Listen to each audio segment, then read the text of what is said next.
pool. All right, what is up, everybody? Tim Jones here on behalf of Jacksonville APA, the home to the Voice of Jacksonville Pool, bringing you as much live action as we can of the final bit of the Elite Cup here. Into the semifinals we go. Team The Voice Squad versus Get Your Point. And on the other table, the other semifinals matches already began, which is Team Stacks and Racks versus the Rack Smackers here. Team Get Your Point actually just took out Stroke of Genius after a good day of play here. Stroke of Genius actually going through adult supervision required and chip shots to get there. But they will not be repeating and taking back-to-back $3 grand in their hand cash money like they did yesterday. With that being said, I'm joined by somebody very special here. I'm going to let him introduce himself here. What's going on, good sir? How are you doing? Hi, Tim. It's Tommy Partridge. Just hanging out and watching some pool. What's up, Mr. Tommy? How's your day going, brother? So far, so good. We lost in the first round to a team that I believe Voice Squad just took out. There we go. So you're rooting them on then. You're like, Voice Squad better slice and dice them, huh? Yeah, both teams are got some pretty good stacked players, so this should be a good match. Definitely. Oh, you know what? I bet you I didn't take a photo of the score sheet like a cheater pumpkin eater. Did I not? I didn't prep it. Hold on. Tommy, hold it down for me, okay? I'll be right back. Yes, sir.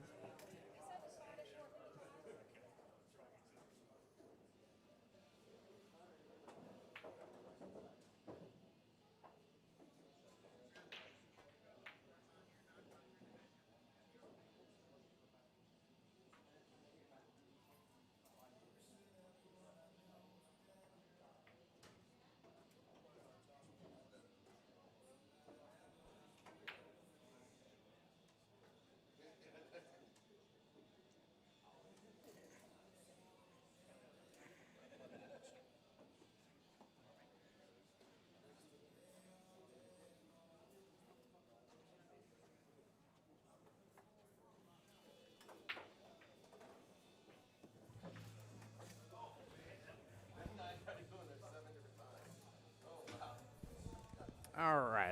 I got the score sheet now. I got the lowdown. Wait and see who they're putting up. They'll update us, guys, just like before. We're going to focus on table 6 here. They will have a second match going on table 5 right there, as you guys can see. We'll stick on this one. We'll flip over if and when we need to, which I need just that one. I got bumped a little bit. That's a little better. But yeah, we'll let y'all know here as soon as we know who's being put up. And then today, write down sudden death here. Yes, 6:25 p.m. for sudden death. So they got an official start time of 4:55 p.m. is what that means.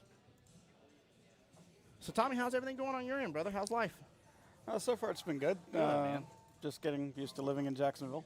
Yeah. So now, forgive me here because you and I haven't hung out a lot, so I know quite a few people, but there's still plenty in APA, Jacksonville APA especially. We're so big that I don't know. So tell me a little bit. Where'd you come from? What brings you to Jax? Give me the rundown. From Virginia, the Chesapeake, Norfolk area, military area of Virginia, most people know. Okay.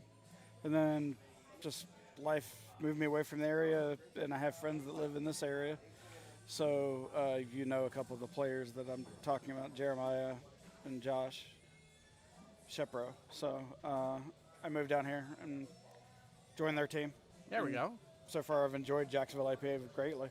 Now, how many sessions have you been playing in Jacksonville? Is this the first In full Jacksonville, session? this is the third session. Sorry, Third session, for okay. Jacksonville, and then Jacksonville and APA total. I've played for 13 years.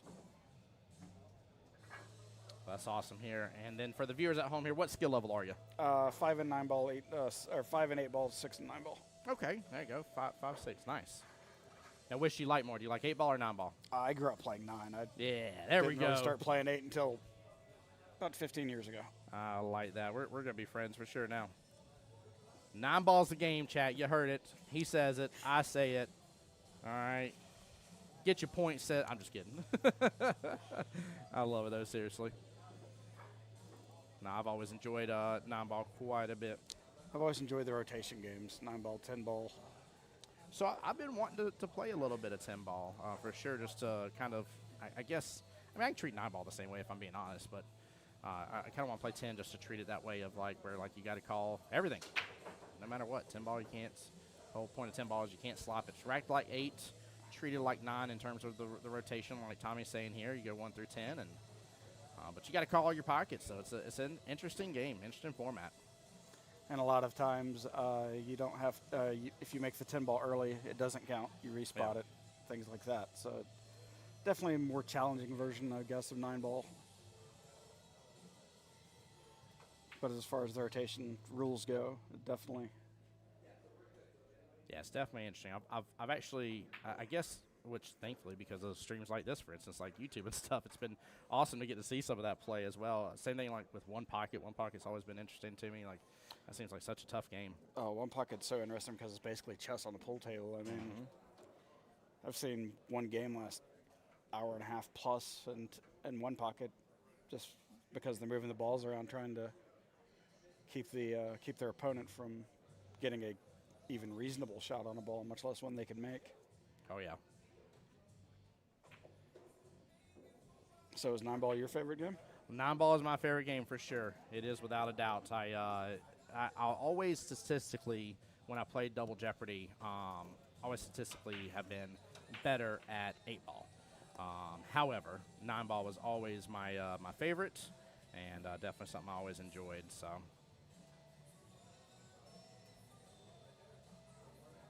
How long have you been with APA? Oh man, 13 years, give or take. I want to say I think it's 13 this year. Okay. I'm probably off on that, but I think it's 13.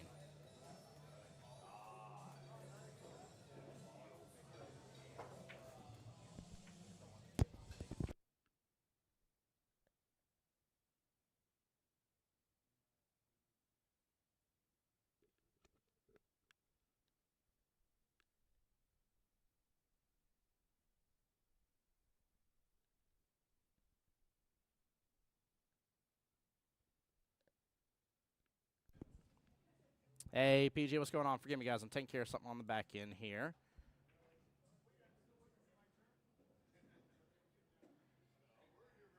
And try not to miss the score. Oh, my goodness. Hold on real fast. I got to get this updated. I don't have the info in there. Sorry, guys. And, okay.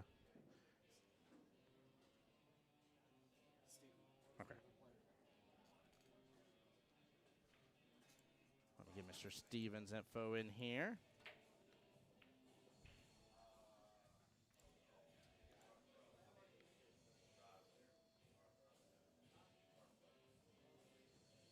There we go. Now we're cooking with some Crisco. And I think he scooped up that second point unless there's one on the break. We'll get score updates, I promise you guys. You know me, I'm going to run my mouth too much. That score is going to be incorrect. Guaranteed at some point in time during the stream. It's just going to happen. That's the way it works. But yeah, 9 ball's always been my favorite, though. That's why specifically I actually went on Monday for 9 ball doubles and played hard at the OG Qball on the 9-foot tables to amplify because I'd been stuck as a skill level 5 and 8 ball and a skill level 4 and 9 ball for a long time, and it got to the point where like I was finally like just annoyed. I even remember talking to Mike one day, and I was like, I'm having the second session in a row. I'm having a decent session, and like I'm just trying. Like I really want to be able to like get there, and I just feel like I'm not getting there. And Mike gave me some words of encouragement. He's like, hey, you're close, man. He's like, just keep doing what you're doing. You're breaking through. He's like, you got to have faith in what you're going after, how you're playing. He's like, you're getting close. You can make it happen. And I remember when I moved up to a 5, he was like, see? He's like, you got it. And I was so stoked about it. It was such a big congratulations moment for me, and a really big deal. So I love it, man. I love 9 ball a lot. It's just such a fun game. Yeah, a lot of people say that it's in APA the skill level jump from 5 to 6 is more difficult, but in my opinion, the skill level jump from 4 to 5 is more difficult to get used to actually succeed in doing. Yes. And to get used to than any other skill level in the league. You would think, oh, it's only 8 ball or 7 balls. It's not a big difference, but that's a rack. That's in general, it's a full rack. It's at the higher skill levels in APA. The difference between 4 to 5, 5 to 6, 6 to 7, and so on is it's a rack, and a rack is a lot of balls. Yes, it is.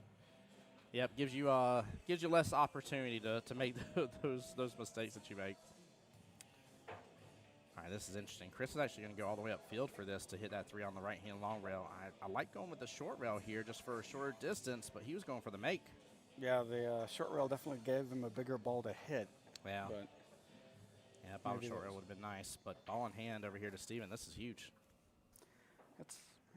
he should have some points there available if he with ball in hand. Bare minimal should scoop up these two. 4 sitting in the bottom left-hand corner pocket. Duck, duck, goose. And 3 ball, obviously, with ball in hand shouldn't be a big issue for him. I'm going to guess we're also going to have players take a minute to get used to the speed because these TV tables are a little bit quicker.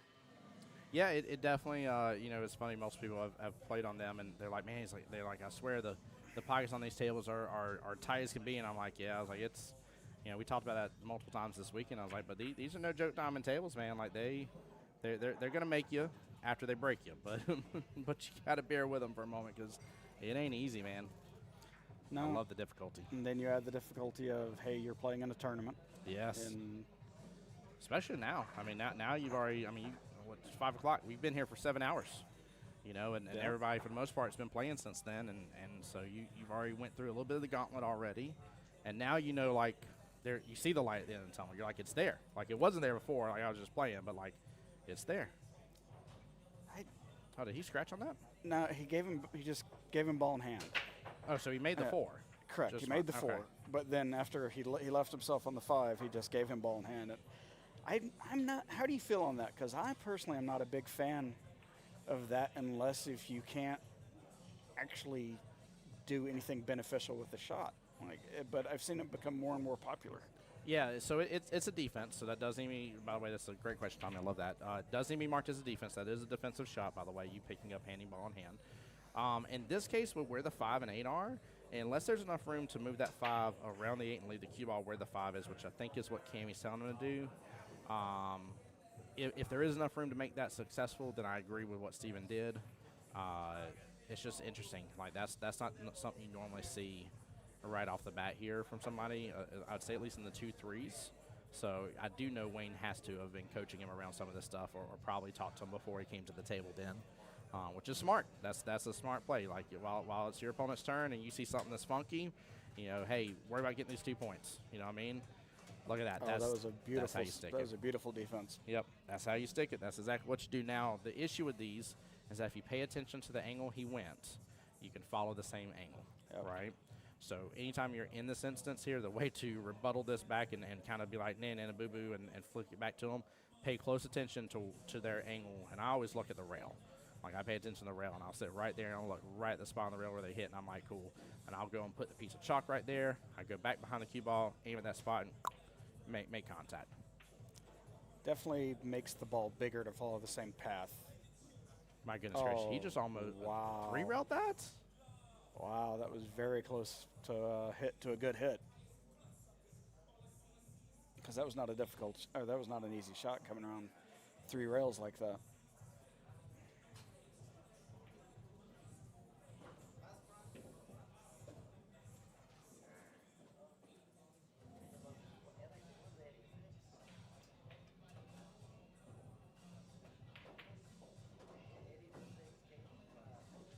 Speed killed him on that. Just needed to hit a little softer, and it would have solid that ball right on up.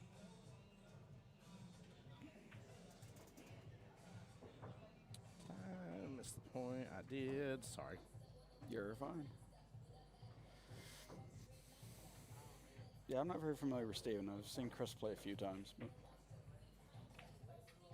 Yeah, Chris I've had to play against a little bit on that Monday league.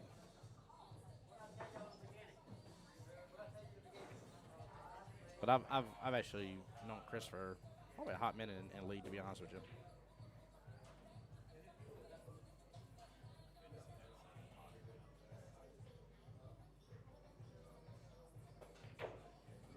That's gracious, that music is loud now. Tommy, you may have to move your mic a little bit closer. I'm going to mute up our mics just a little bit so where less of the music's coming through. Okay, can you hear me fine? I cannot, no, sir. Here. Oh, that's why. I'm sorry. My fault. Nope, you're good. So look at my earpiece right here. You may have to move that forward just a little bit. You see how close to my lip is? Try talking louder to me now. How about now? Does that sound okay? Still a little quiet. Try now. How about now? Yeah, that's better. Okay. There you go. Like I said, you may have to move it forward. Yeah, I can a little bit. Sorry. Sorry. A little bit better now. Sorry.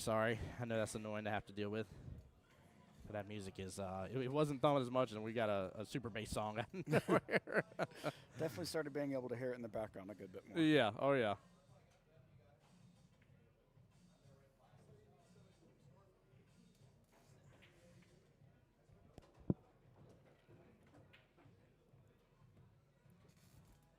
It appears the 7/8's pretty wired. Looks like he should be able to. I feel like that's what he's looking at, too. No, maybe not.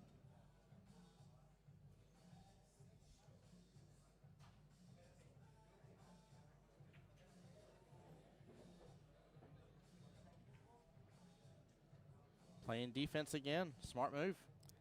Yeah, especially since it did not appear he was comfortable even really looking at the 7/8. So he just moved to a shot that he was definitely more comfortable with, because that was a very nice shot. He made sure he got to the rail. Oh, also, I forgot to give a shout out here. Mary Turner, how you doing, my dear? Miss Becca, what's going on? Miss Becca there on the YouTube side. How you doing today? Welcome to the stream. Glad you're here.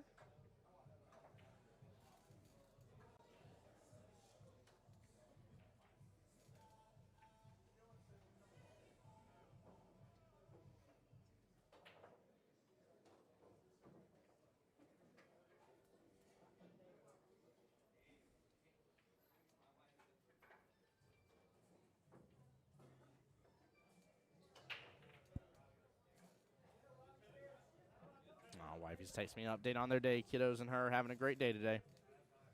Are they out and about doing some things? They were earlier, yeah. They're back home now, and we had a friend of ours purchase. We had a wonderful wagon that was gifted to us originally when we had Luke and Luna, and we haven't had a need for it in a while now because their ages and going places and stuff, and so we didn't have a need for it. And a family friend of ours purchased it for another family that needed it badly, and it's an expensive wagon and one that we definitely couldn't afford it on our own, to say the least. And so now to see that it's being blessed to another family that needs it as well but couldn't afford it is very heartwarming. So it was a very, very awesome, touching moment, to say the least. She said the family came by, was grateful and happy as can be about it, and it's just nice to see that kind of stuff's going around. So it's good. It's always nice to help those that less fortunate. Oh yeah, big deal. Danny, what's going on? Says, let's go, Wayne's team. Get your point. Flex up on him, Danny. That was a very nice shot. Well, Chris got that point here. Kelly, what's going on? Says, hi, Tim. Is this the final semifinals? Final 4 teams, semifinals. And we'll be down to our final 2 teams after this. And because the other one started probably about like 20, 30 minutes before this one. So we will probably, unless a shutout happens of some kind, we'll probably keep stream going, because more than likely we'll be waiting on these matches that we're watching, this team, Voice Squad versus Get Your Point, to finish before we start the finals. So very likely live stream will still be up here for the semifinals and the finals together is what I'm getting at. Which I'm sure the players would appreciate too, having a long break between your matches, especially at this point, allows everybody to cool down. And yeah, it's definitely, I don't know. I'm a fan of not having the break. I'm a fan of running the full gauntlet. Some people want the break, and I'm like, I get out of stroke. I'm one of those. Oh, nice out. Yeah, it was. All right, we'll get a score confirmation update right now, but looks like Steven is well ahead right this second. That is going to be a 23-11 race left in this battle right this moment, if so.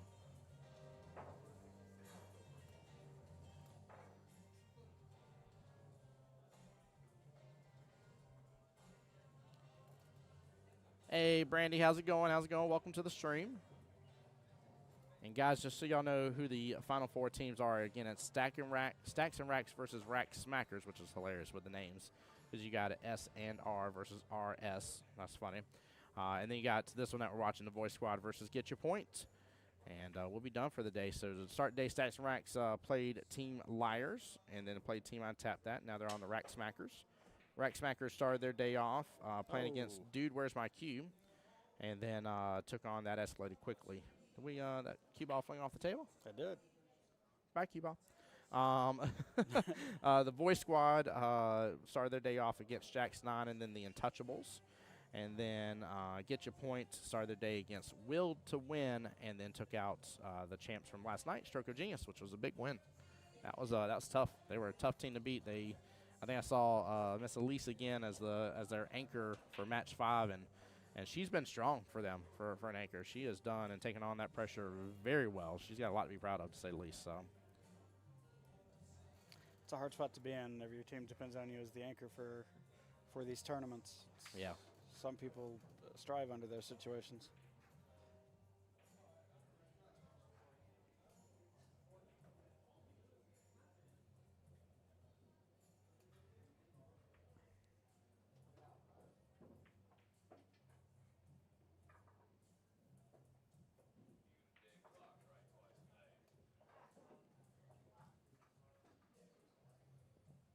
Oh man, no love. Great Love it shot. all. Very nice shot. Just kind of slowed down and parked himself behind the 4-ball there against the rail. Yep. Looks like the only thing I can really see is maybe 2 rails to the short rail up top. And then, or is that, oh, that must be Yeah. the 2-ball. No, that's the 4 right there. No, I'm with him on this. I was about to say I like rolling the 4 into it and just locking it up. Yeah. Because it really doesn't give him any options. Yeah. You're correct about that. Yep. If you can't make a good hit and you feel like there's a high opportunity you're gonna make ball in hands, it's always a great opportunity to try to tie something up. And although they'll use their ball in hand usually to break said tied up item or try to defense you back, at the same time it usually guarantees you another chance at the table, and you can deal with the other stuff as they come. But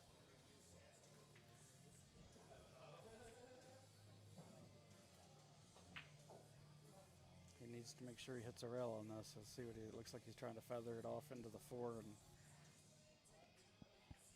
sorry. you're fine. Seems to, yeah, there you go. Good shot. Yep, nicely done. Not a bad leave. I don't know. Maybe Chris can see the side of the He 2. may be able to see the edge of the 2 there. No. Nope. He Apparently gives up not. ball in hand. No. Yeah. Defense back. Well, that was the situation where I was talking about earlier, where I wasn't sure about just picking up handing ball in hand. That's definitely the correct play there. Yep. Steven doesn't have much of anything to hit at. No, he should do a similar shot as for what Chris did though. He's gonna. I would use the 4, and put the 2, let it go past off the bottom short rail past the 4, and leave the key ball where the 2 is. Actually, looks like he may be going for a carom here off 2 into the 8. Yep. He definitely did. Very nice shot.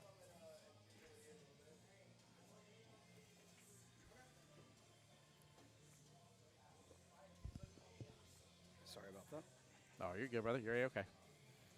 Just keep that mic close. Good shot. Very nice shot by Steven.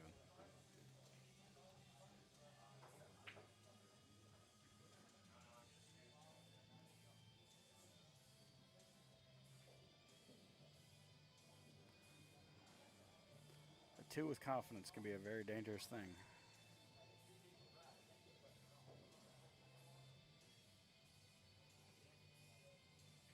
Especially whenever they're giving up. Whoa. Miscue foul there. Yep.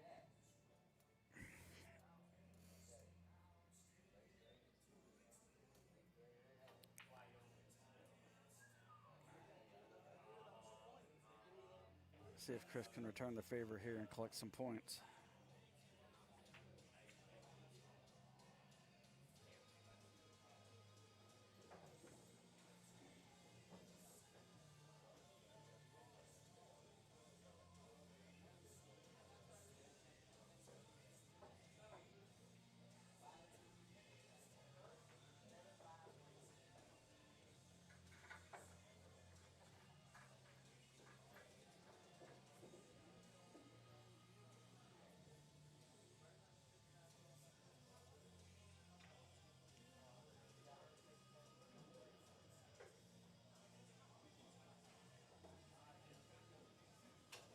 Hey, Chris got to play some good catch up here. This looks like a pretty good opportunity to do that. Yeah, there you go. Nice shot. Yeah, that was a good stroke. Drag it right over to the rail to the 5. Shouldn't be too difficult to go forward to the 6 and then back around to the 7. Hey, JT, how's everything going, bud? How's the family doing, sir? Yeah, I agree with you on the run, Tommy. I think this is this bodes really well. Actually, pulling this back just a little bit, having a little steeper angle on that Oof. 6. It almost looked like he went to go do bottom and then maybe like changed almost a little bit mid-stroke. Yeah, almost like he decided either to mid-stroke to raise his tip just a hair because he didn't do it by much, but just enough to affect to change the course of where the ball was going to go. Yeah.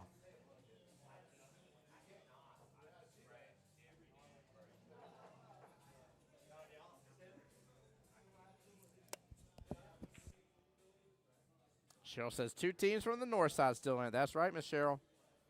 2 teams from the north side still ready to rock and roll and may end up seeing each other. We'll see. That'd be a wild finals here to have 2 teams from the north side going up against each other. That'd be really, really interesting to see happen. Oh, that's about to open up a little. I don't know if it opened up enough. The bank's there, but I don't know if I'm going for that side pocket, even though I love going after side pocket, little thin cuts into it. I think going in the side pocket may open up the chance for a scratch, but I think the bank was definitely the correct shot there. Yeah, I would like to little bottom on that bank, maybe hit it full. Yeah, shorten it up a little bit. Yep.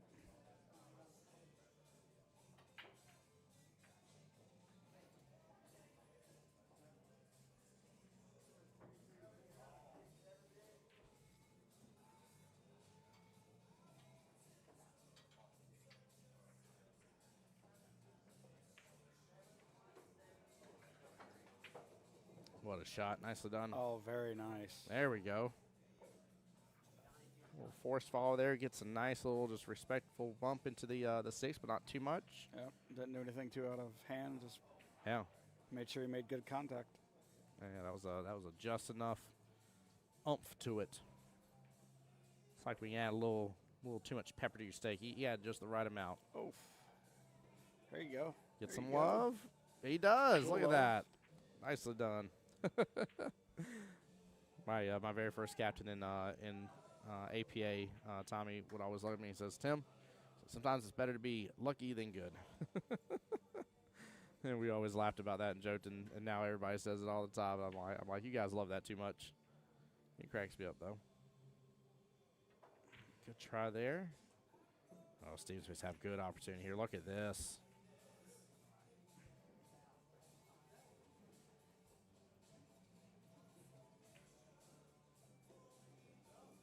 As long as he doesn't hit just straight into it, he should be fine to come back right around to the 9. Yeah, definitely should. There you go. There you go. 3 rails. Yep. Slow it down. He'll be fine. Perfect shape. Look at that. Wow. Very nicely done by Steven. Yeah, what a shot. Well, he's going after this 9 here. Take a look at this instant replay again, man. Such beautiful, beautiful shot. I mean, they're really good. Yep, 3 rails. He hit that with perfect speed, right where he needed to. Yeah. Yeah, didn't add too much juice to it or nothing.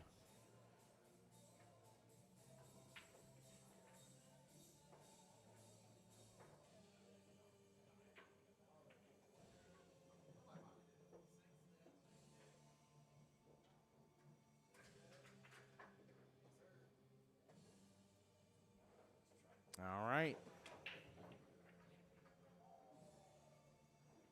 Yep, 13-7 in favor of Steven. A good break there, but nothing dropped. Nice wide open break, but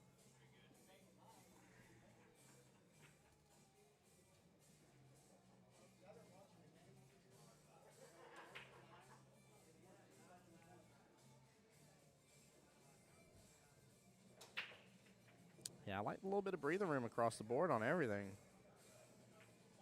Wouldn't mind if a couple more balls were towards the top half, but overall, I agree with you. That's a decent break. Good spread. Oh. Just missed it by a hair on both sides of it. Yep, by the hair on his chinny chin chin. Look at that.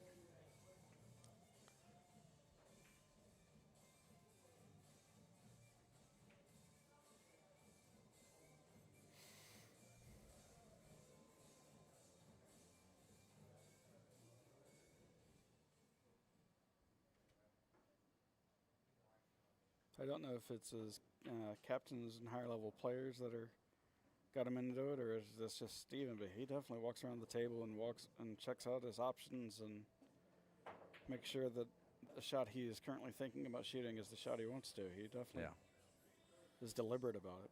It's a good thing. Yeah, he's got a good set of fundamentals with him.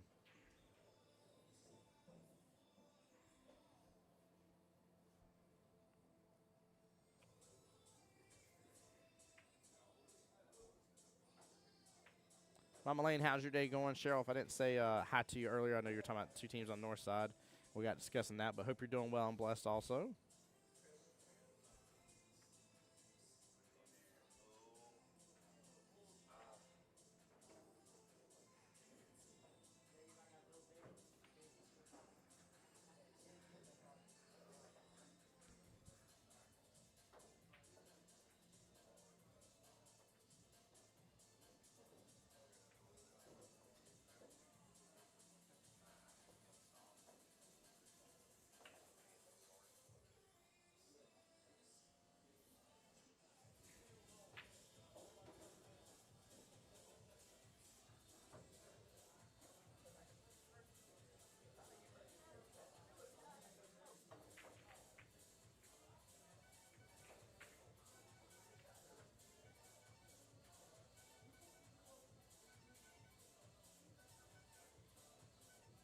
All right, whoever's chalking that way, that sound like a clown nose. Like, yeah, that's what's like. If a clown came walking in with one of the little mini bikes out of nowhere, that's just way too large for their whole entire body.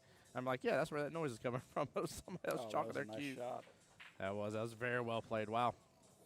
Is he gonna get? Oh, he didn't get rewarded for it.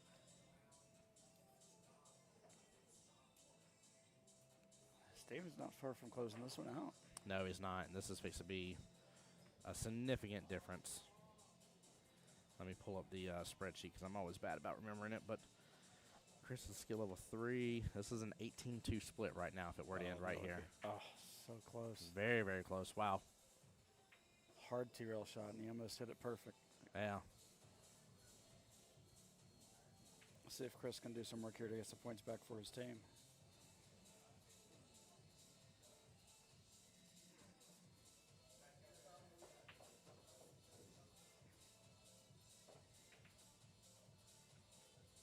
What in these tournaments a lot of people forget, like you may not win your match, but not winning 17-3 or losing 17-3 compared to 18-2 can mean the difference. Yeah, that's a 2-point swing. Yeah, depending on what your teammates do. People a lot of times forget that these tournaments are a team event. Mm-hmm. Preach it, Tommy. Goodness gracious, somebody that hasn't been on stream with me at all ever, saying the exact same phrase I'm telling you guys all the time. I know I sound like a parrot on repeat here out of nowhere for you guys, but like the fact that he comes on stream has like we've never talked about that before. We've never hung out before, and says the exact same thing I did, guys. It means you've got to get that mindset right. You've got to have that determination. Every point you score means a point your opponent doesn't score. So. Mm-hmm. It's big, man. Y'all have heard the saying before, don't want to rob Peter to pay Paul. Yeah, well, in this case, you do want to rob Peter to pay Paul, which you're Paul. Congratulations. So. And one thing I've noticed in these tournaments, as long as I've played in APA, is that a lot of times it gets down to that last match, and if you have scored a 13-7 instead of a 14-6 or whatever, that 2-ball, 3-ball difference in sudden death is big. Mm-hmm. It's a 9-ball. That's 2 balls instead of 4 balls. That's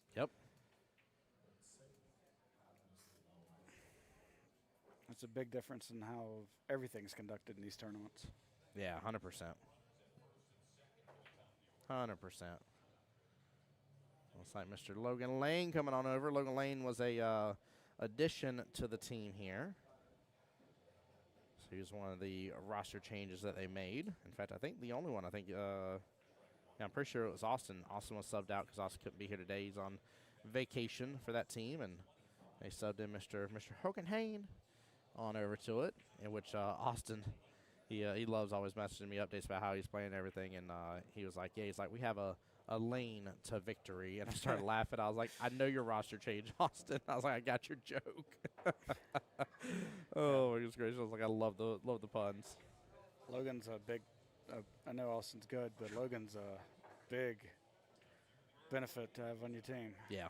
Yeah, even if for some reason or other, like on this instance too, like people don't think about this, but if you can still field a normal roster, right, and he's on there and can still give you timeouts, right, like that's still a big massive deal. You know, I mean, having somebody like him who's been a captain multiple times and all that kind of jazz and has been through all the fun, the heartache, every bit of it that these tournaments can produce, like having somebody with that experience is massive. Even if it means for some reason or other you can't field them, like there's still benefit there, guys. You're correct. Having him just as moral support or as a timeout person or someone just to talk to while you're between shots, whenever your opponent's shooting or whatever. He's any insight he has, I'm sure, is good insight considering the type of player he is. Yep. Might as well take advantage of it. A lot of people don't, and guys, I try to give you as many tips and tricks as I can when we're doing these live streams. I love all y'all that watch the live stream and support it, like it, and comment and stuff. So I try my best. Shot there by Chris, right by the 7. That was nice. But I try my best to give you guys as many tips and tricks about things as I can. Y'all have heard me harp recently about the team captains because your opportunity for that is dwindling for 2026 for the team captains tournament. I'm trying to let you know now that you have to be a captain 2 out of 3 of the sessions in which we're fixing to start the second session. And, like, you can take advantage, man. Your double jeopardy team, like you guys have heard me talk about, you can have 2 out of the 3 necessary players to form a team captain's team right there. Find a sister team that's in your division for you, right? Get somebody on there as well. Have them do the same thing. And now you got 4 out of the 5 people max that you can have on your roster. Same thing here. Like, having somebody like Logan Lane, maybe you can't field them. That's okay. But maybe you can get them on your team and be that word of advice and stuff. That's worth it, man. Especially if you already have a player that can't be here. Why not take up that spot? So it's definitely, I mean, just having that, like, it's better to, like, even if, like, as you said, having 5 players, I mean, as an 8-9, you're going to be a lot harder to throw than a 6-7 or anything, or any lower ranked player. So I mean, they know that, they understand that, they know what they're there for. They know that, hey, if you need a high ranked player to play, they're there to play. But they know they're there for the support. They know they're there for their ability to help coach, and especially somebody like Lane who does all the time coach. And I mean,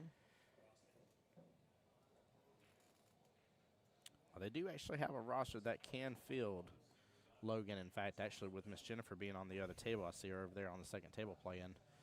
She is the low rank on the team. She's skill level 2. So with Logan being a 9, you could play her as a 2. That's 11, and he could still field a 5, 4, and 3. Yeah, that's in which Chris is the 3. So there's some possibility there. Yeah. Steven finally took it down there. Looks like Chris scored a couple points there before the.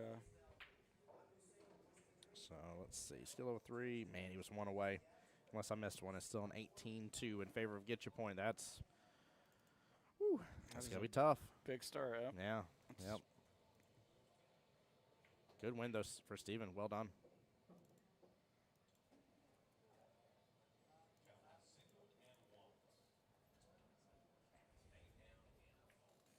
Not here in Jacksonville, but in the Virginia API, I had a 2 who's a good friend of mine.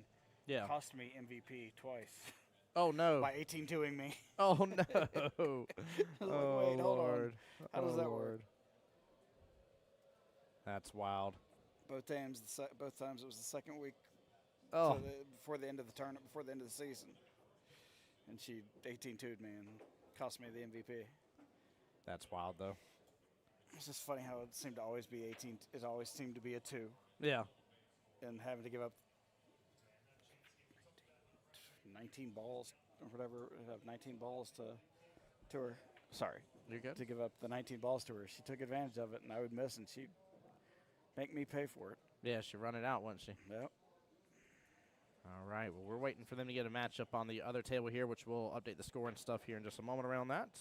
In the meantime here, you guys can enjoy a little bit of the action on the second table. Again, that's match 2 out of 5 matches here between these teams. We're running 2 tables to keep everything aligned here for the day because it is a long day. We literally ran 12 hours and 7 minutes yesterday. I keep making that joke.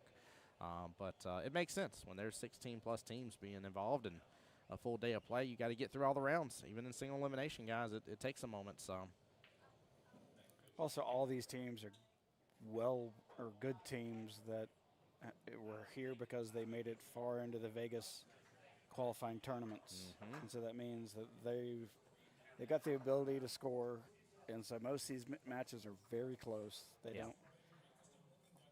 You have the occasional outlier, but you usually end up in the fifth game. You usually end up in sudden death. As much as you'd like to avoid it, it seems to happen all the time. no, I definitely agree with you. It definitely does. Definitely does, man. Which is good.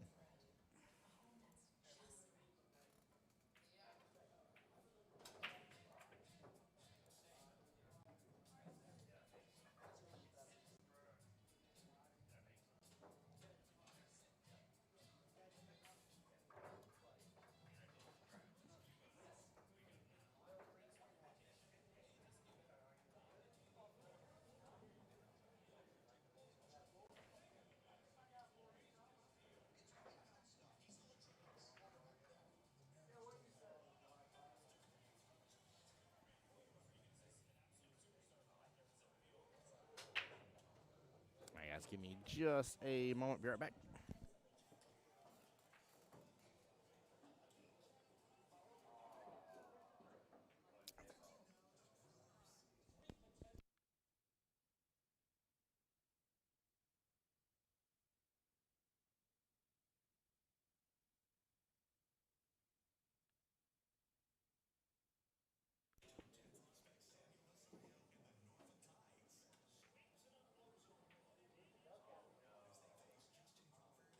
All right, I'm not sure who the second player is. Tim has went to find out for us who that is. Rosa had a nice break there. Just no luck. Just didn't get lucky with a ball falling on the break.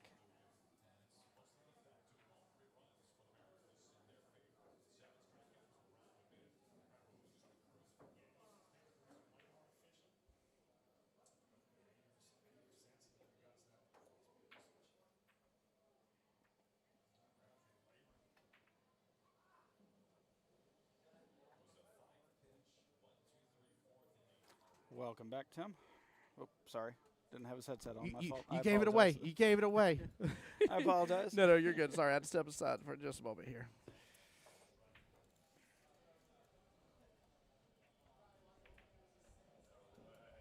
This Jeremy is a 3.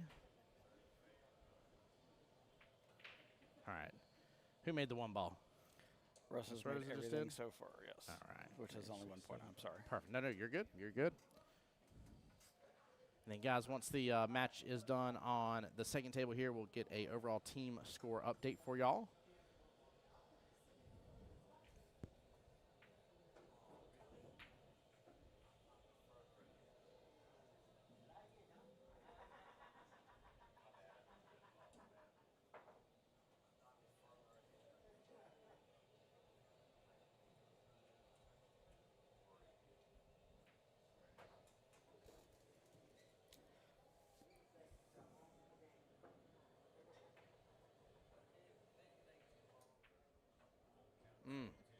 Rosa loves them bank shots, man. I love making the jokes here about it, but Rosa, I met when I first joined in the APA, and we came from the pool hall bank shots, and I always made the joke about all of us from that pool hall about knowing how to make bank shots, and Rosa's such a fan. She's somebody that even if you could cut it, if there's a decent bank there, she's going to go swing for that bank. She's really good at them.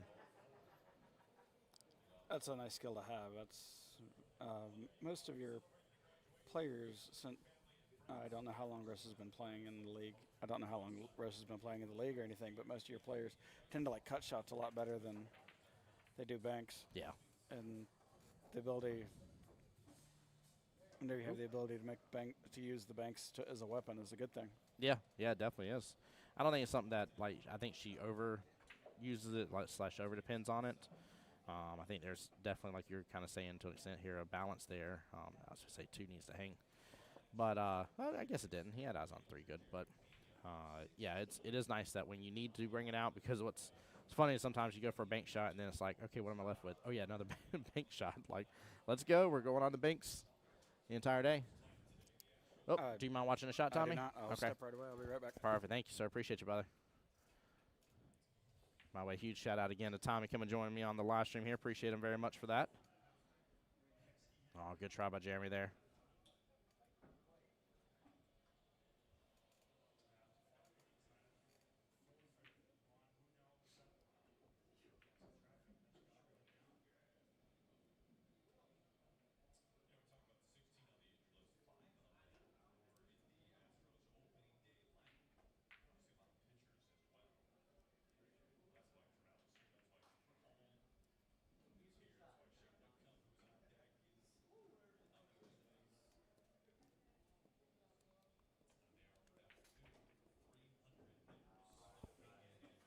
All right, so what did I miss?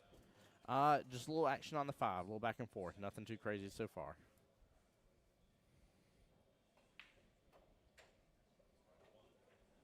Just loads up for that bank. There it is. Look at that. Bank. She heard you talking about her. Right. She's like, I got proof to him. Here's a short rail bank right here. This is a long one. Now I've gotten to see, ooh, very nice spot there too. I've had a chance to see Jeremy play some as well, so I think this is going to be, honestly, I think this is probably like a 12-8, 13-7 style matchup between these two. I don't know which way it's going to go, but I think it's going to be stupid close for these two, just based on what I've seen before between both players. Now, granted, though, Boy Squad, of course, wanting to do a little role reversal on that 218 that just happened, and definitely need the higher points to make that happen, but if Rose can pull out 14-6, that'd be good. That'd be a nice little. You want to take it chunks at a time. I mean, Yeah. You would love for it. You would love to take all the points back in one swing, but That's just tough, man. Yeah. Those 18-2s are so few and far between. I think really anything between a 15-5 and lower, or a 16-4 and bigger differences, you don't see it very often. No, yeah, it's very rare. That's why, like this past week, I forget who it was, but I was looking over score sheets, and there was a team that I think it was 70-30 was the overall team score. And you're like, goodness gracious, like with no forfeits or anything. That is incredibly hard. Yeah, that's massive points. Yeah, you're having a big difference. Yep. It was definitely good. Some nights you just have those nights where either you can make everything or you can't make anything, and it just goes by the whole team. Mr. Jerry back on my YouTube side there says, "Let's go, Rosa." I had to say it the way you typed it. I promise you, I can't say it otherwise. Nice, y'all get your voices a little loud here as for which teams you're rooting on. Show Mr. Jeremy and show Miss Rosa some love here. So they're battling for their teams here. Good break. Slow down too. Maybe we'll see the outside of that one. Yeah, I think you're right on that. Man, had that 2 just stayed over just a little bit more. Nope. Oh, just nicked it. Man. Yeah, if that probably about a half a roll, and that 2 he'd have had an open shot on the 1. Yeah. Yeah, that would have been a lovely break. I mean, there's a lot of breathing room. 5's acting as a nice reset here. Nothing is on a rail and in a bad spot or tough. You can use the 1 to get to the 2. She's going to try to roll forward on this. I like that play better than I do. And whenever I first started playing a competitive pool, I wasn't a big fan of it. I always wanted to draw or always wanted to spin it this way or that way. But sometimes it's better just to go forward. Yep. Yeah, force follow. If I was redoing my whole pool experience and relearning stuff, I would learn force follow before I learn draw every time. I would go back and do it like that. I think draw has a higher tendency to betray you with the way we stroke things and expect stuff and the way we're hitting down on the ball versus top.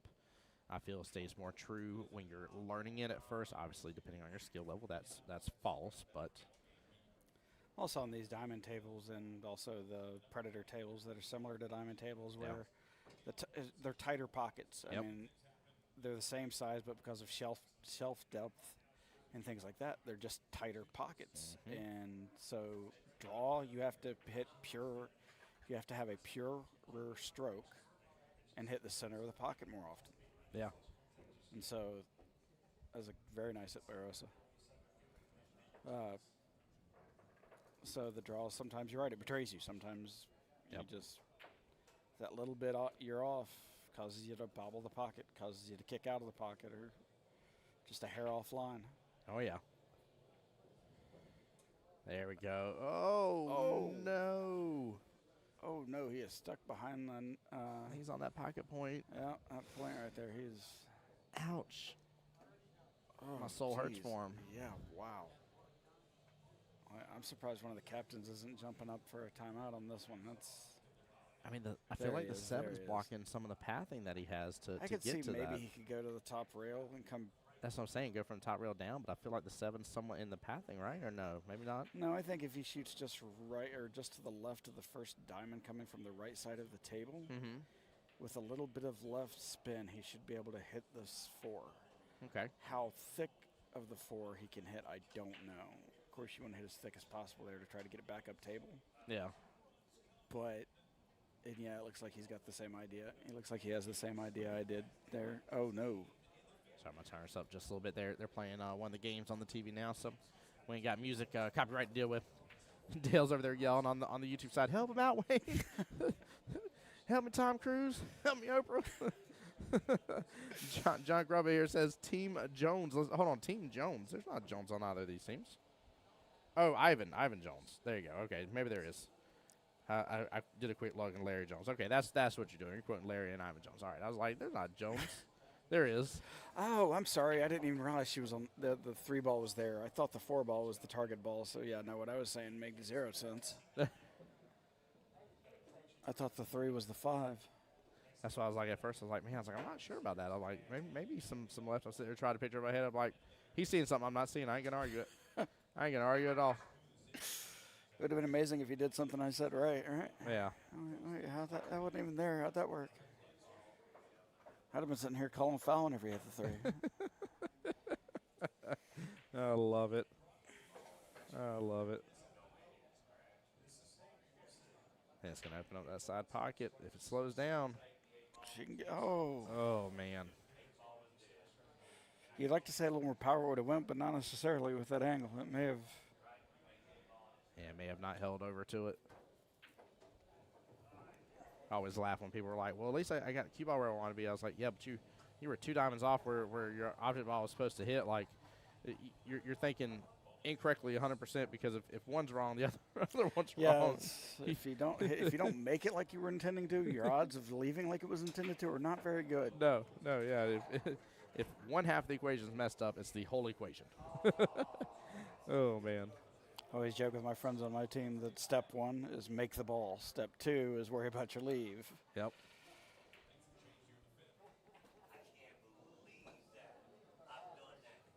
But a lot of times ends up being a do as I say, not as I do kind of thing because, you know.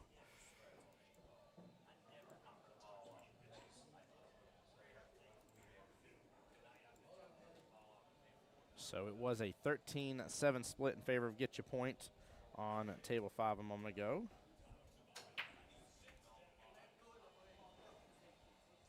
Give me 1 second here. Go ahead and mute up real fast.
Yeah, please. Thank you. No, just unsweet for me. It's unsweet with lemon. Thank you, sir. Sorry. As I know we're over here, sorry, talking with Jose.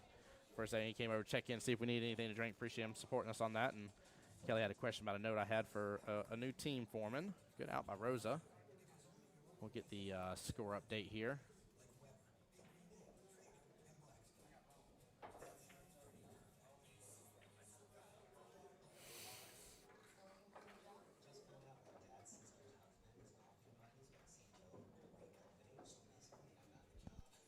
Steven, what you got? You're taking table 6, right? What's it? 13-7. All right, score confirmed, 13-7. My wife in there, she's quoting from the movie Frozen. Says, "Yoo-hoo, big summer blowout." Hey, wifey, how you doing, my love? Hope you and the kiddos are still having a great day like y'all were.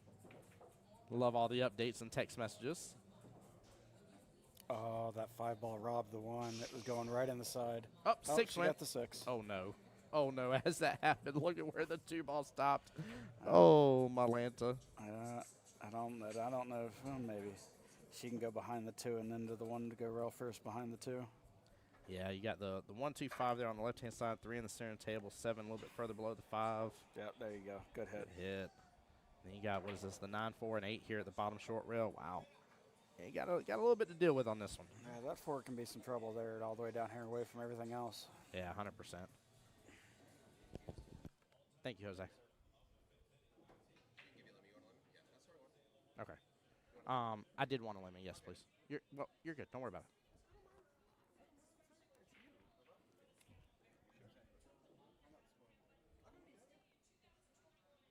Wifey says, "I see your old squad is playing." That is true. Yes, ma'am.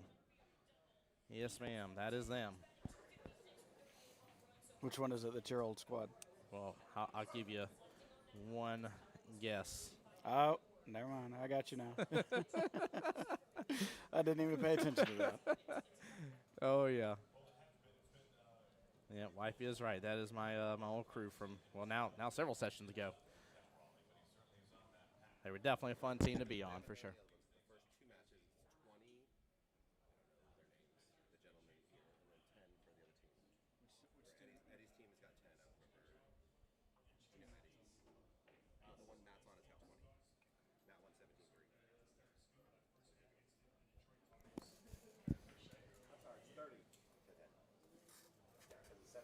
That makes more sense. That's what I like.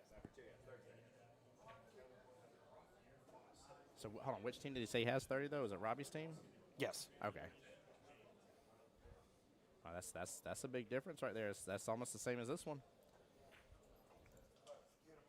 So what we were talking about, by the way, Rack Smackers is I'm sorry, Stacks and Racks, forgive me, is up right now 30-10 against Rack Smackers. So very, very similar play out as is on this table here.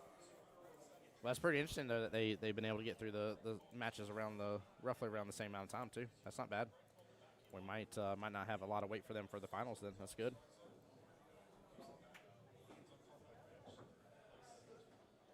The big deal right now that Get Your Point has going for them, though, is with them having 2 victories, what may end up happening, though, is obviously the tiebreaker situation, right? So first team to 51 wins, or the first team to 50 with 3 wins, because the tiebreaker at 50-50 is which team has more wins out of 5 matches. Obviously, there's going to be an odd number between one of them, and that's the winner. Well, what happened previous on live stream with that we saw earlier today is that meant that Mr. Robbie Register, as a skill level 5, only had to play to 38, or only had to play to 30 instead of 38. So it made pretty big difference, and especially in sudden death as well. Think about that, Tommy. With it being sudden death, and now you done took away 8 points. That's 4 less balls that he had to get. That's almost half of a rack. So yeah, that's like we were discussing earlier. I mean, that's just that difference is just massive. It's, yeah. Again, you're just able to help your team by that many points. Just gives you that benefit. Yep. That it does. If you're playing someone, even if you're same skill level, or if you're giving up points because they're a lower skill level, and you only have to get to a certain amount of points where they have to win, that's massive. It's a big difference in how you can play and how you just naturally how your brain works. Yeah. If I've only got to get to 25 balls, where before I would have to get to 38 balls or something similar. I mean, And especially, you know, we were talking earlier about skill levels. So imagine now you got a 5 playing as a 4, but still with the skill and talent of a skill level 5. Same thing on any of that kind of stuff. If you're able to get it to where your team needs less and they're able to technically have to only go to a lower skill levels handicap, whoo, you want to talk about feeling good about that. Like, you got to be feeling great about that. You're like, man, like I'm okay as this skill level, but you mean tell me I get the training wheels back on? You better believe I can do good then. And everybody, no matter your skill level, enjoys that. That's it's got to boost your confidence. You're like, I remember these days of having to go to this number. Yeah. So, yeah, it definitely feels good. Definitely provides a little less weight on your shoulders, and especially, I mean, imagine this happens in the finals, right? And you have that type of setup to where, you know, maybe you got 2 files going against each other, but one's only going to the skill level 4's normal amount of 31 balls. And you're in the finals, and, you know, $3,000's on the line. I mean, you're still going to have stress on you no matter what, but it is not nearly as detrimental. Nice shot by Jeremy there. That was beautiful. Nicely controlled speed. Yes, it was. Wifey said, no training wheels for you. No soup for you, wifey. I love it. I love it. Let's see if we're going to get a score update over here. I think Ben's looking for us right now. I believe it's tied, but I may be wrong.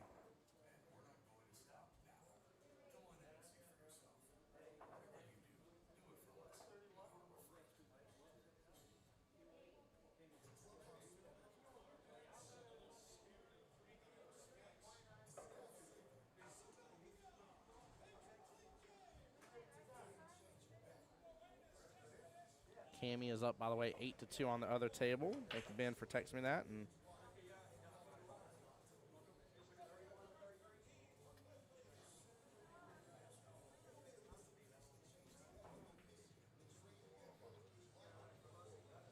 wife says, well, I'll make the soup. That she does. She makes good soup. So I would guess she gets to determine whether she gets the soup or not then. Oh, yeah. Yeah, no, she definitely does. And you are right on the money. 15-15. It was tied in the last rack. Yeah, this is a very close match. I mean, they're playing each other. I don't know if they have experience playing each other or what, but you can tell there's some familiarity there. Yeah, they're definitely going at it pretty good. This will make it a 16-10 race left in this battle.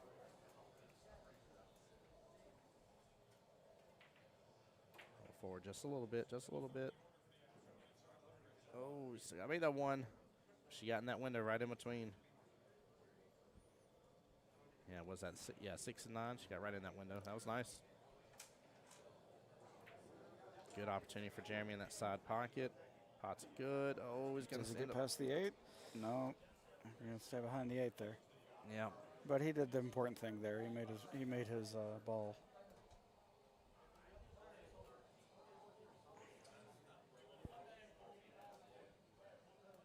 So which do you believe is easier, 8-ball or 9-ball?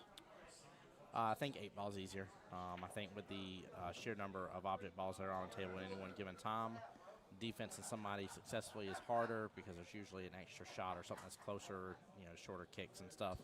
I think 9-ball opens up, which I love the defensive side of the game. I think 9-ball opens up meaner, stronger, tougher defensive shots to go after than 8. So I find 9-ball more enjoyable for that.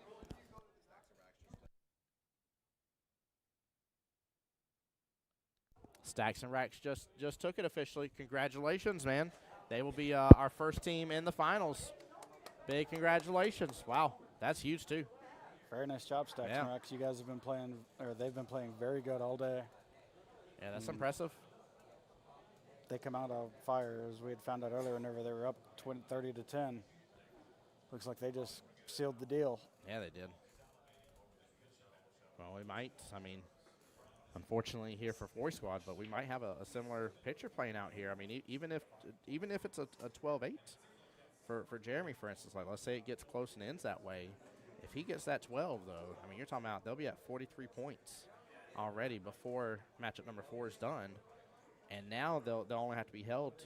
They can only have to get 7 more total team points. They can lose 2 matches in a row. They can lose a 4-16 and a 3-17 and still win. Yep. So it'll be very, very tough pickings. But I think Cammy and I think it's Wayne on the other one. Yeah. That's what it looks like. Yeah, yes. so that's a big hit and match. That one's going to really make a dent in this situation overall, I think. So we'll see how this one plays out, but I think that one's going to be ultimately what gives Voice Squad their opportunity here if they're going to dig out of it. Like I said, I think this one's going to end just especially where we're at now more so. I already said it earlier, but I really think this one's going to be a close one regardless. So. Well, so far it's played like it's definitely going to be. Yeah, if it ends in a 14-6 and not a person's favor, I'm going to be a little shocked.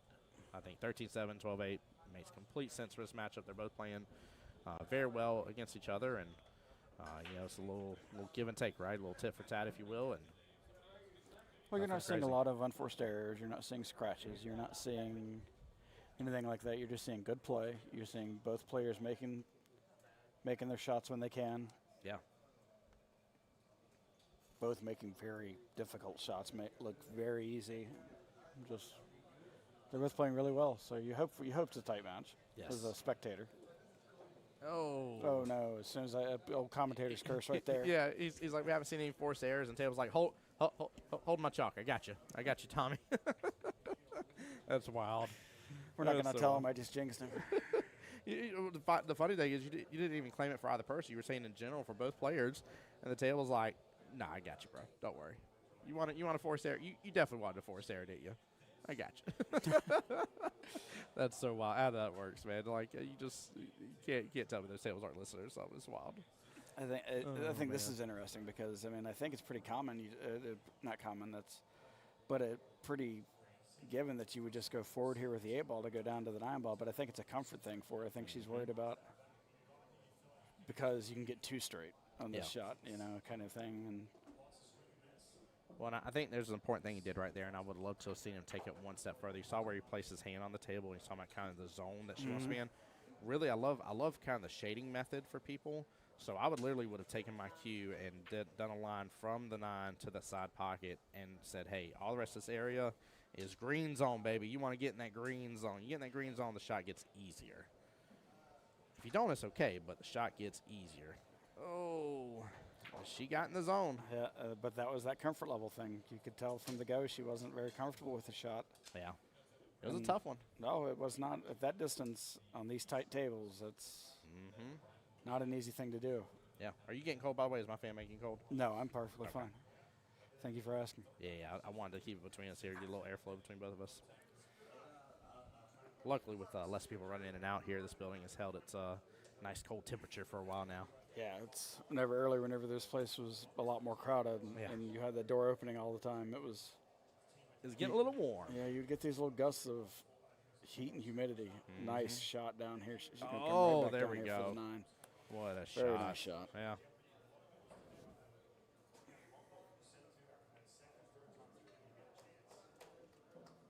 There you go. Good out. We'll get an official score update here in just a moment with it. But if I'm right now, it's a 10-9 race.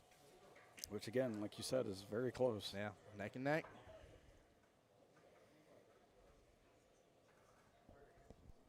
Miss Crystal, we'll see you soon. Be blessed. Take care. Where it's like, in the zone. Get in the zone. The billiard zone. I think that would be a little bit of copyright infringement if we. Might be. We'll test the waters, though.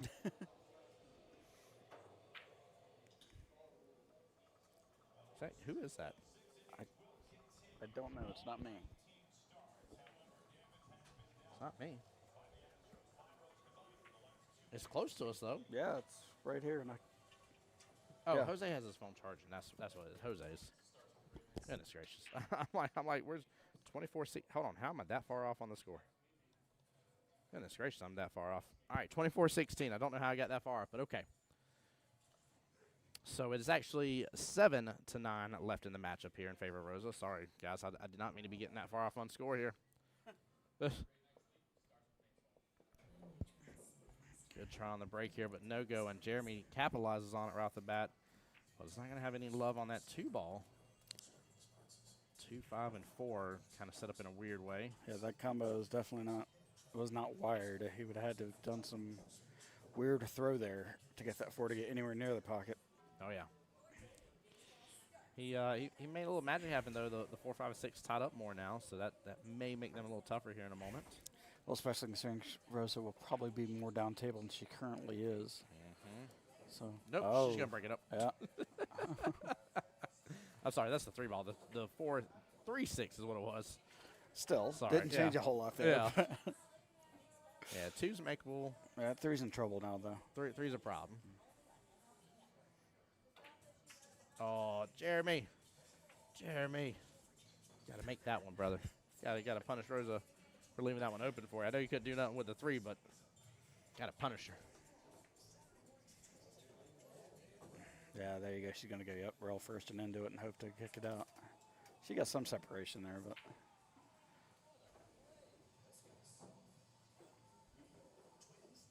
Well, there's the carom here. I don't know if the carom's fully there. Nah, it jumped out.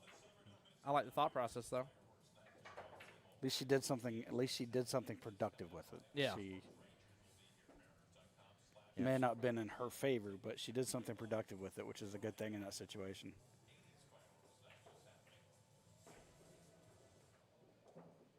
Oh, that's a nice shot by Jeremy.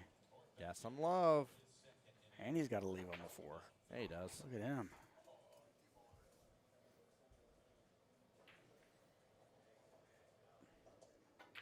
Oh, I thought he had it. Oh, so did I. I was like, man, he just absolutely devastated that corner pocket. Yeah.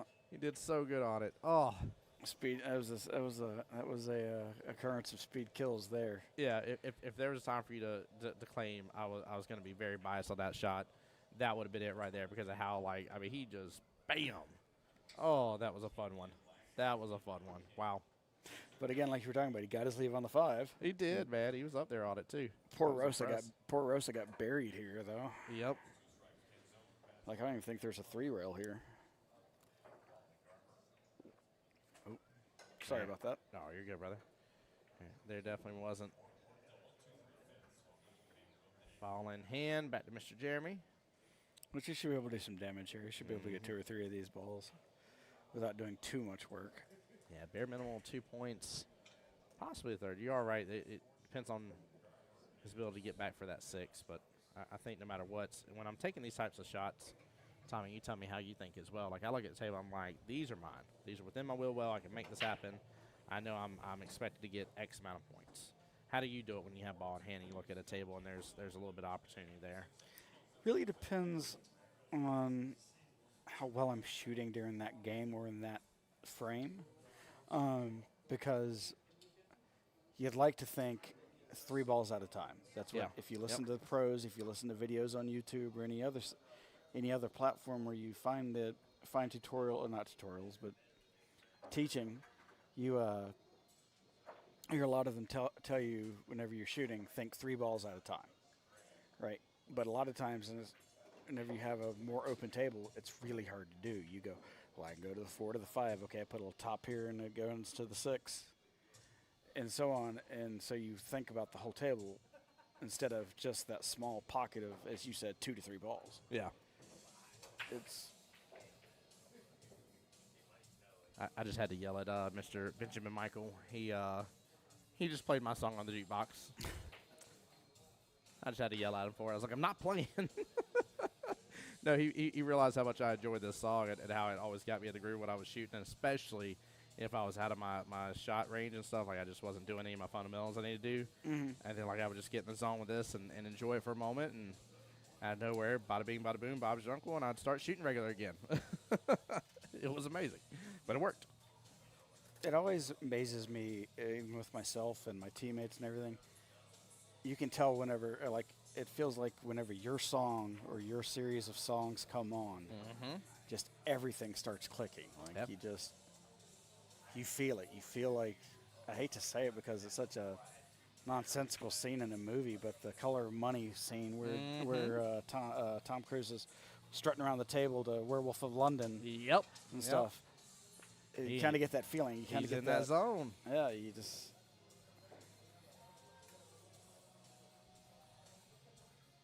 Kneel to the crown. Yeah, buddy. Come on now. Oh, I love it.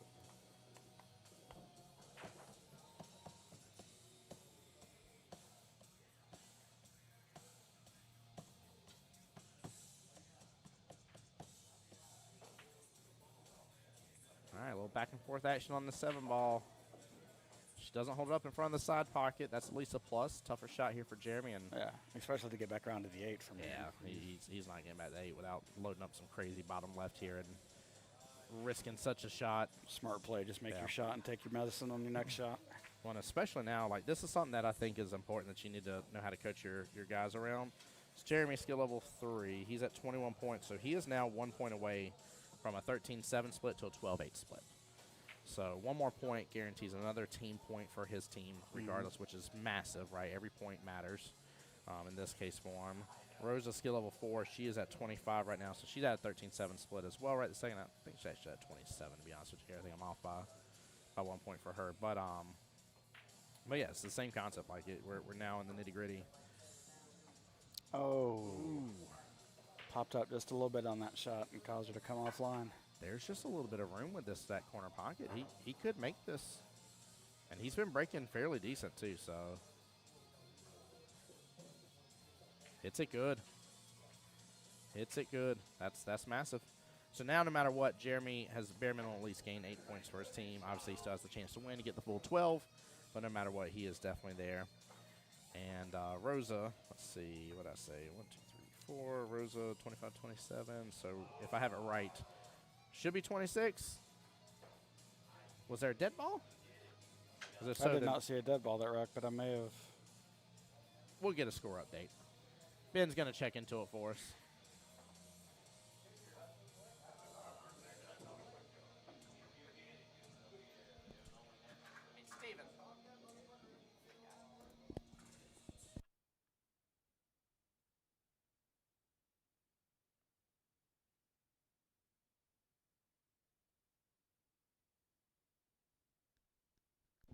Yep, and there it is.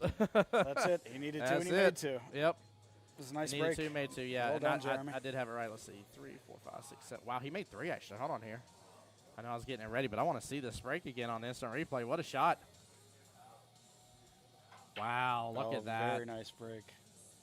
Top right corner pocket, left-hand side, bottom right-hand corner pocket. Goodness gracious, what a break. And none of it was lucky kisses or anything. It was just straight Yeah. off the rack and into the pockets. That was well done, Jeremy. Well done, sir. So that is actually a 13-7 victory.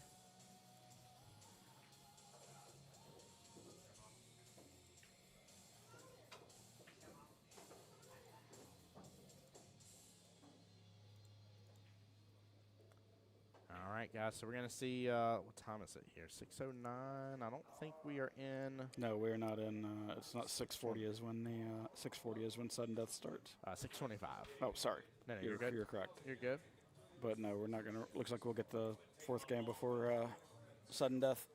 Yeah, that 5th one and get rolling, but it depends on how Cammy's match versus. Oh, hold on. I thought Wayne was at the table. That is not Wayne at the table.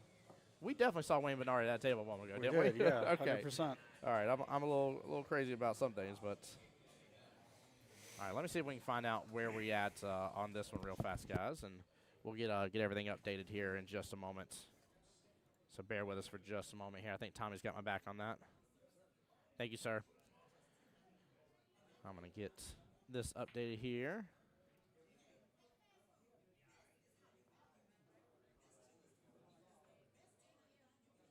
Cammy is at skill level 6. She'll be going to 46.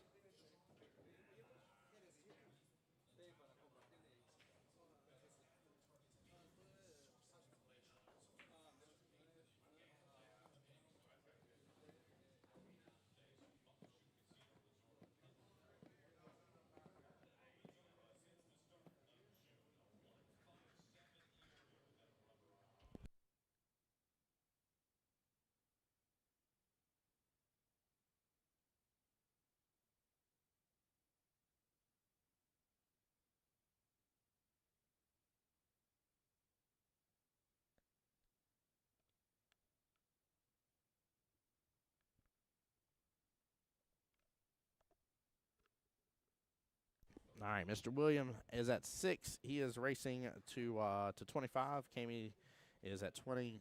Going to 46 now. With that being said, though, William can lose this 14-6. So if he gets to that break, let's see, skill level 3. So he's got to actually get to. He's gonna not gonna quite get there. He's got to get to 17 points, is what she's got to hold him to. Oh, that's not gonna be easy. No. Nope. And I don't know if they're going to start the sudden death match yet or not. I think they may be waiting to see. I didn't how this quite one hear goes. everything going on over there, but I do not believe they're gonna start it. I believe they're going to wait because this match can end without the, or can end in the match total. Yeah.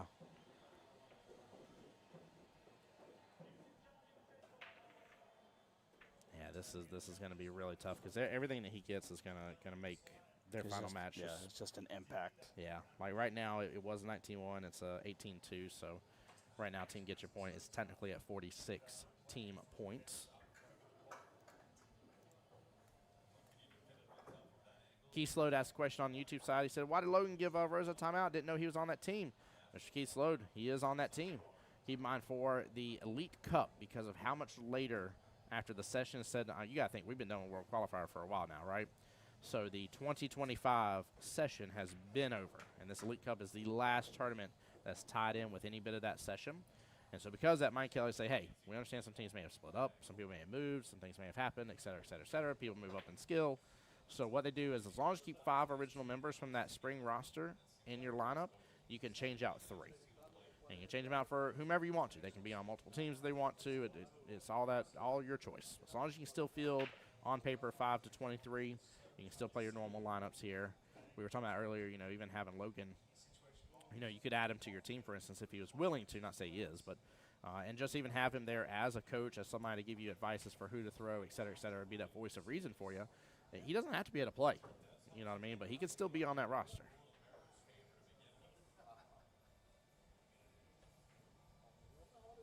Yeah, the next split for Mr. William here is 10 points. If he gets 3 more points on the board, that's another point towards team Get Your Point.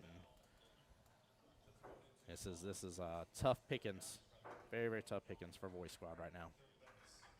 Not an easy situation to be in because she knows she has to hold him to a certain amount of points, and it's just because now she's putting that. I'd assume, I don't know Kami that well. I do know Kami, but I don't know Kami that well. So that just puts that much more pressure on her, and that just. It's a lot. Oh, good try. He was trying to back cut that into the side to get naturally back on the 9. Or at least that's what it appeared. Yeah, no, I agree with you. He said, "What is Logan on? About 20 teams?" That's funny. Hey. That boy does shoot a lot of pool. Him and Jose Santiago are like 2 of the ones that have the most amount of teams that they are on. It's so funny to see, but they love playing pool, man. It's definitely a core part of who they are in their life. So. Well, they're also both high-level players. They're also very well-respected players, and so having that having them on your teams of benefit. Yep, big benefit. That's one of the reasons they're the high-level players is because they play a lot. Yeah. Yep, I agree with you, 100%. Cheryl, so I stand corrected here. I thought it was Kami versus Wayne. On this table here that we are on right this second, it was actually Kami versus William. Wayne was at the table, I think, given a timeout is what it was. We just happened to look over at the raw moment whenever Wayne was physically at that table because I'm like, timing, I was like, are we crazy? Like, Wayne was definitely over there, right? Like, yeah. So this is the match that we were referring to. This is the only match going on right now. They are waiting to start up match number 5 to kind of see where this goes because of how close the score is for a team Get Your Point to get the win. They do have 3 wins under their belt. Keep that in mind. So Get Your Point is only racing to 50 points as a team, not to 51. That may not seem like a difference to most people, but you're talking about, for instance, in a skill level 4, for example here, that is on average, that's a 3-point difference that they have to get to move to another point for the team. So Very nice pick by Kami, but she can see part of the one, I think. I don't know if she can see enough of it to do anything with it, but I think she can see part of it. Yeah. Oh, you're good. You're A-okay, Miss Cheryl. It's not a problem. Keith Slow says maybe one day I'll be as good as long. Keith, did you just hop from my YouTube over to Jacksonville APA's YouTube? Oh my goodness gracious, crack me up, brother. Oh, nice hit. Yeah. Oh, little Karen Love. No. Oh. Ooh. Risking that side pocket. I do see Wayne with his cue in his hand, though, so I am assuming that you are right about that, Cheryl. I think Wayne may be the throw here, which would make sense in sudden death. So One other thing they could do if the other team agrees, of course, is if Williams starts for some reason struggling, go ahead and throw the 5th match, and I think they did throw it while we were talking. I thought they were waiting. oh, maybe that was what was going on because there's a couple of from both team over here talking. So Okay. Oh, wrong ball. Cheryl, I am cuckoo for Cocoa Puffs here. We thought they were trying to hold real fast because of this one. And I guess they did not, which is fine. They shouldn't hold, but I thought they had come to an agreement on that or something. But I sit corrected for a we're not even going to count because it's too big of a number. But Wayne is against what I think to be Mr. Ben over there. I see Ben on the table, so.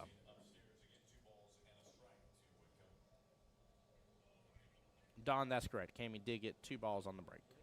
It was 23-7.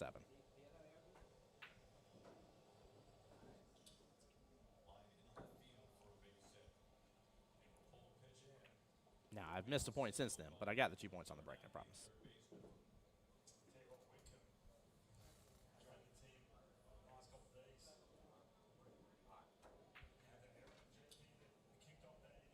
But yeah, Cheryl, Wayne has started sudden death, so forgive me again. I'm sorry about that.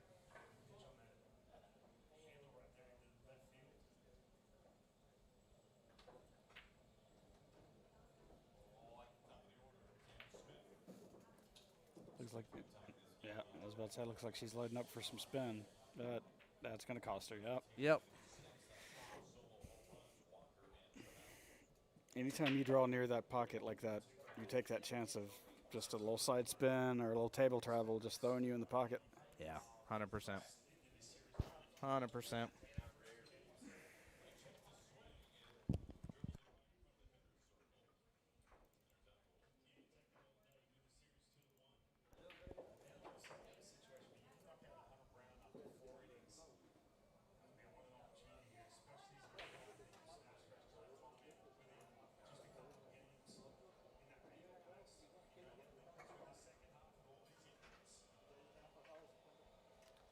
Just so we can get some coverage of both here, we may jump back over here in just a moment to Wayne and Ben's matchup here in a moment.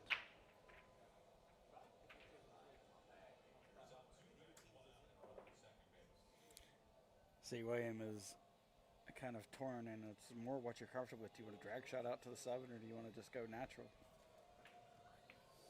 It's just, yeah, there you go. Very nice shot. Did he get back around? He's fine. But that was just a question of, you could see where he was not second-guessing himself, but just trying to decide which one was the better for him to shoot, the drag shot back around, or like he did, he just went natural right around to it. It was a very nice shot. It definitely was. Oh, avoids the scratch, but a little bit of a stretch there. Cammy needs to tic-tac-toe this one, man. This is... Yeah, just go to the rail and just either a stop shot or go forward just a little bit to the 8, and you're perfect. Yep.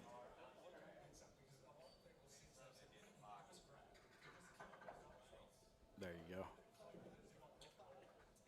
Just don't try to do too much with it. Just try to keep it as simple as possible in these situations where it's, as you said, tic-tac-toe or ABC. It's just, or I guess better would be connect the dots. Yeah. Yep.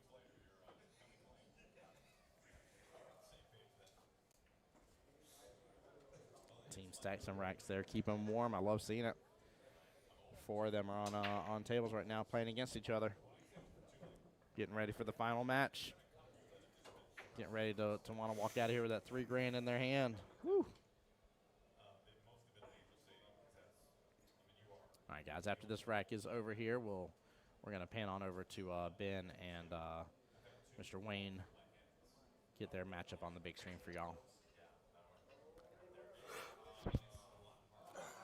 Sorry about that. I tried to get my mic up before yawning. You're good. You're good. There you go. You're all good, sir. It's not a problem, I promise you.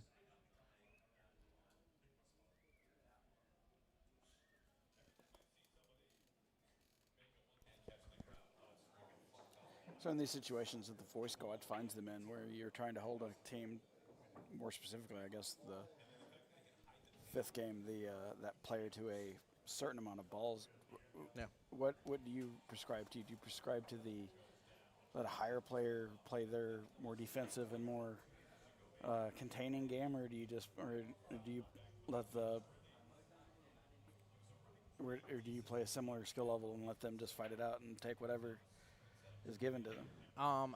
So had they got into a sudden death situation, I would have been okay with cutting the legs out from Wayne and throwing like a lower skill level and seeing how that plays out because of how much less they really need with it being double the points.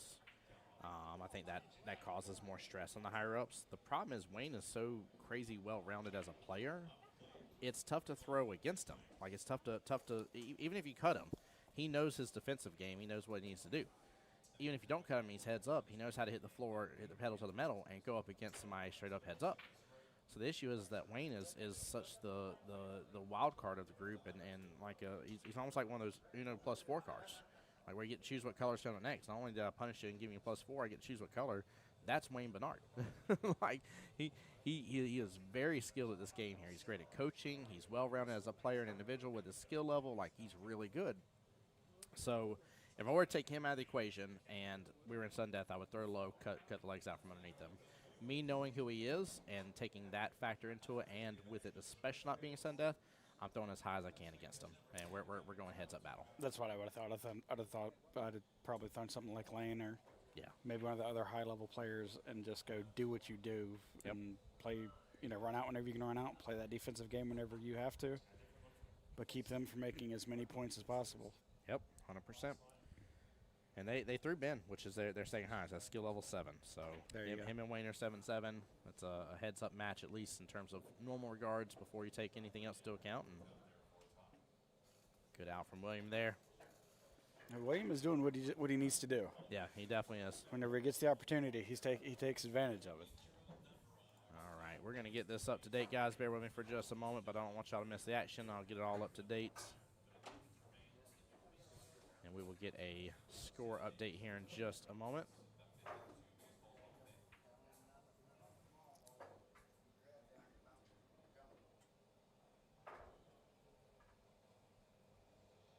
Man, that is a cluster down here on this end of the table, isn't it? Mm-hmm. Yeah, it's ugly.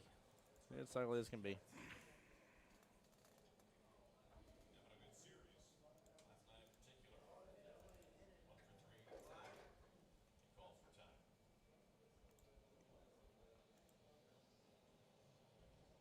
Dell giving a shout to Mr. Williams there, saying good game, GG's to him. He's doing very well. He's getting very close to the zone of what he needs to be. And if I had the score right, him as a skill level 3 with 10 points, that makes it a 17-3. So right now, technically, Wayne has to be held to 3 points. So has a right this second with how this is developed. So we're going to get a quick score update from him, and I'll be right back, guys. That was a very nice shot by Ben there, breaking the 4 out of the pack. See if he can continue doing it by shooting the 4 up into the corner and maybe holding to the 5 there, using the 8 maybe as a backboard.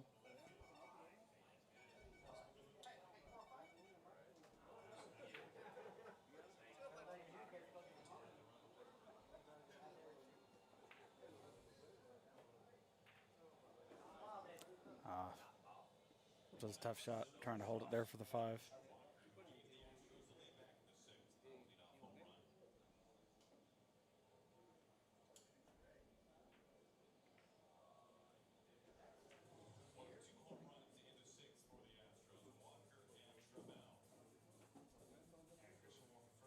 See what Wayne's plan is here with the 6.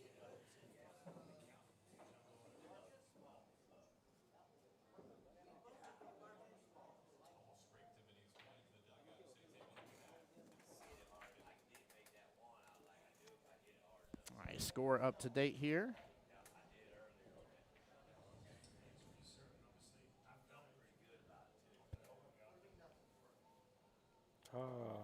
I think you may have left the 6-9 there. Uh-oh, Skedios.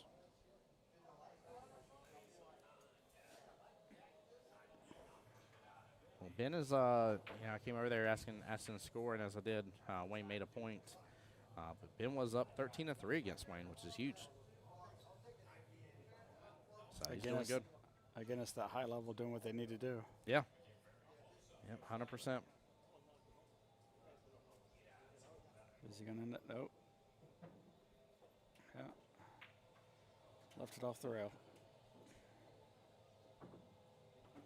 Not a good leave, not a bad leave. A little distance at least, but still doable. It's one of the makes happen. On my team's lower players, it's one of the things I try to drill into their head is sometimes the best defense is a distance defense. Mm-hmm. Put the object ball against the rail and try to get the cue ball as far away from it as possible. Yeah. Anything that increases the likelihood of them not making a shot, which you increase the sharpness of the angle to the next object ball, you increase the distance, you add in having to shoot off the rail, all that kind of stuff, like every aspect. That's why when you hear me talk about using the bridge, right, lay the bridge down. Quit adding the extra XYZ axis into the equation. You're trying to control both hands. This ain't a crazy arcade game, you know? Oh, Wayne. He feels it too. Yep. He, in fact, did not get his point on that one. Did not. That's a big thing, and people seem to be so reluctant to use a bridge. Mm-hmm. I know the chat and the people watching can't see me, but I'm not a tall person. I've had to use a bridge my whole life, whether it be a 7-foot table or a 9-foot table. And that little bit of extra reach, that a lot of times that's extra stability. Yes. It's that extra little bit of stability. You're not out reaching out over across the table or balls or something, and you're just more stable. It makes a big difference.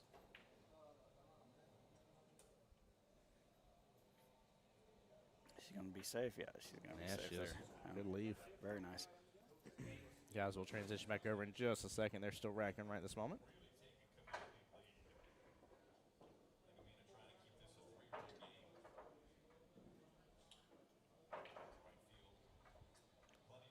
All right, back to it.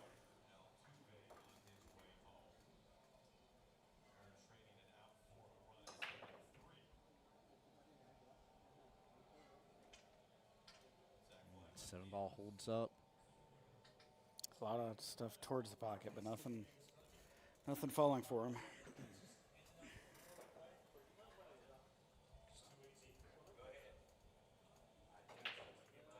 Another thing that changes this late in the tournament is it's warming. It's getting a little warmer in here, and so the tables are not running quite as fast, and so the tables are our pockets are a little looser.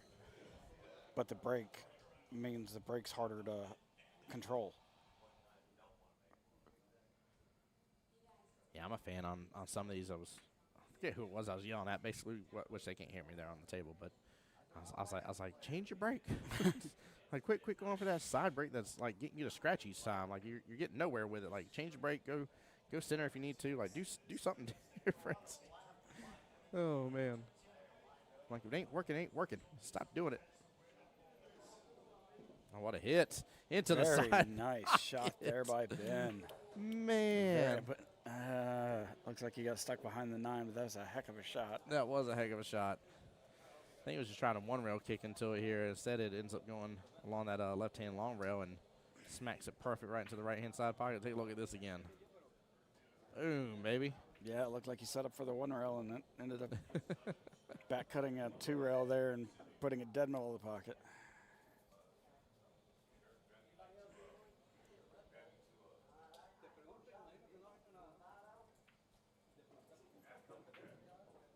Oh.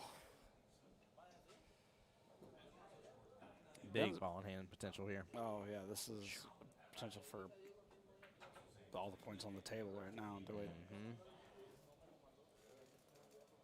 Everything's out in the open. That 4 is not going to be any trouble for somebody's skill level of Wayne. Yeah. As long as he stays on the correct side of it. Yep.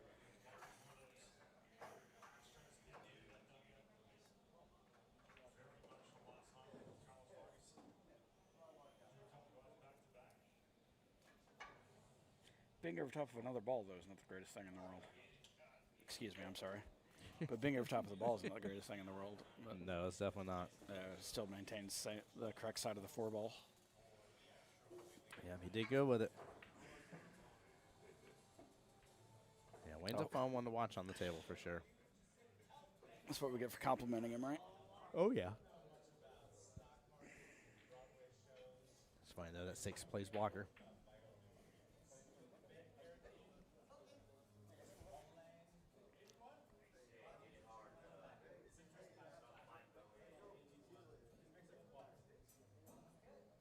I wonder if they know, like currently, where they know what Wayne needs to get to currently where William is. Yeah. If they know, well, okay, say he for some reason maintains that score and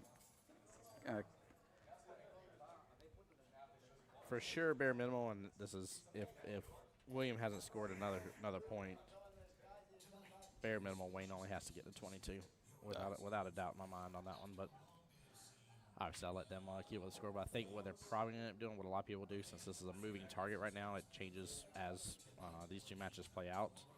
I think what they may end up doing is they may be waiting for the second table to finish first and then calculate what they need to from there.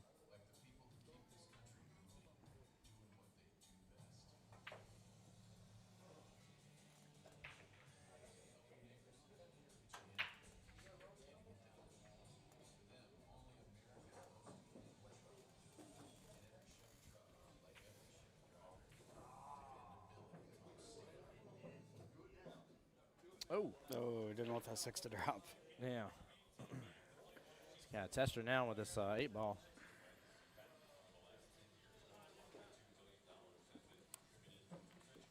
Nice little force follow. Will get him where he needs to go, though. He's going to be forced to do a little force follow anyways, being on the rail. Oh, he was trying to just not back cut it, but cut bank it back across, it looked like. Yeah. Yeah, a little cross bank action. That would have been interesting. But I was agreeing with you on that force follow. It looked like it was just a natural force follow around 3 rails. Yep. May have still had some distance between himself and the 9, but the 9 was far enough away from the rail. That shouldn't have been too much of an issue. Yeah, I agree. Again, if you get anywhere from that left-hand side pocket, connect the dot to the 9-ball and shade down, like. And see this here, I don't know why he would go on the side here and not just goes down table. But again.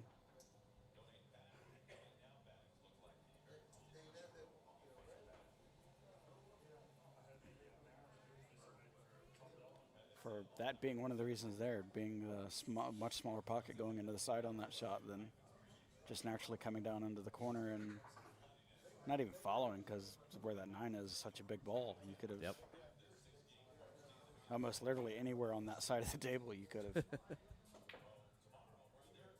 I like it. Dale on the YouTube side says he's got his pom-poms going for Mr. William over there. Or Mr. Wayne, I'm sorry, forgive me. That's funny. But I guess William works too, because Williams is on the same team on the other table. Yes, yeah, I was mixing his 2 comments up because he said GG Mr. William a moment ago.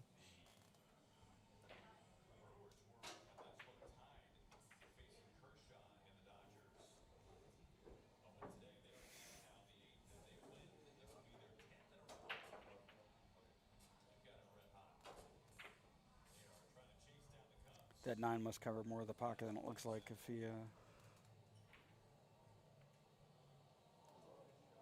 Oh, ho, ho, ho. Is he going to get lucky? Nope, just made it easier for Wayne. No. It was a great try, though.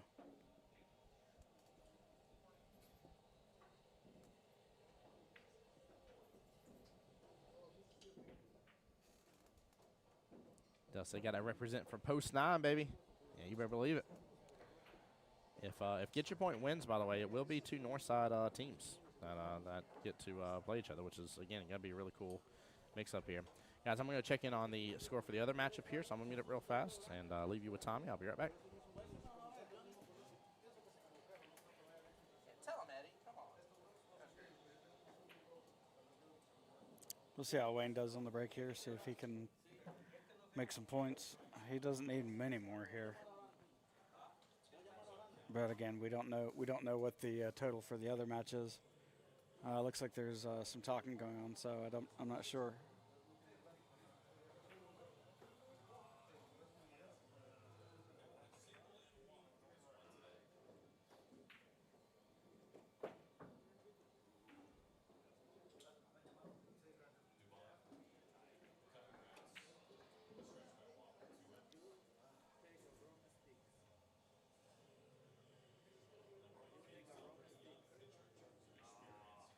Not quite sure what's going on, but it appears neither team is shooting currently, so we may have a resolution of the match.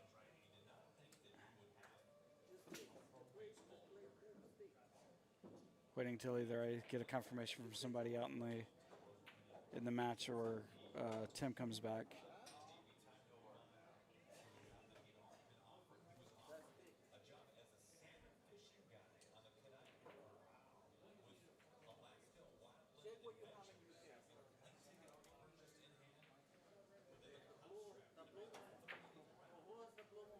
It looks like it's over. It looks like Get Your Point has won the match. It would appear that William did what he needed to do to go ahead and get us to get to the finals. So your finals will be Get Your Wreck, and I'm sorry I cannot remember the second team that has already qualified for the finals. I'm not sure their name. Oh, I'm sorry, it's Rack Smackers. So it'll be Rack Smackers versus Get Your Point in the finals here very shortly, which will be on cam. We're on stream.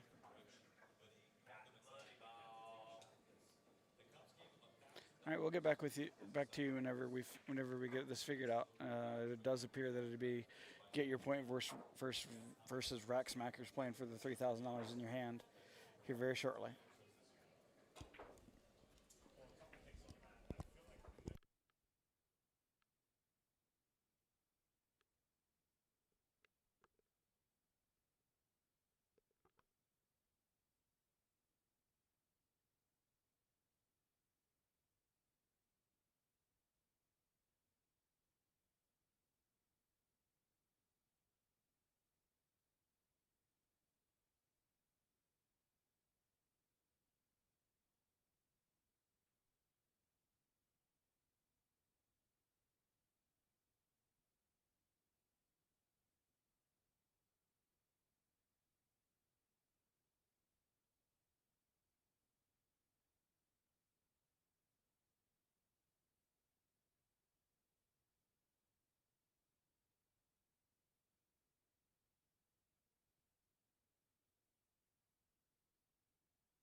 All right, sorry about that, guys. So Wayne's team did officially get the win.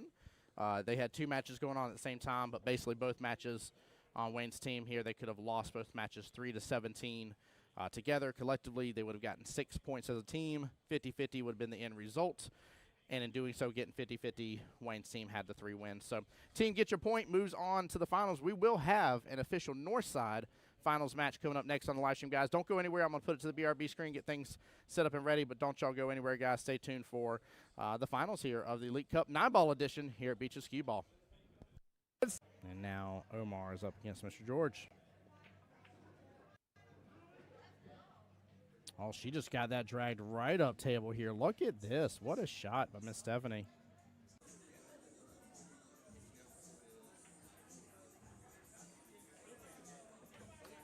Oh, what a bank by John Hummel. Nicely done. And to set himself Karam here off the 3 into the 5 left-hand side pocket. 3 should pop back out. May actually open up for a 3-9 combo. He goes for the Karam down in the bottom left-hand corner pocket, makes both. He says, I don't need a stinking 3-9 combo. I'm just going to show up and show out on stream here. Great job there, giving Miss D some space here on the other table. Table 25, again, rocking and rolling with Strokers versus Wreck and Rollin'. Trying to keep eyes out on that as well, guys. I'll keep you guys up to date on the score as I can. Woo, what a fiery shot from Miss Debbie. Well played. Cut that in. It's tough from the camera angle to tell. If the 1 has room to come past the 8 to the bottom left-hand corner pocket, I'm not as worried.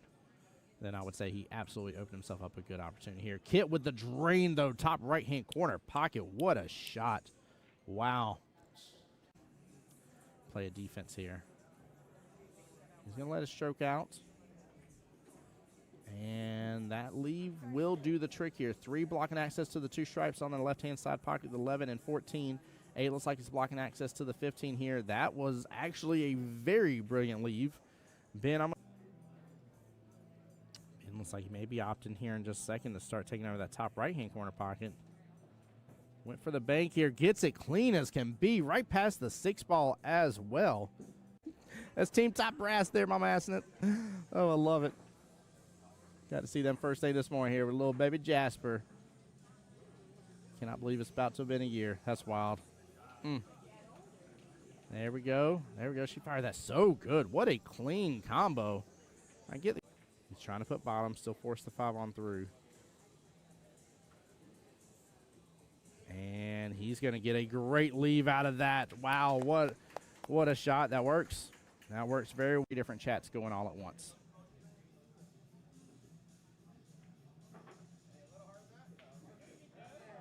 And that will do the trick right there. He lands it perfectly. Great timeout. Well played here.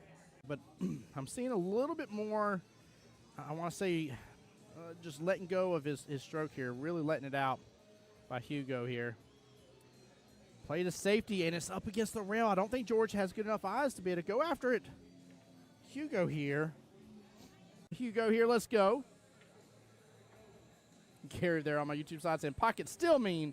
Woo-hoo-hoo-hoo-hoo-hoo. George added a little spice to your life on that one here. My man wanting to earn himself instant.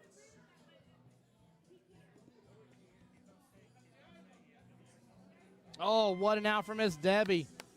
Well played. Debbie getting the enough room past that 5. So. Oh, he's looking at the combo. Oh, yeah, he's looking good at the combo. Look at that. Side pockets open up for it. Karam's right on over. Beautiful. What a nice little shot. Minutes into the stream going live, in which a couple of those we weren't even on the table yet. Goodness gracious. If so, we are rushing through these finals. And she does. What a beautiful out. This is, I mean, Top Brass is 9 ball they're playing, so both on the 6.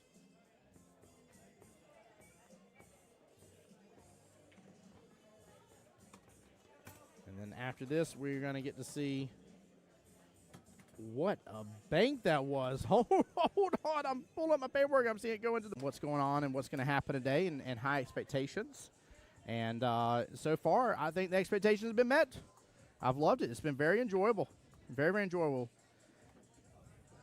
Nice job by PJ. Good job. Look at that action. Goodness gracious.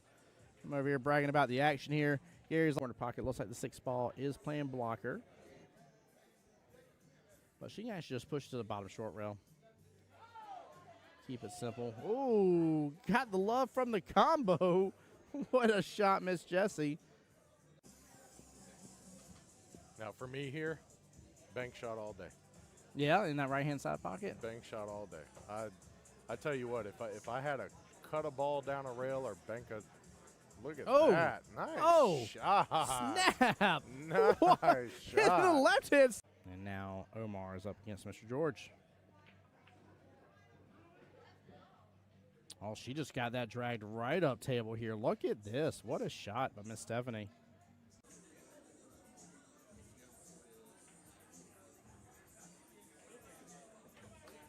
Oh, what a bank by John Hummel. Nicely done.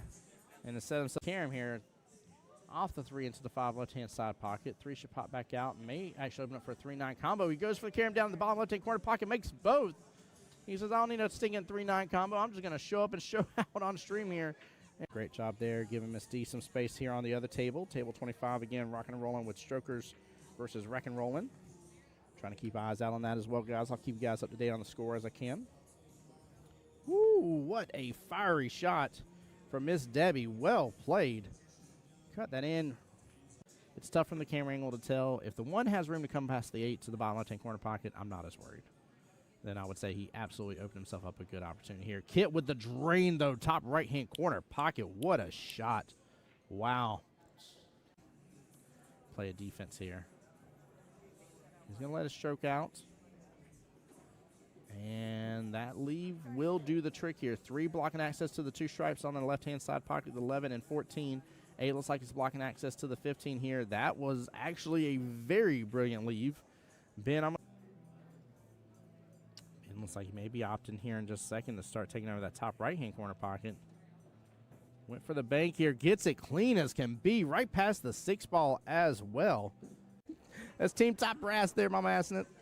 Oh, I love it. Got to see them first day this morning here with little baby Jasper. Cannot believe it's about to have been a year. That's wild. There we go. There we go. She fired that so good. What a clean combo. I get it. He's trying to put bottom, still force the 5 on through. And he's going to get a great leave out of that. Wow, what a shot. That works. That works very well. Different chats going all at once.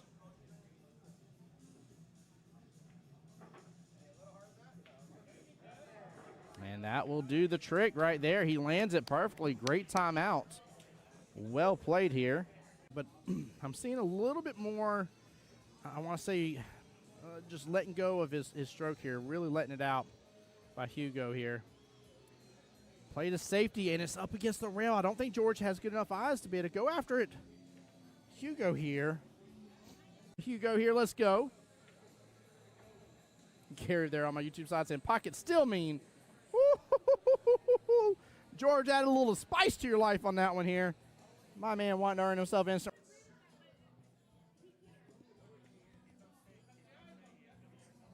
Oh, what an out from Miss Debbie. Well played. Debbie getting the enough room past that 5. So. Oh, he's looking at the combo. Oh, yeah, he's looking good at the combo. Look at that. Side pockets open up for it. Karam's right on over. Beautiful. What a nice little shot. Minutes into the stream going live, in which a couple of those we weren't even on the table yet. Goodness gracious, if so, we are rushing through these finals. And she does. What a beautiful out. This is, I mean, Top Brass is 9 ball they're playing, so both on the 6.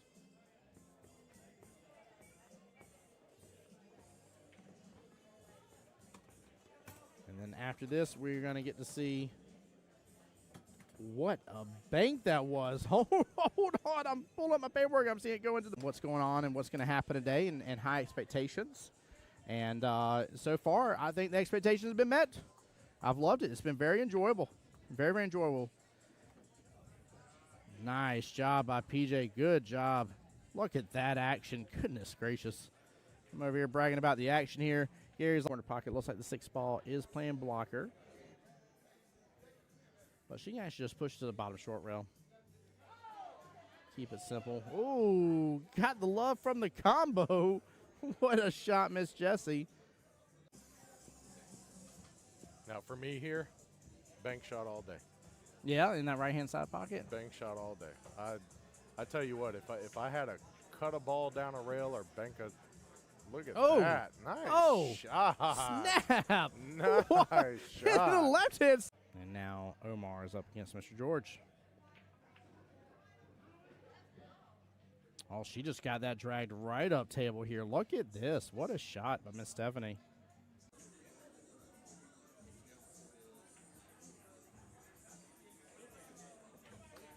Oh, what a bank by John Hummel. Nicely done. And to set himself Karam here off the 3 into the 5 left-hand side pocket. 3 should pop back out. May actually open up for a 3-9 combo. He goes for the Karam down in the bottom left-hand corner pocket, makes both. He says, I don't need a stinking 3-9 combo. I'm just going to show up and show out on stream here. Great job there, giving Miss D some space here on the other table. Table 25, again, rocking and rolling with Strokers versus Wreck and Rollin'. Trying to keep eyes out on that as well, guys. I'll keep you guys up to date on the score as I can. Woo, what a fiery shot from Miss Debbie. Well played. Cut that in. It's tough from the camera angle to tell. If the 1 has room to come past the 8 to the bottom left-hand corner pocket, I'm not as worried. Then I would say he absolutely opened himself up a good opportunity here. Kit with the drain, though, top right-hand corner pocket. What a shot. Wow. Play a defense here. He's going to let it stroke out. And that leave will do the trick here. 3 blocking access to the 2 stripes on the left-hand side pocket, the 11 and 14. 8 looks like it's blocking access to the 15 here. That was actually a very brilliant leave. Ben, looks like he may be opting here in just a second to start taking over that top right-hand corner pocket. Went for the bank here. Gets it clean as can be. Right past the 6 ball as well. That's Team Top Brass there, Mama assing it. Oh, I love it. Got to see them first day this morning here with little baby Jasper. Cannot believe it's about to have been a year. That's wild. There we go. There we go. She fired that so good. What a clean combo.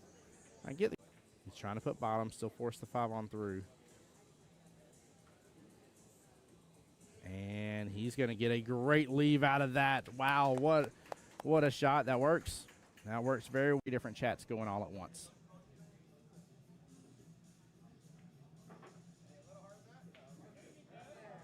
And that will do the trick right there. He lands it perfectly. Great timeout. Well played here. But I'm seeing a little bit more, I want to say, just letting go of his stroke here. Really letting it out by Hugo here. Played a safety, and it's up against the rail. I don't think George has good enough eyes to be able to go after it. Hugo here. Hugo here, let's go. Gary there on my YouTube side saying, pocket still mean. Woo-hoo-hoo-hoo-hoo-hoo. George added a little spice to your life on that one here. My man wanting to earn himself instant.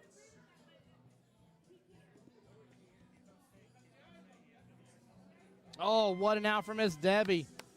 Well played. Debbie getting the enough room past that 5. So. Oh, he's looking at the combo. Oh, yeah, he's looking good at the combo. Look at that. Side pockets open up for it. Karam's right on over. Beautiful. What a nice little shot. Minutes into the stream going live, in which a couple of those we weren't even on the table yet. Goodness gracious. If so, we are rushing through these finals. And she does. What a beautiful out. This is, I mean, Top Brass is 9 ball they're playing, so both on the 6.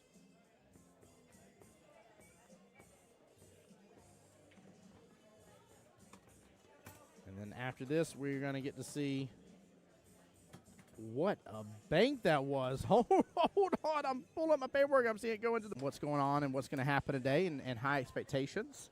And so far, I think the expectations have been met. I've loved it. It's been very enjoyable. Very, very enjoyable. Nice job by PJ. Good job. Look at that action. Goodness gracious. I'm over here bragging about the action here. Gary's corner pocket. Looks like the 6 ball is playing blocker.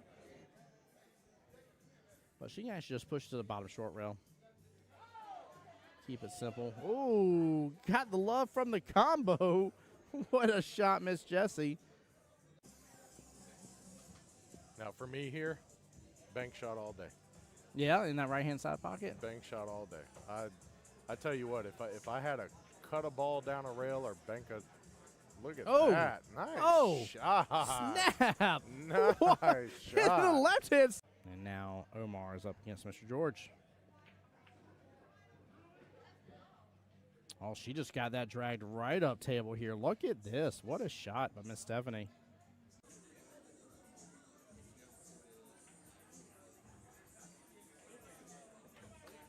Oh, what a bank by John Hummel. Nicely done. And instead of Karam here, off the 3 into the 5 left-hand side pocket. 3 should pop back out. May actually open up for a 3-9 combo. He goes for the Karam down in the bottom left-hand corner pocket, makes both. He says, I don't need a stinking 3-9 combo. I'm just going to show up and show out on stream here. Great job there, giving Miss D some space here on the other table. Table 25 again, rocking and rolling with Strokers versus Wreck and Rollin'. Trying to keep eyes out on that as well, guys. I'll keep you guys up to date on the score as I can. Woo, what a fiery shot from Miss Debbie. Well played. Cut that in. It's tough from the camera angle to tell. If the 1 has room to come past the 8 to the bottom left-hand corner pocket, I'm not as worried. Then I would say he absolutely opened himself up a good opportunity here. Kit with the drain, though, top right-hand corner pocket. What a shot. Wow. Play a defense here. He's going to let it stroke out. And that leave will do the trick here. 3 blocking access to the 2 stripes on the left-hand side pocket, the 11 and 14. 8 looks like he's blocking access to the 15 here. That was actually a very brilliant leave. Ben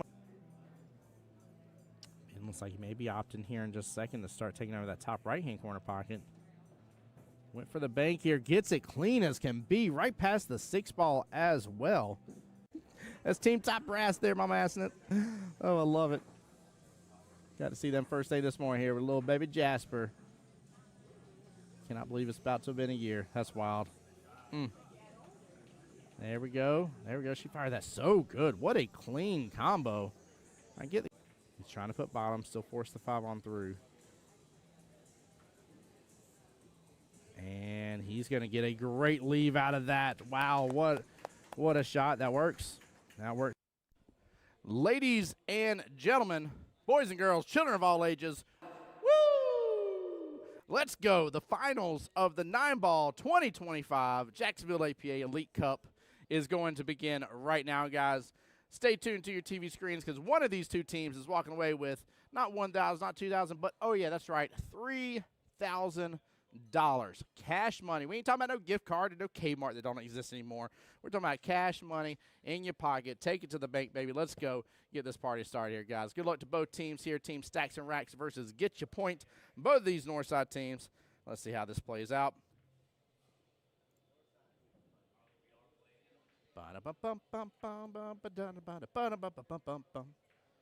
Ready for the finals.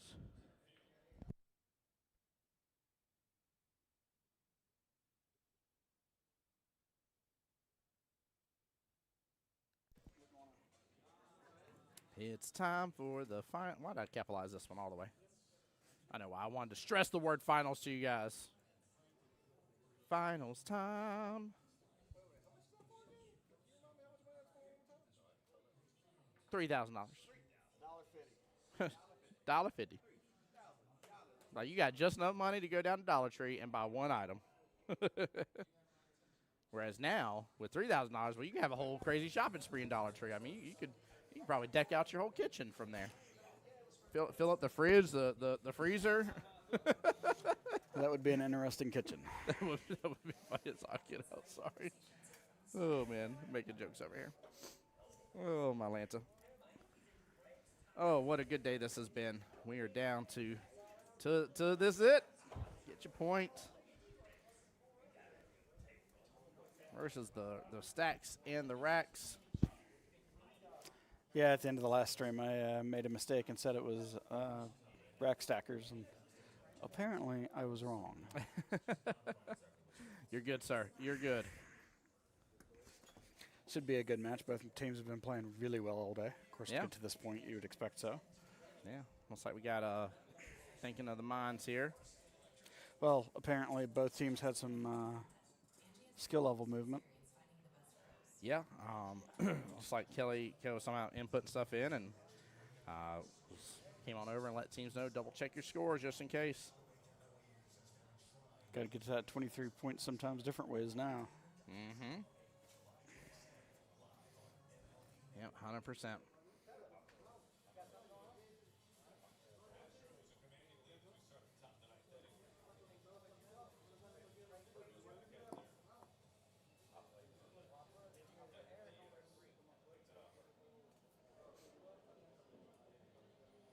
they're discussing it right this very second, guys. Bear with them for a moment. Big decisions to be made here. One slip in the throw, and that could be all she wrote. These high-level tournaments, though, you don't want to rush the throwing and anything. Take your time, make your decisions. Yeah, absolutely. It is. It's worth doing that. Very much worth doing that.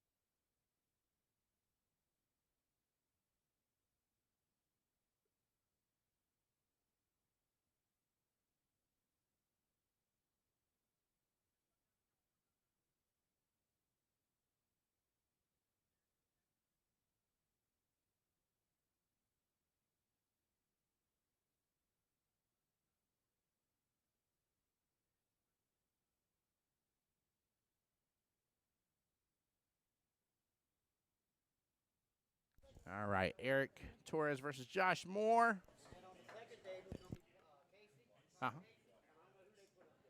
And Chris Casey, at least for stacks and racks on the second table. So it's like Mr. Toto's biding his time here before he comes on out swinging at people. What did I say, Josh Moore? Is your mom in the stream right now? Shout out to Toto's mom on the stream here. Show your love, my dear. Pop on in. Let me give you a quick holler.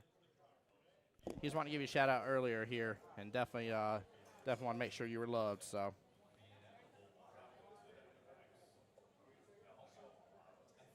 Oh, giving the wrong, goodness gracious, hitting the wrong button here. Let's try that again. Oh my goodness gracious, he doesn't have that many points. He needs this many points. Tommy, this is about to be an interesting match out of nowhere. You know, Josh up 20-0 without ever striking a right. That would be a unique skill there. Oh my goodness gracious, yeah, that would be the most amazing thing in the world. Like what is going on? All right.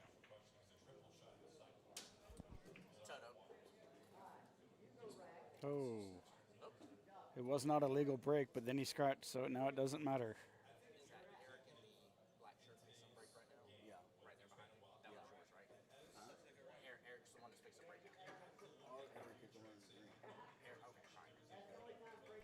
All right, so that is Josh fixing a break now for Team Get Your Point. So what happened is the rack was struck, but a scratch occurred. In that case here, because it wasn't a legal break here overall in terms of four object balls hitting a rail, from there it reverses and flips in terms of who has the break. So this goes over to Mr. Josh here for Get Your Point here in the New York City shirt. Carrier there giving a shout to Chris Casey. There you go. Cheryl in here says good luck to both teams. Good luck indeed.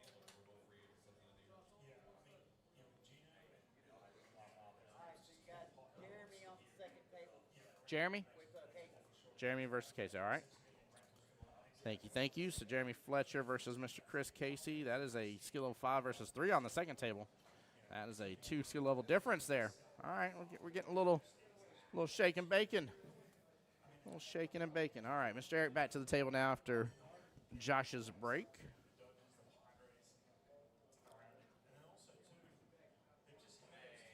And what is that, the 7, 3, and 8 that are clustered up a little bit with each other? Yeah, it looks like that's the 3 balls by the side pocket there on the right. I was about to say, it might be facing to get worse here, depending on how he runs into it. Sure enough, it was.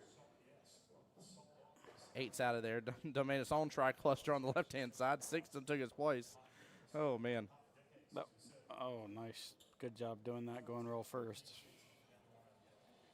He must have realized he wasn't able to get to the 1 without scratching before. That was a nice shot by Josh.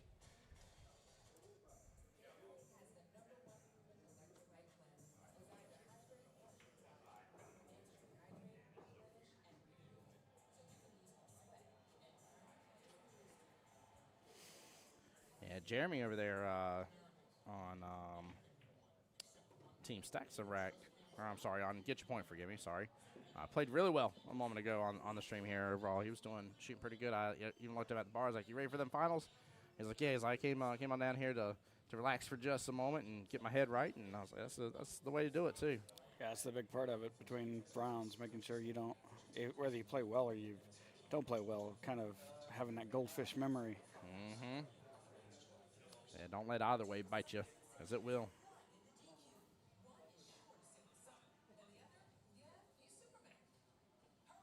And he's got a tough test ahead of him over there. His opponent, I know pretty well.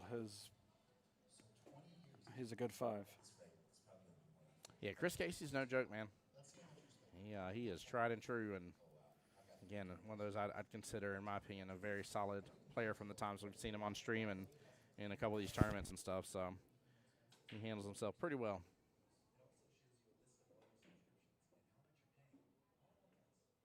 Eric full swinging at that one. No love from the table here, and not really the best leave here against Josh. Or not a bad leave, I should say. Forgive me about that. Mixing those up, guys.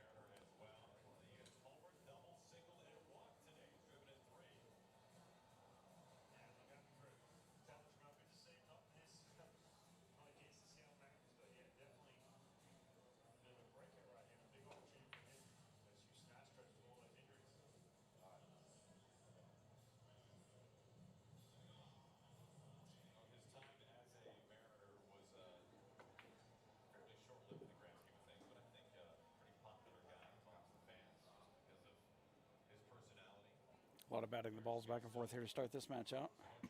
Right. Got to find their groove again, get back into the same swing they were before from the last match, or last time they played, I guess. Because I'm not sure if Eric or Josh played last. Well, no, did Josh play last round? I don't remember. I don't think so. I don't think so. Yeah. Oh, sorry, I was looking at my phone on something here. Who made that 4-ball? Did you see? Was it Sherry? That's just that table. Sorry, I don't. Nope. You're good. You're good. Woo. I saw it, but my brain can't go. It can't. Well, okay, that works. Yep. Got that 6-ball. He is a fast attacker here. Look at this down. Yeah, he took second on that one.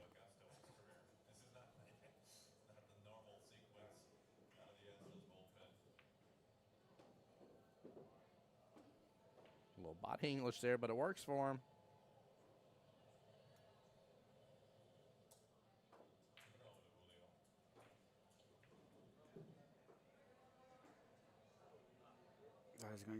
Is he gonna get behind the 9? No. Looks like Josh or Eric will be able to see. Maybe not. Maybe he caught him behind the 9.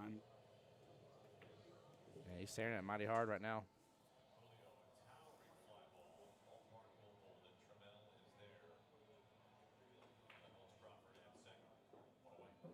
Nice shot.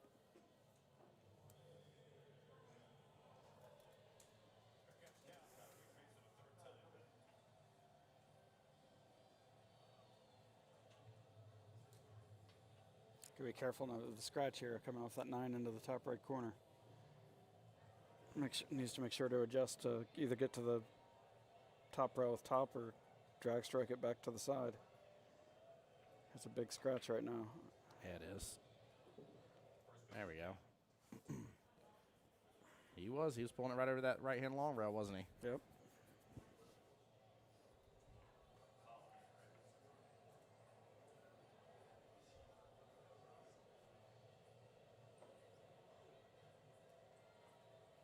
Oh, no.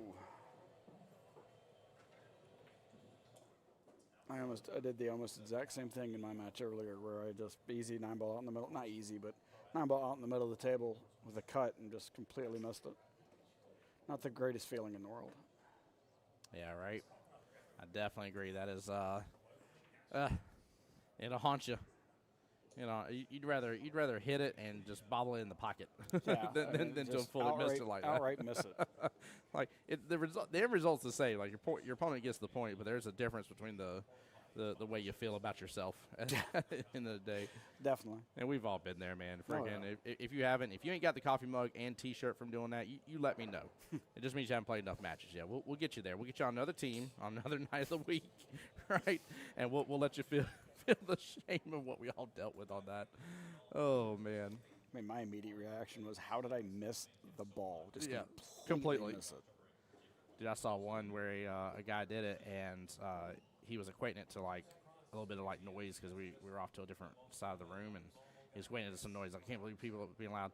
And he set it up 3 times after his match was done and missed it 3 more times in a row. Oh, no. And I'm sitting there looking at him. I'm like, you just need to cut your losses. Yeah, brother. Like, That shot's just got your number today. You could blame it on people being loud all you want to, but you just did it in a controlled environment. You can't blame it now. Oh, man. The noise thing always don't want to say dumbfounds me, but like, you're playing in a bar all the time. Yeah. Like it's not like we play in these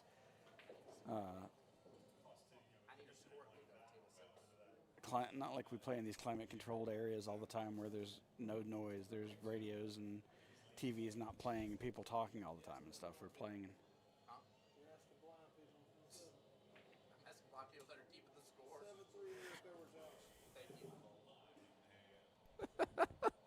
That's why I need a score update just to confirm. He's like, you're asking blind people. I said the blind people that are keeping score.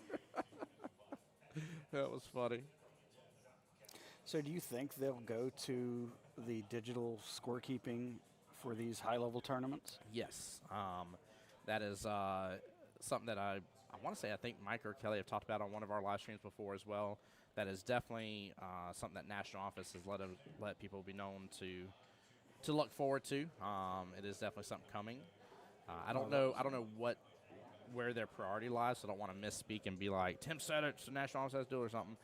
There's somebody's going to quote me on here, but I think the high-level tournaments are a focus first, and then adding on things like, for instance, like the weekly or monthly Masters, for example. But I think tournaments are kind of the next big deal because they would love to have this in Vegas. Yeah. Instead of having to do the paper. Oh, do they do the paper version in Vegas also? They have to do the paper version in Vegas too, yeah. So, like, it isn't like Vegas has, like, the special sneak peek of the app and they get to use it right now. We don't. Like, it's being worked on. It's being tested in some markets from what I understand, which makes sense. Every app gets tested in the world whenever you make one. But past that, it's definitely something that will be coming in the future. I think there's even, like, talk of, like, wanting to make sure that things like singles boards, for instance, will be available for that as well. Okay.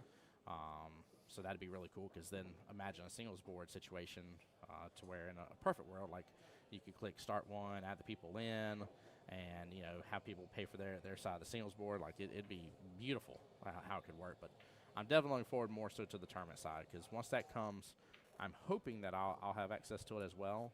But I'll be able to have it hopefully in the moment and be able to see in the moment where if you're like, hey, like table like 16 is team, blah, blah, blah. What's their match? Well, right now that team is up X amount of points, et cetera, and I should be able to access it. So it'll be pretty fun.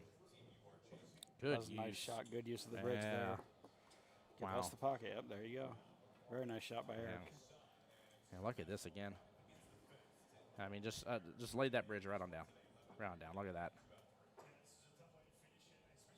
Oh, does he still keep it standing, or does he? Yeah, he does. Oh, man. He still got it pretty stable, though. Once he elevated where he wanted to, he still got it pretty stable. He did good. Hey, Jacob. How's it going, sir? Oof. Welcome into the stream here. Jacob on his dad's account over there for Mr. Robbie Register. His son's over there on his YouTube account. Jacob, how you doing, brother? Welcome to the stream, man. Glad you're here. Glad you can be here to support your dad.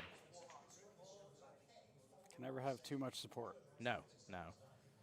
Number one thing, I mean, just like Toto. Toto's wanting to give a shout out to his mom a moment ago on stream here. And, I say this every single time. I'm a huge fan of the fact that, thank you, sir. Huge fan of the fact that, that families show up in these streams. If all I knew one person was going to be in the stream and it was a family member getting to watch their loved one because they couldn't be here for XYZ reason, I would set the stream every time. Every single time. So. Now he's on the Facebook side. He says, yeah, Dad, good. There we go. Looks like 6-3 in favor of Mr. Chris Casey on the second table over there. Thank you. Looks like Mr. Jose Cordero is going to be texting us updates to that to Mr. Tommy's phone. Appreciate that. Jeff said, I'm sorry I'm late, but I'm here at least. You're not late, sir. You were actually right on time. This was the first 2 matchups out of potentially 5 in the finals. You could not have come at a more perfect time, Jacob. So don't you fret about it, my friend, and enjoy. Hopefully, getting to see your dad play. We'll see how how the matches play. Obviously, they need to take a lot into account strategy-wise. Both teams are very tough teams and going to hold this close to their vest, but we'll see what happens.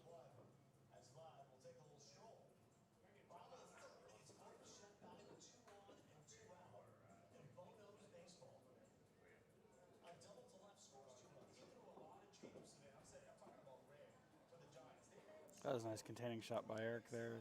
Mm-hmm. Now it basically just needs to do the same thing except for a longer distance on this shot. It's just basically stop where the 6s are coming back a little bit, and he's perfect on the 7 for the 8. I mean, it's just. Yeah, he needs to pull this back just a little bit. He went forward with that. But he's going to get safe, it looks like. Yep. Yeah. Tough pickings here for Josh. Miss Carey giving a shout out for Chris here being up on his match. Keep in mind, though, Chris is a skill level 5, and his opponent is Mr. Jeremy, skill level 3, so he has to, maintain having the higher points of each rack. It's going to be a big deal. Yeah, he's giving up 13 balls there in handicap, so. Yeah.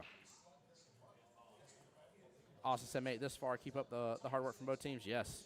Yes, absolutely. And that's what we want. What's wild, though, is that we're not going to be here till 10 o'clock for this one. So this one's going, which 9-ball usually, in my opinion, goes faster. So. That was my opinion, too, earlier today when we were discussing it, but my team seemed to disagree with me. The 8 would go faster because of the you can have a game that goes 2-0 or 3-0 compared to having to run to 45 points or whatever it is. Yeah.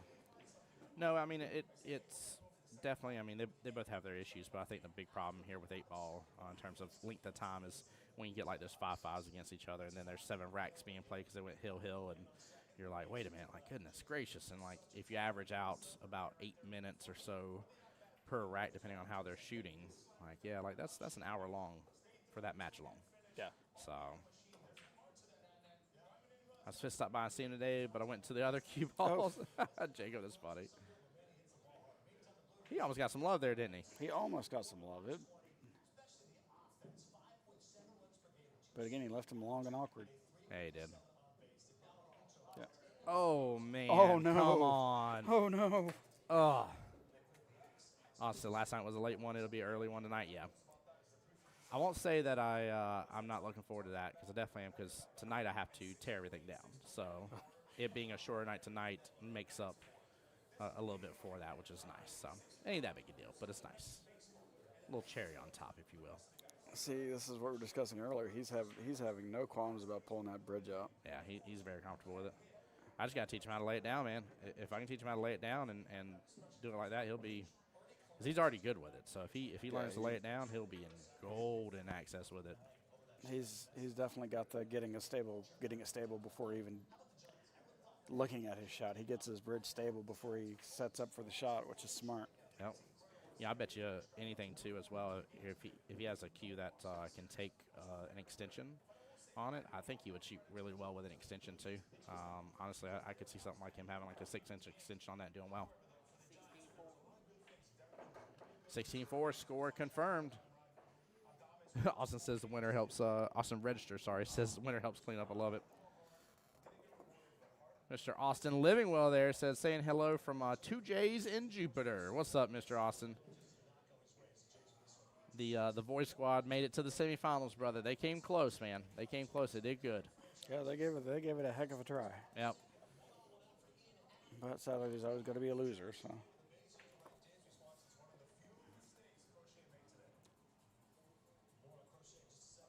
Tell you, I'll give it to Jacksonville APA, though. No, the APA I come from, they didn't have all these tertiary tournaments. You either got to Vegas or you didn't. And yep. It's the more I'm learning behind the scenes, the more I'm finding out that there's a lot of differences. There's obviously the core things that are required. Yeah, APA is a franchise, and although there's core things, there's other things that aren't required, and obviously some league areas are larger, some are smaller. And those types of things do a lot in terms of what's available to the players. So, They do a lot here. They did come close. I'm proud of them for sure. Absolutely. Austin Linwell, absolutely, sir.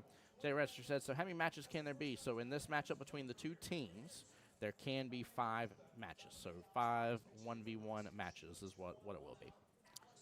The least there could be if there was, and it would have to be a big shutout, would be 4. Like, well, I mean, I guess technically you could have 3, but Yeah, you would 3. have Yep. you would really it would have to be very one-sided for all 3 games that lead in. That Yeah. Yeah, you're talking about like a 2 15-5s and a 20 type deal. I mean, Like it'd be crazy. would be very, very hard to do. Yeah. Yeah, he's absolutely right. So I do agree. You would normally not going to finish 4-3. 4 is where you could end up finishing. But honestly, with us playing on 2 tables too, just like we saw a little while ago with the Voice Squad versus Get Your Point, they had both match 4 and 5 going on at the same time, and it ended in the middle of those 2 matches together, just based on where the team points were. And guys, just as a reminder here while we're working through this finals, because I don't want y'all to forget about it, but we are T-minus right about a month away from Triangles. Summer Triangles 8-ball will be on August 23rd, and 9-ball will be on August 24th. So we're just a few weeks away from that, and in between now and then, we'll of course be live in Vegas again with you guys. So y'all will get to see me be blessed here and chase around those teams and get to give you some of the action from Vegas. So.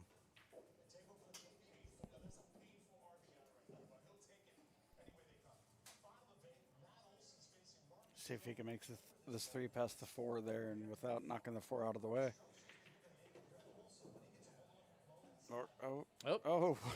Almost not done forward to it, yeah. That would have been funny. I must use the 4 there.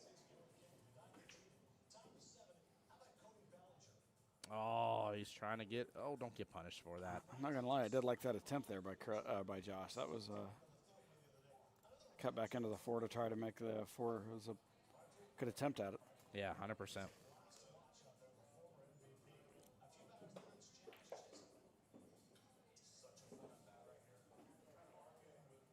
Can he get around without getting behind? Nope. He gets around and gets directly behind it.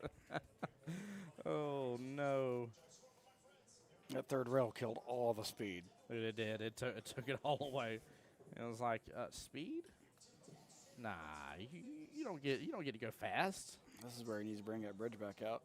No, get that bridge and bank it. You got this. You're like, you think this is one of those times in your life where if you ain't first, your last situation? No. Oh, good try, Eric. That was a very good try. Man. He didn't miss that by much at all. I see at least 2 very doable possible points here. There we go. Wayne stepping in. I like this. Definitely walk him through this. Yeah, that was a smart timeout. Make sure he doesn't get trapped behind anything, which he can very easily do. At 9's massive coming off that rail. There we go. Yep. See, this is why Wayne is as dangerous as he is as a captain. He is a fantastic coach in this regard right here. Oh, he didn't quite do what he was supposed to do there. Nope. Oh, no. He got lucky not to get stuck behind that 9-ball. Yeah. Heck, he got lucky to make it. The way it double bounced off the rail there. Mm-hmm. Yeah, but Wayne does good coaching, man. He really he's great looking at the table, great looking at better options. In that case, too, a lot of people have a fear of pulling that cue ball back as far as he did for his opponent, or his teammate, Josh here, to take the shot. Very nice shot by Eric, and he's going to slow down, and he'll have a great shot on the 6. Yeah, he's got a great shot on the 6 to get back to the 7 there. While he's taking this shot here, take a look at this again, because he didn't blink twice about going after this.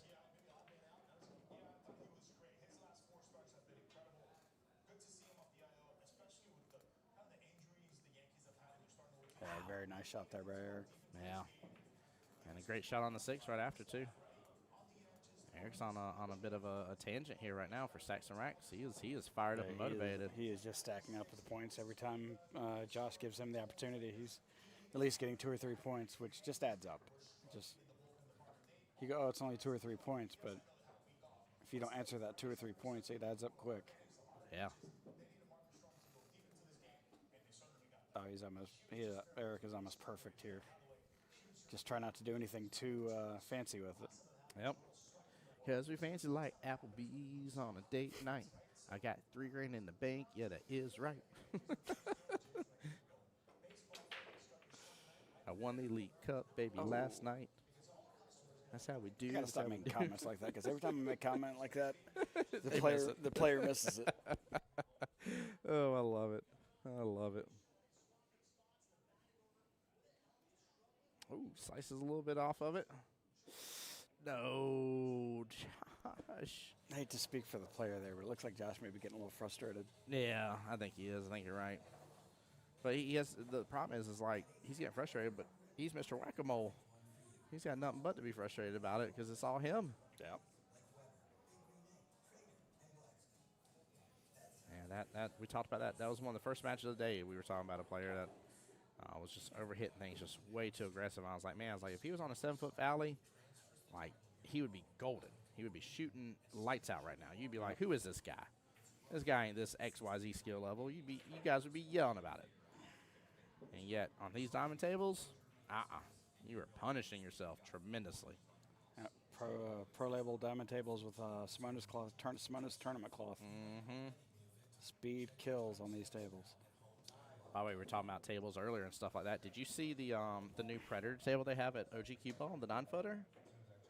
When you first walk in, it's their now arena table. That's that very first one to the left. Look at that new Predator table, man. That thing is gorgeous. All right, I have a point wrong on one end here. Let me get it adjusted, 24-6. But yeah, they got a new Predator over there, and it kind of reminds me of like it's almost like Predator took the idea of like a gold crown in terms of its beautiful look and stuff and classic look, but added their Predator flair to it. Whereas like the new Predator tables, like they have a lot of similarities of the darker black kind of shininess and stuff, look of like diamonds and stuff. Yeah. And it's kind of the end look right now, in my opinion. It's kind of what's in style. But that Predator, it screams like I got money, I'm high class, and I got an amazing table to play somebody on. And it looks so much fun. Like, I literally walked in, Sing was playing on it right off the bat. I'm like, dude, what is this beauty? He's like, yeah, we're going to be getting another one. And I think they're supposed to get one for here, if I was understanding correctly. I don't want to misspeak for them, but it looked pretty cool. It looks like a fun table to go play on. I'm such a fan of table technology, so I love where we're getting at with table technology. It's just amazing what they do. And I think we're past the big leaps. Yes, I think, but it's the little things. I mean, it's like the whole thing that made diamonds different was the shelf length. They changed their shelf length, which made, they were still playing on 4.5-inch pockets on the pros, but now they're much narrower because that shelf length was deeper. Yeah. And that makes the ball stay up much longer in the pocket than it used to, and that was the big thing. That's why all the pro tours and everything switched to Predator.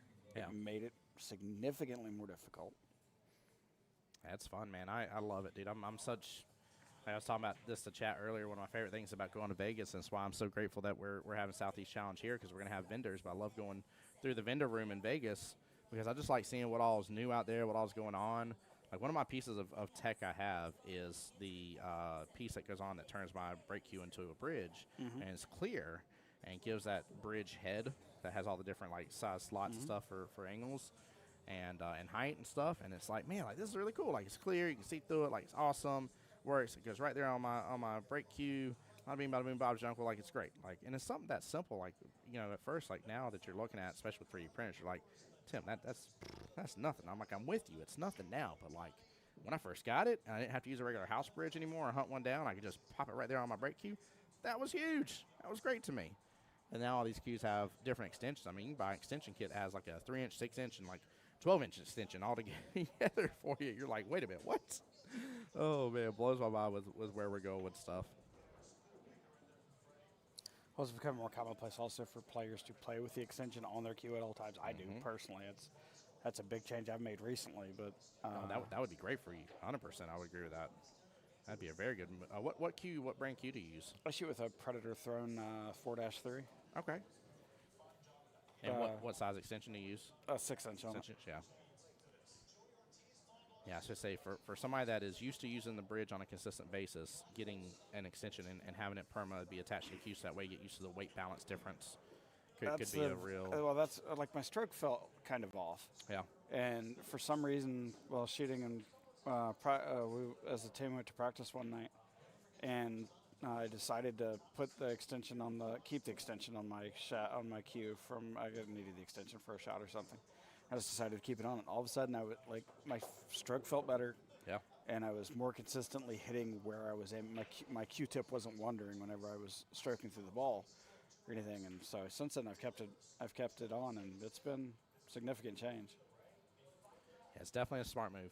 I've seen it by several other people as well, where they keep the extension on as well, and it really helps them out a lot. Like it definitely, again, that's the whole balance difference between it.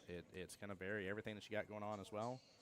And looks like Chris is got a good little leap here now, 14-5. 11-point difference between the two. That's good.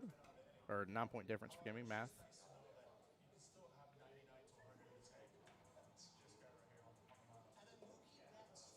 Good try there by Eric. Unfortunate ball in hand, but big deal for Josh. He needs these points, man. He needs these points right now badly. I think just for his own mental health, Josh needs to just put a string together or something. Yes, he does. All right, ball in hand. Timeout being taken. Also smart there by Wayne to stop him, because that could have been a foul if he'd have taken a shot while Wayne was at the table. Yeah, he definitely need to be patient on that, I'd say. Oh, no. Oh, no. Oh, no. See, that's that deep shelf length right there.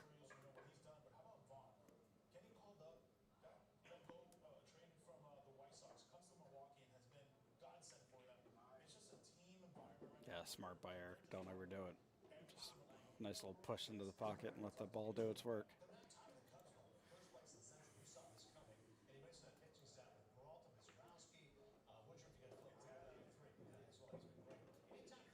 Oh, no.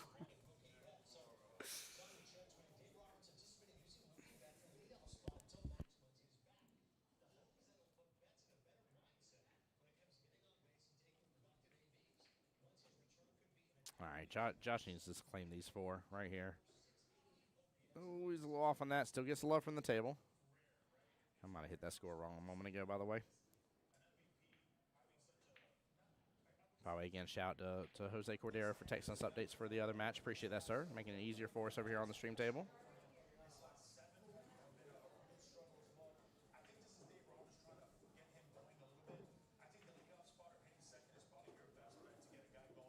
I love how fast both these matches are going.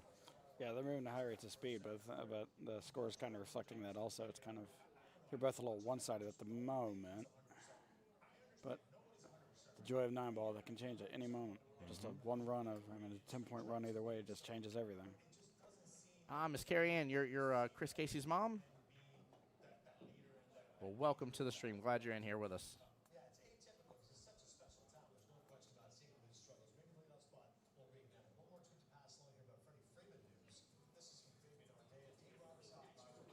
Use a little top on this. Just go to the rail and come right back out. Yep. Overcut it just a hair.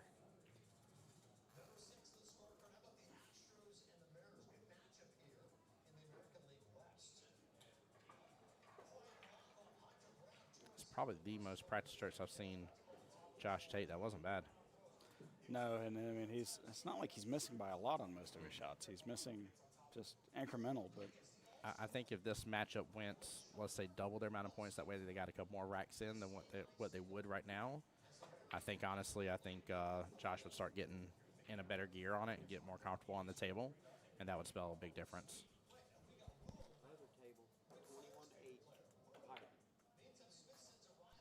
All right, 21-8 for Mr. Chris Casey over there.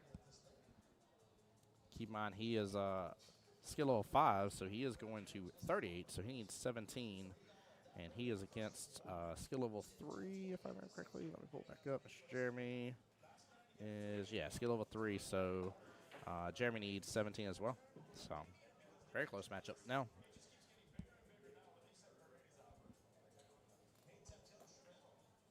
And Miss Carey, it's my pleasure for streaming. Seriously, thank you for being here. Like I said, this is important to these guys. I mean, especially now we're in the finals, $3,000. Both teams can see it right before their eyes. One team will leave here, getting to go out to Outback and enjoy some steaks. The other one's going to go and get some ramen noodles. So I personally like a little bit of Outback steak in my ramen noodles, so if I'm being honest. Never tried that, but I could definitely see where that would be. Tom is like, let's go. Let's do this. No, sorry, by the way. I'm just making jokes about the $3 grand. I didn't want to pick on him last night. I told Justin J. Money that if he didn't win, that he's Justin no money now. Brady saying how much she loves both these guys on the mainstream table here. She said, may the best player win this. It's going to be a great match. Yeah, it definitely is. Nice shot there by Eric. Way to contain his shot. Is he going to get? Yeah, there you go. There you go. Almost perfect. Got a little tough cut here. Maybe a bank. Bank's almost natural. Yeah, I like the cut a little better. Maybe with some bottom. Just needs to make sure to pull it past the side pocket, and he's fine. Oh, goes for the bank. Doesn't open up enough second time around, but opens up. And there's a diamond away from that bottom left-hand corner pocket for Mr. Josh here. There we go. There we go. Josh finally got him something going. That was a good stroke. That was good. A couple practice shots and stroke there. That was good. Jacob said, sadly, I'm not there with my dad right now, so I ain't getting no steak. Jacob says, I want to go to Outback. All right. Yeah.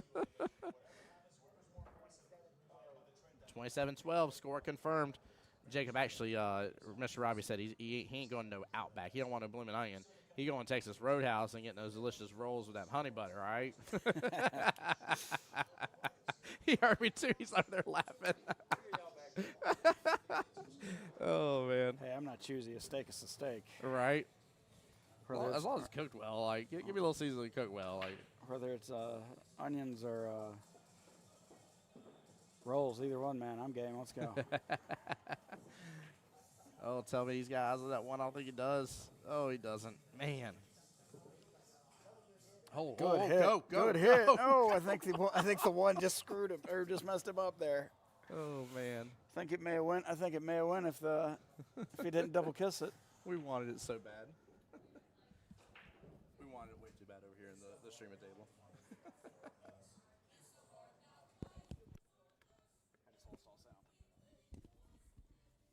You lost all sound? Do it again? Hello? Okay. Can you hear me fine? Yeah, I can hear you. Sorry. Yeah, no, for a second there I lost all sound, so I was a little confused. Austin says, Jacob Register, I'll have him cash up us in Ohio working, so I'll enjoy the steak on FaceTime. I love it. That's too good. Oh. Well, if you're going to miss, leave them awkward. Yeah, right? I just noticed he was underhanding that bridge, though. Wonder if that had anything to do with it.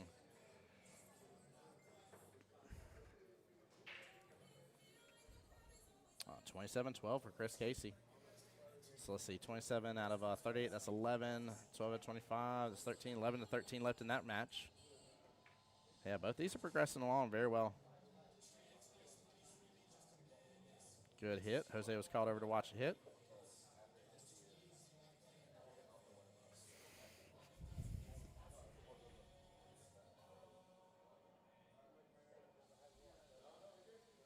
Looks like he's going for the cut up in the corner. Yep. Oh, just nicked the 4. Oh, just man. Nicked it. Yeah, punched in that side pocket, though. Womp womp. That's tough.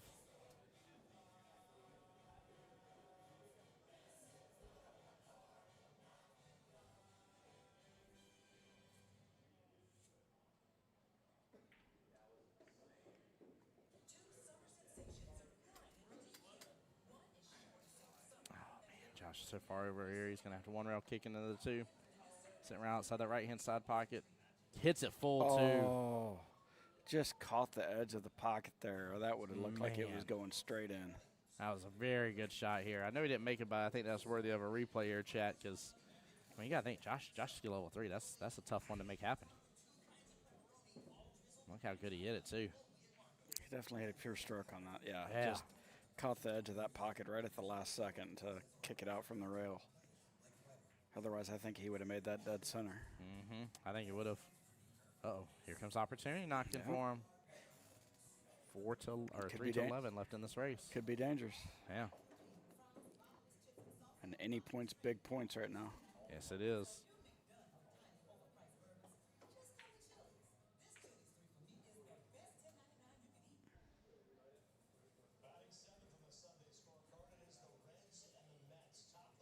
Oh, that could be tricky. Don't know if it's far enough past the pocket to where he can go down, or if it's. I think he's on the 50-yard line there, to where it's not an easy shot either way. Yeah, it's dangerous. Normally. Oh, he went. Okay. Is he gonna get it? Is he gonna get it? Oh, Dude, nice shot. Wow, that thing went doop, doop, doop, doop. Dropped.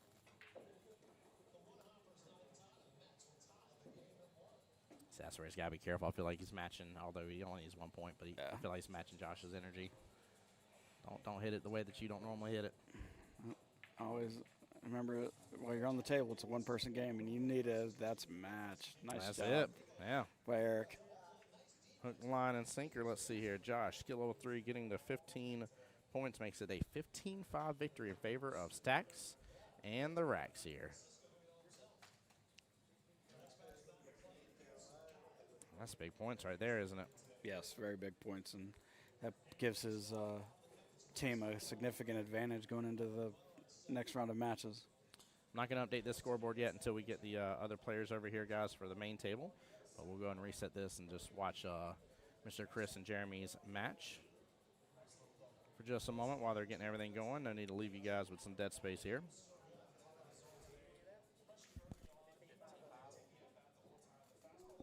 Nice shot by 15-5 Chris. confirmed.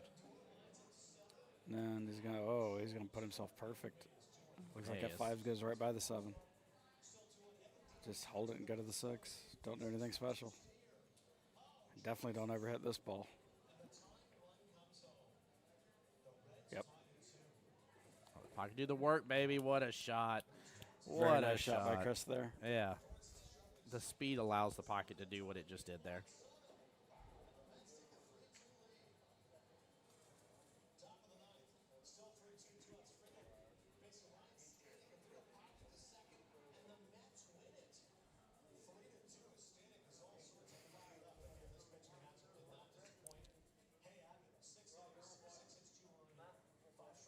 Oh. If I heard correctly, I think I just heard Wayne Bernard said it. He's like, I'm going to play. Oh, that's going to be an interesting one. Who are they going to throw against him? A hard 7. Joseph? Toto? Hold on. Against Wayne? Yeah? Okay. I like that throw. I think that's a very good throw. I like the throw.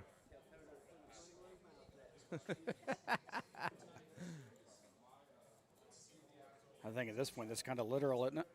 Yeah.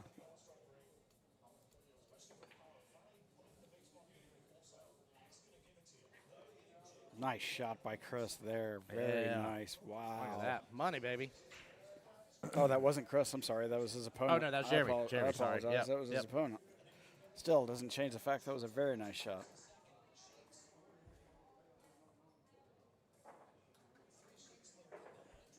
So that's going to be a 38-55 race on the other table. We're going to jump over to it in just a second. So the final, or so the score for this match with Chris and Jeremy is 30-18 Chris right now. So a very close game. Yeah, so Chris needs 8 8 more. to 7. Yep. Yep, Jeremy 7. Wow. Well, they're about to get things started. We're going to switch on over to the main table here. But like I said, I didn't want to leave you guys hanging and not show Mr. Chris Casey on the stream for a moment here in the finals along with Mr. Jeremy. Both earned the right to be here. Carey, that was a nice shot. That was beautiful.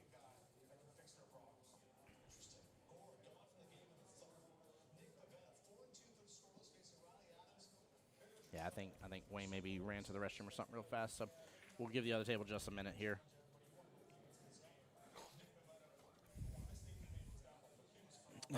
Oh, I thought the one was about to hide. I thought it was too. I thought it was going to hide right behind the. I was like, poor Jeremy. Goodness gracious. Give this man a break. Give him a break. Somebody get him a Kit Kat bar. It's It'll be a little difficult for him to get on the 2, I think, from here, but make your ball. Worry about what you got to do with the 2 afterwards. Yep. I think a little bottom here does the trick, just drags it over. It's just going to be tough for him to do it while using the bridge. Go up to the high notch. Wayne's going to give him a timeout.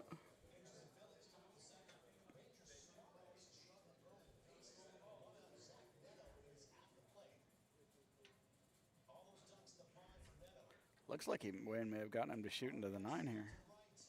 I don't blame him. He should go for that. All right, we're going to see if he makes this here real fast. We're going to switch on over. That was the right idea. Yep. All right, guys, to the main table here. It's like one on the break for Wayne.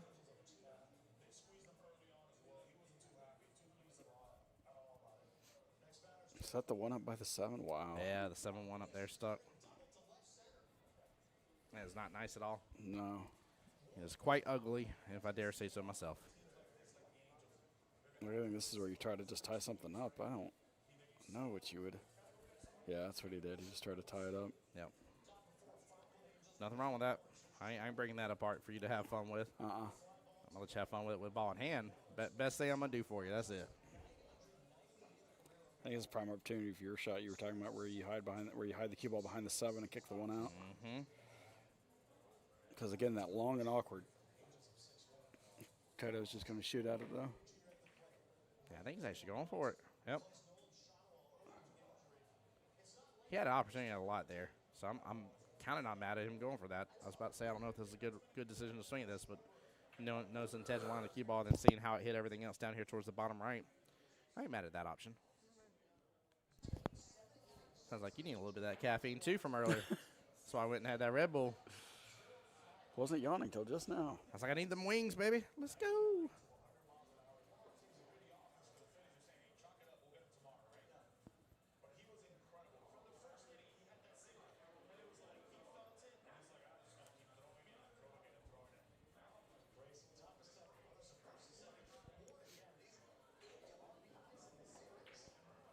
Nice. There we go. That defense could have been better. Not bad. Not bad, but Oh, man. he had the opportunity to not let him see any part of the 1 to where. Yeah.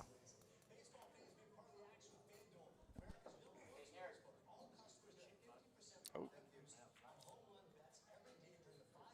Look at me talking. That'd be a great safety.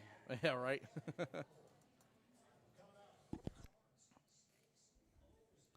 See, a lot of people would try to automatically go for that 1-9 combo here. Obviously, being a higher rank, Wayne wants to scoop up as many points on the table before resetting the table as possible. Now, obviously, if you got a lot ugly in there, that you may do something different, but yeah, I think he's going to try to scoop this up here. May even still try to go for the 1 and then still go after the 2-9 afterwards. Maybe a carom shot from the 2 to the 9, but.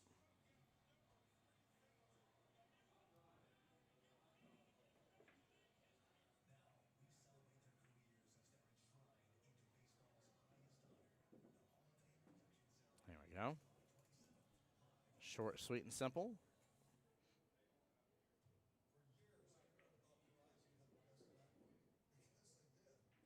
Oh, no, there was enough gap there. It definitely looked like that right off the bat from the camera angle on me, but he was good. Yeah, if that gap was there, he's definitely going for all the run. I mean, if you can, especially if your Wayne's skill level, you definitely go for it. You don't. Well, I didn't used to understand that, but the way it was broken down to me is like, you already know how this table lays. That's uncharacteristic. Right, so if you know how this table lays versus going after the break, and I ain't saying that you can't have a monster break and make a couple on the break too, but if you already know how this table lays, why would you take a chance on something that you don't know? You don't know how the next table's going to lay. If you can see the run out and the 9's not tied up, there's no reason not to go for it. Yep. A little help from the 9 there.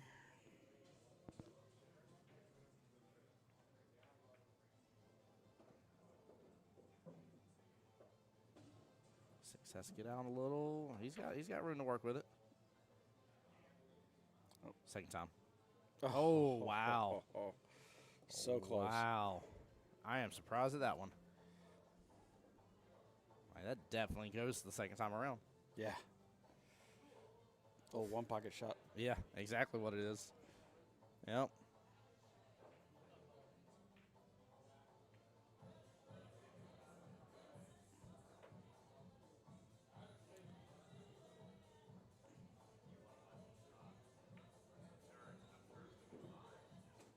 we go.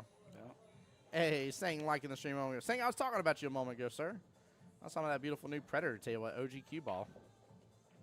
I still got to get some play on that. Oh, awkward side of it. We can still see. Oh, why would you cut that direction? Why not go the other side? Oh, my goodness gracious. Misses it, wow. ends up hitting behind. Oh, yeah.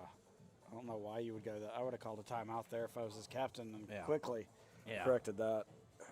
Yeah. Because there was no fear of scratching there.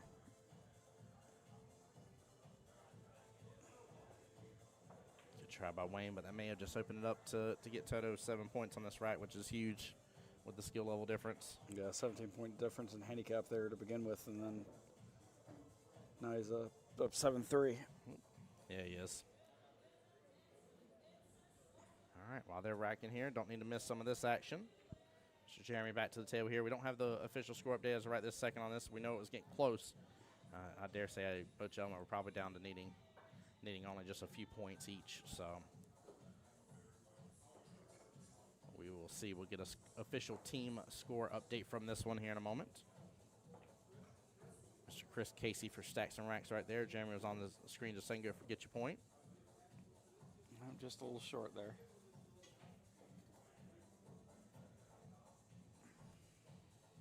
God, I love this game of pool. the more I keep thinking about like how blessed that we are to get that we find such enjoyment from this fun game that it is, and just where it's come from, and it's funny. I was speaking with a lady today named Miss Crystal, and she's like, what is APA? And she's like, is it like Bush League? And I started laughing. I was like, I'm probably one of the couple people in this room that may even catch that reference, and I only found out about it just within probably the past year or so ago from Mike and Kelly about what APA used to be called, and it was the Bush League. It used to be funded by Bush, and that was one of its main sponsors. Yeah, in the 90s, that's what it was. I didn't know. The only reason I knew that was one of my best friends in Virginia. That's how he started playing pool, was the Bush League. And I was trying, whenever I started getting into APA, I tried to get him to join me because he was a big influence in my life in pool and everything else. And he's like, oh, that's the old Bush League. I was like, what? I was like, yeah, that's what it used to be called. I was like, oh, okay. I can't help but reminisce about my grandfather, my Papa Jones, and the whole reason I started playing pool. Nice shot there by Toto. Is because of that was a nice shot.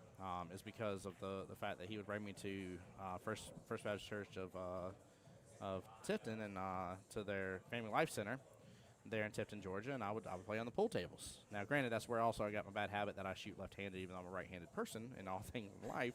Minus pool, I shoot as a lefty, which is hilarious. And yeah, but it's great though. Like I think about it, and I think about like especially me doing the commentary and stuff like that. Like my grandfather used to install the overhead speakers inside of a bunch of different.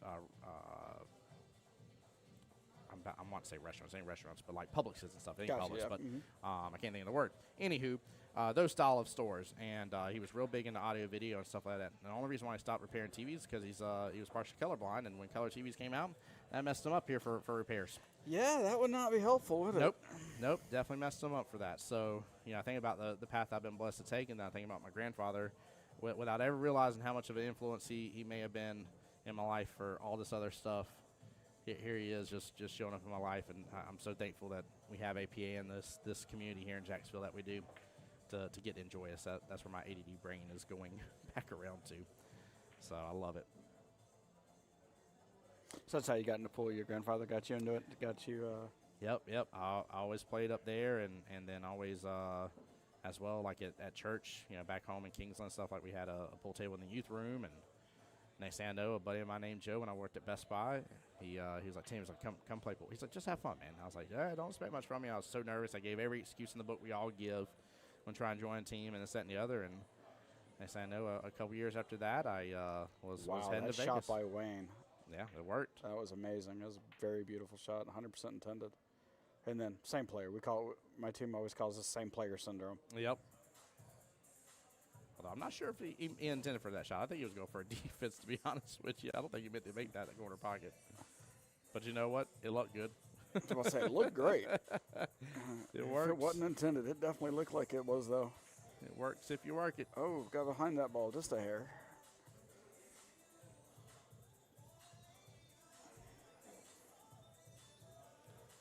Yeah, I actually grew up with a 9-foot Brunswick in my house. Ooh, you are lucky, sir. That is amazing. My dad is the person who taught me to play. Good. There you go. Grew up. There was pictures of me walking around. I was 4 and 5 years old with not a junior cue because we didn't even know those existed, but just a house cue that's twice the size I am, and a step stool. Yeah. Walking around a 9-foot table. Place that step stool down, hop on up, get that shot. That's one of the reasons I learned how to shoot left-handed. I shoot both. I can shoot. That's good. Like I'm a 5'6", but I can shoot. I'm probably about a 4 left-handed. Yeah. So I mean, that's solid though. That's. I had a person ever since then. I had a person tell me that he did a defense because he knew that I was a lefty, and he planned it on purpose to where it'd be an easier shot if I was right-handed. And ever since then, I've swapped up to where I shoot a little bit right-handed too from time to time instead of bringing out the bridge on those shots that I would. What was it? 13-7 in favor of Stacks and Racks. Chris got the win. Let me update that. 28-12. That's a solid lead right now. Two games in and done. And Toto's definitely holding his own here against Swain. Yeah, he is.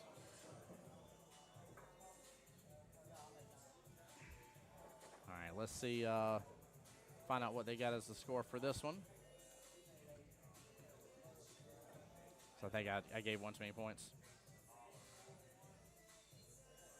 There we go. Dar giving a huge comment. Said Toto got me during this year's 9-ball World Qualifier. Strong team and good showing so far. There you go.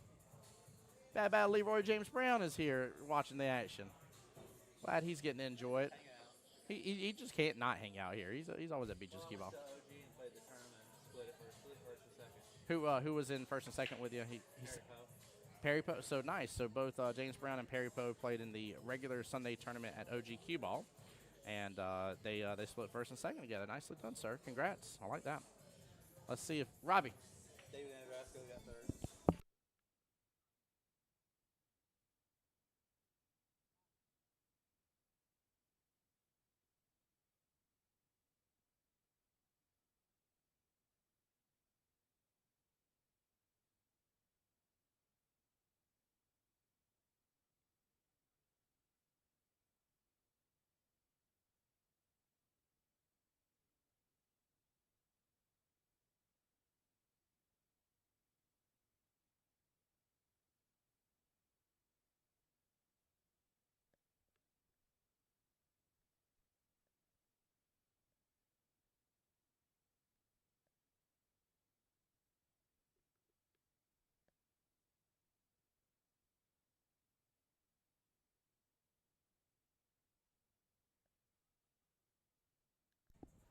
All right, guys. I know we're off on score a little bit here. We'll get that.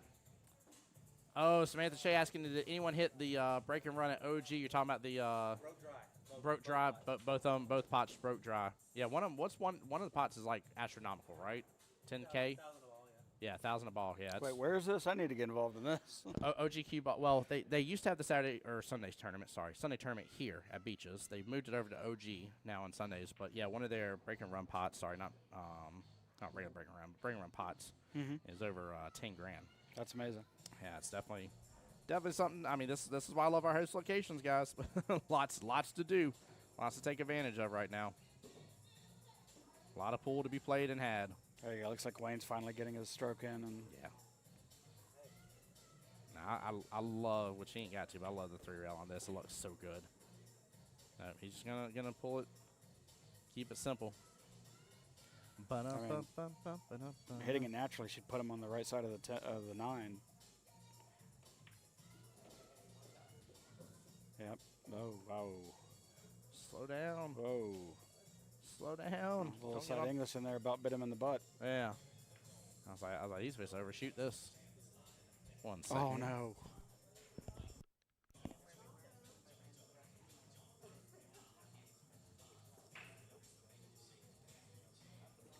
I think we bit him with the commentator's curse there because either that or it wasn't as flat as it looked, which is definitely a possibility.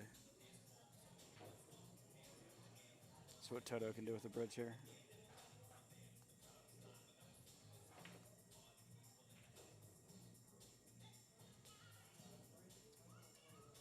Man, I don't know. I think it's Man, it's getting mighty hot in here. You getting a little warm, a little I'm hot under the getting collar? a little hot here, you know, a little hot. I think the movies lose count of what $3,000 cash money looks like, but oh yeah, that's what it looks like. Stacks, baby, let's go! Come on. I don't mean stacks of rights. I mean stacks of money, by the way. Just to be clear. I'm not being biased. Oh man, not being biased here. I'm talking about stacks of money. Just don't y'all are gonna take it out of context, anyways. Oh well. I'm buzzing it regardless. They're gonna be like, Tim's definitely showing favoritism. I promise you I'm not. Promise you I'm not. All right, we'll get a score update here in a moment now that I've done flashed some of that cash.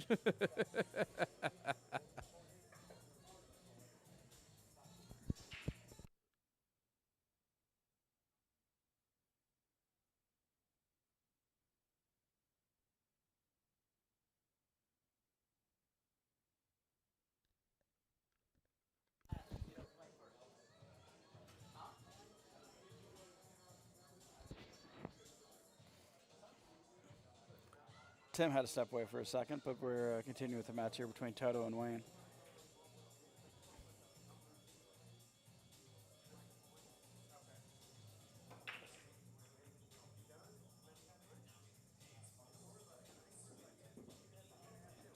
Nice break by Toto there with making the 1 or 3 with a shot on the 1 here. It looks like he can see the 1 for the most part.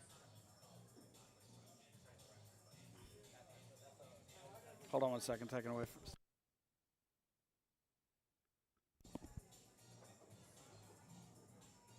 Looks like Toto got stuck behind the 5 a little bit here. Doesn't have a clean shot on the 1. There you go. Very nice hit by Toto. And he hit the 1.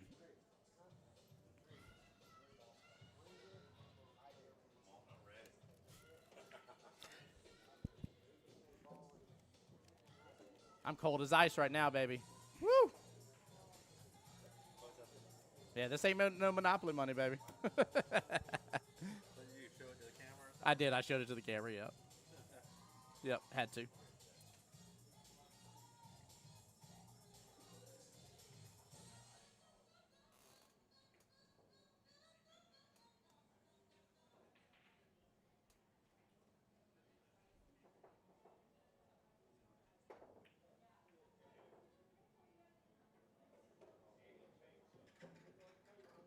Very nice shot there by Toto. A little luck from the table, getting a back kick on the 6.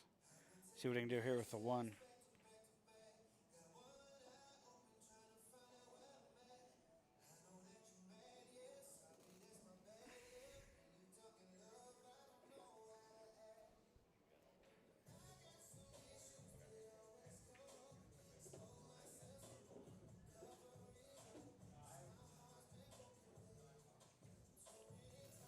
James says he's back. Well, I'm back. Sorry, I've been dealing with something, and then also texting real fast here as well. So I apologize. I know I'm off on score. Did we? Wayne made the 1, so that's 1 point you're missing. I'm not sure what else is. Let's see here. I know I see Mr. Steven on the other table. I don't see who he's playing. Steven for team Get Your Point. But I don't see who he's playing over there.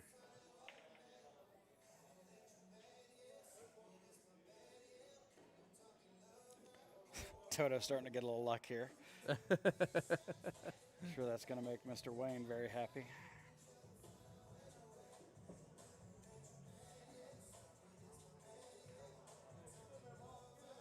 Oh, look at that shot. Go home, ball. Oh, my. Oh, my. Wow. You can't help but to clap for that. I mean, he put the English on to kick it over. And don't get this wrong, everybody. This is 100% intentional. Yeah, like he went to go kick it over. And it kicked over beautifully. Look, I mean, that that whole is angle perfect. opened up. I don't know how you hit that any better. Wow. You don't hit that any better. You oh my goodness gracious. That is. I need to get. Hey, can one of you guys buy me a Monopoly for Life ticket or something, please? I'll give you a 20 for it. But I want you to be the one to purchase it. What a shot! That might be the shot of the whole day there. That was amazing. Oh, my Lanta. Do not get that wrong. That was his intentions from the setup. Yeah. Woo, Wayne loaded that one. Yeah, he did. 4 rails? It hit 4. Wow. What a force follow and a half that was. I like that. I'll replay that one for Wayne. That one was nice. There we go. Knocks that 9 out of the way and brings it right on over to that side pocket beautifully. Ladies and gentlemen, we got a match right now. Yeah, this is fun.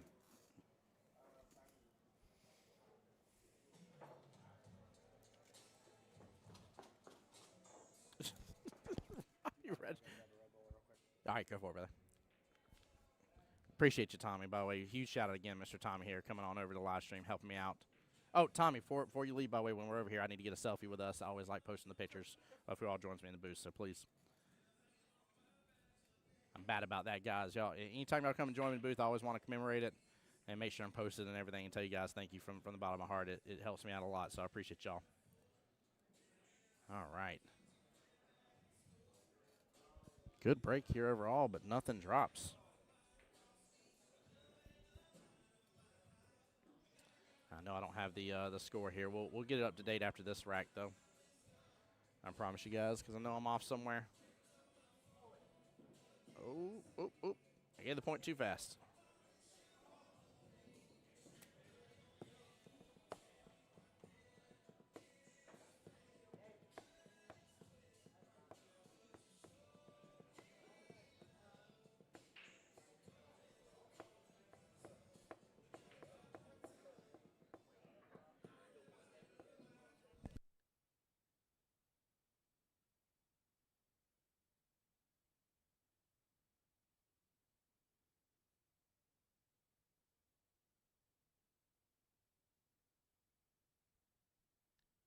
All right, so got an update here.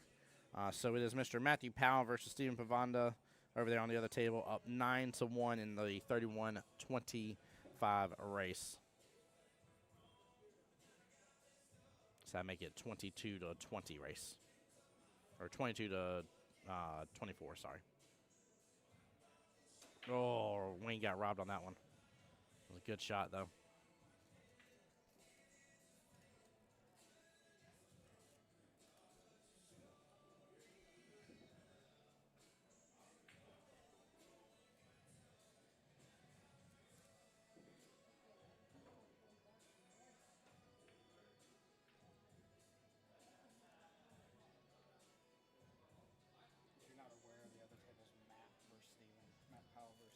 Thank you, sir. Yeah, Jose came running over on it. If you don't mind with that being open, if you'll keep it over there. Yep. Thank you, sir.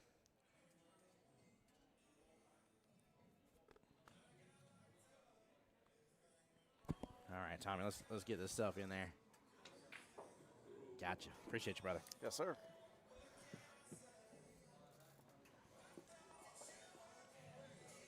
And did you get the score from that? 9-1 is with the Yes, update. Yep. That's what Jose just. That was interesting on Toto's part here. He didn't let that angle open up enough to get the Z bank it for that 6. Oh, that's the problem with the Z banks. A lot of times you forget about the spin affecting that second bank. Yeah. So it is currently 9-4 Matt on the second table now. Okay. Apparently there's an early 9 made. There we go. Nothing wrong with that. That'll make things interesting.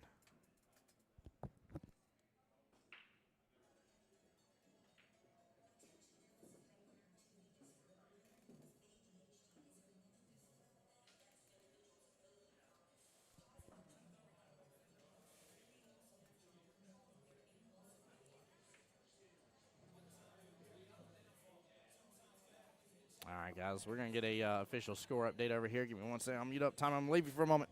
All right.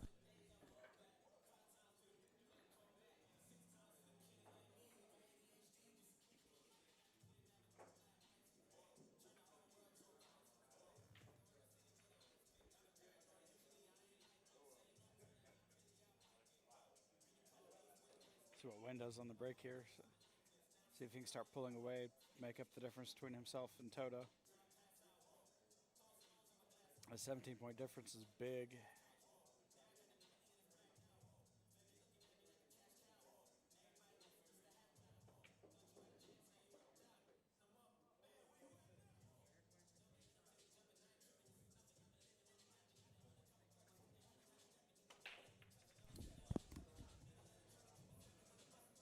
All right, 26-20 in favor of Mr. Wayne Bernard there. However, that does still leave Toto in the lead on this one.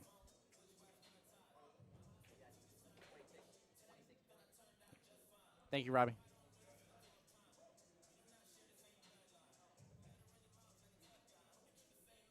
Yeah, he's just going to feather this off and hide him. What's he going to do? Feather the ball. He feathered the one there off and hide it and hit him behind the pack there to make the one at least a lot smaller and harder to hit. Yeah, it was a smart move. There isn't take, especially whenever you're in a close match like this, to take unneeded chances there. I mean, look at the ugly clutch you got with the, was that 2, 8, and 4? Yeah. Ooh, good hit. Oh, that was a very good hit by Toto. Oh, the breakout's there, though. Yep.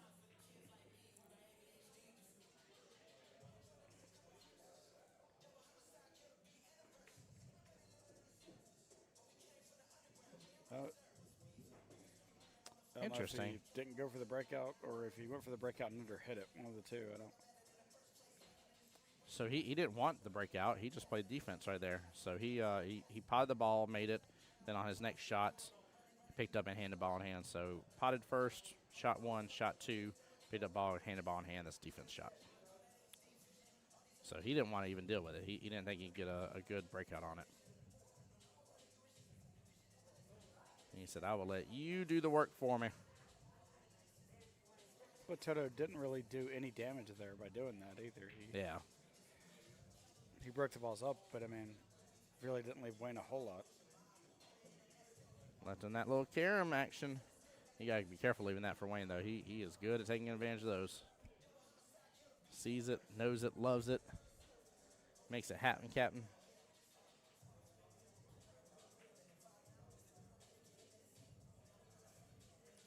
Here's that distance safety we were talking about. There we go. Looks like he may have some blocking because of the 3 and the 7. Yeah, I think he did get him out. If you're right.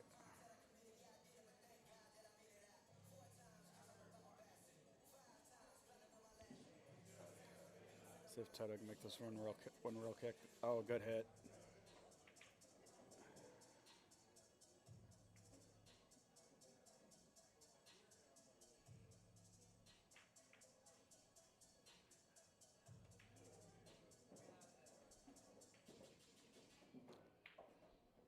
And that may just opened up everything for Wayne here to get a run out. Oh, juggled it.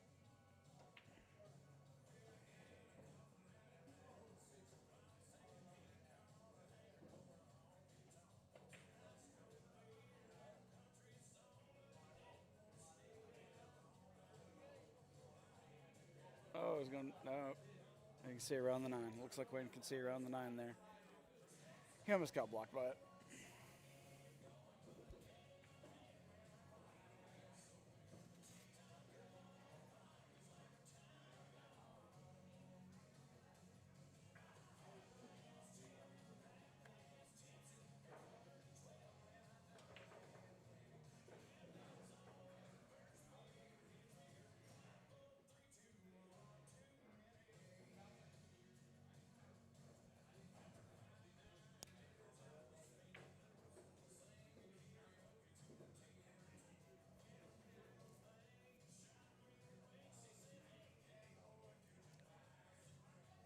We have a score update for the second table. It is 12-9 Matt Powell currently, and Matt is on the Stacks and Racks team. He's giving up some points now.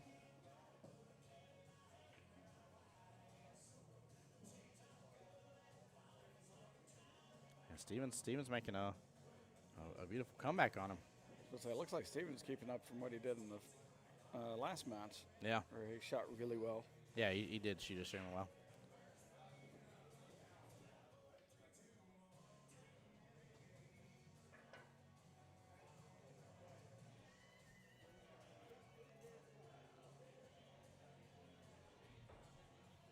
All right, we'll have a score update over here in just a second by Mr. Robbie. 36-20. Okay. 36-20 in favor of Mr. Wayne Bernard there. We're just taking a quick look into the other match here. Looks like they are paused for a moment.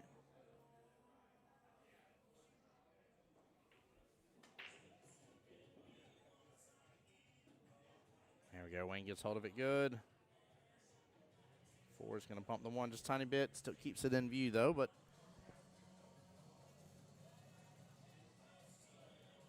not sure if he's got enough room past that to make that 1 into the 2. Can push past it or not. Yeah. From the way Wayne's looking at it, the answer is no.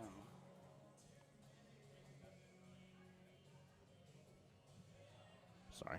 You're fine. Trying to get it where it Yeah. stays closer. There we go. Nice defense by Wayne there.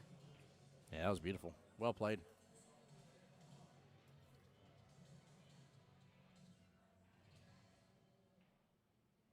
This seems to be the separator between 4s, 5s, and 6, 7, 8s.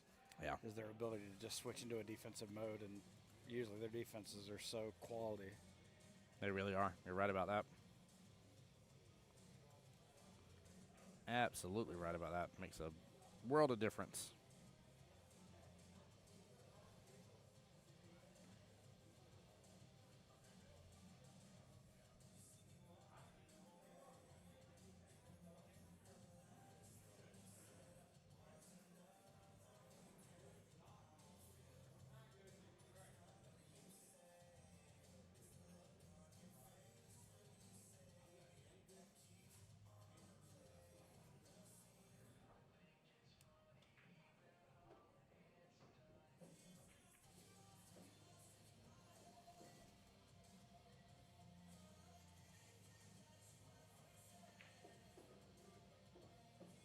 Yeah, now it's almost an even race. It's only a point difference, including their handicap. So Yeah, that's massive.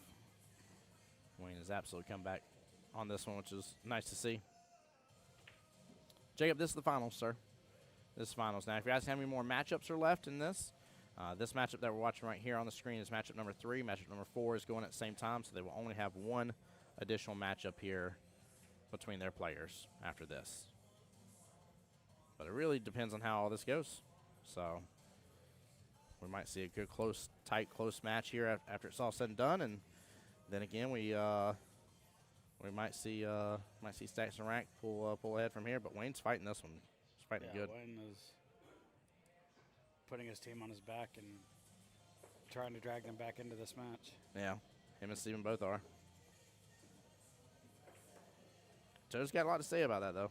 Yeah. Robbie's sitting in the sidelines ready to go.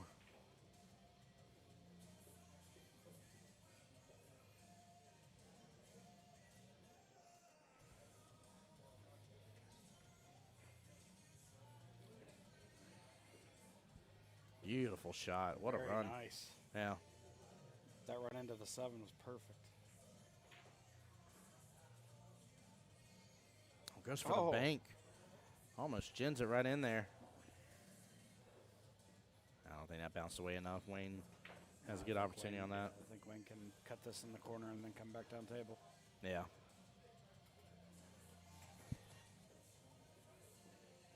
Yeah, there you go. Yep. Oh, he's going to run it too far. Oh, no. He did run it too far, didn't he? It looks like he can drive the 8, or not drive, but shoot the 8 past the 9. There were 8 into the 9, I guess, either one. Oh, no. Wow, that was not the way I would have expected them to go. I figured he was going on the side, or not side, but.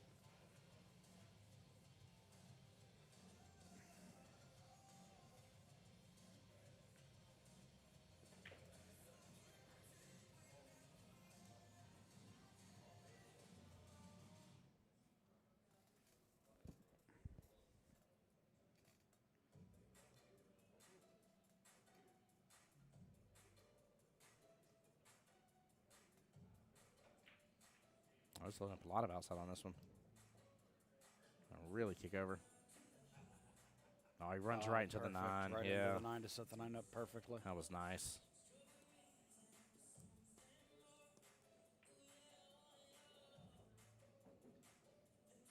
If I got it correct here, it's a 15-12 race left in this battle.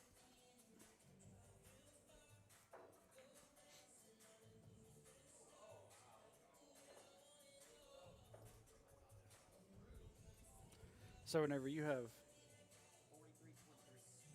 43-23, perfect, thank you. So whenever you have, well, no matter what the sporting event is, whether it's football, basketball, pool, Yeah. and you have a team you have a rooting interest in, would you prefer for that team to win 100-0, Mm-hmm. or 59, 59, like 58, 59 or whatever, like to where it's a really close game. I'd rather have a really close game. Yeah, See, I'm the exact opposite. If I've got a horse in the race, yeah. I want my horse to win by a mile. You're like, dunk 'em, baby. Yeah, I just how I've always been. Don't get me wrong, in like March Madness and stuff, like I pull for the underdog if my team's not in it, but I always prefer my team to win as large as possible. Take all the stress out of it.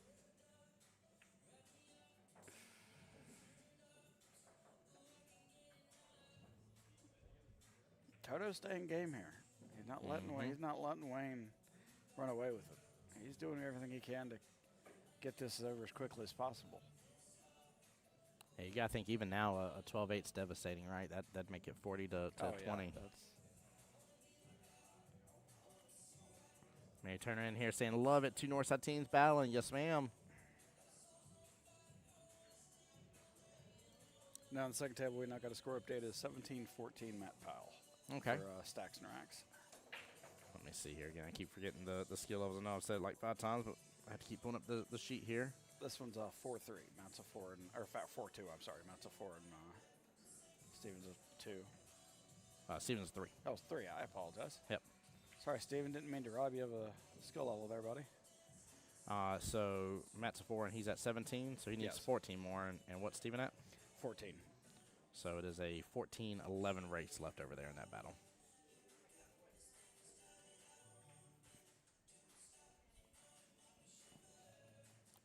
Oh, nice containing safety right there. I like that. Because he's blocked the bank part of it, at least partly by the 6.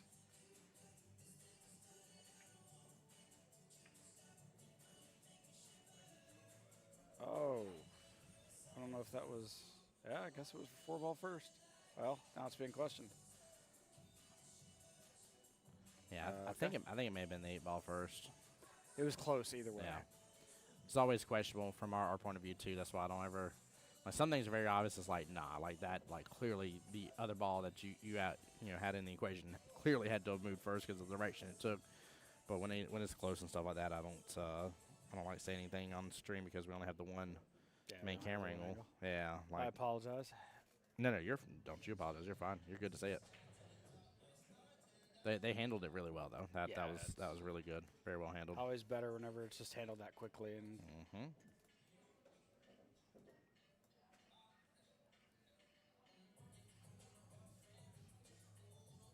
12-9 left in it.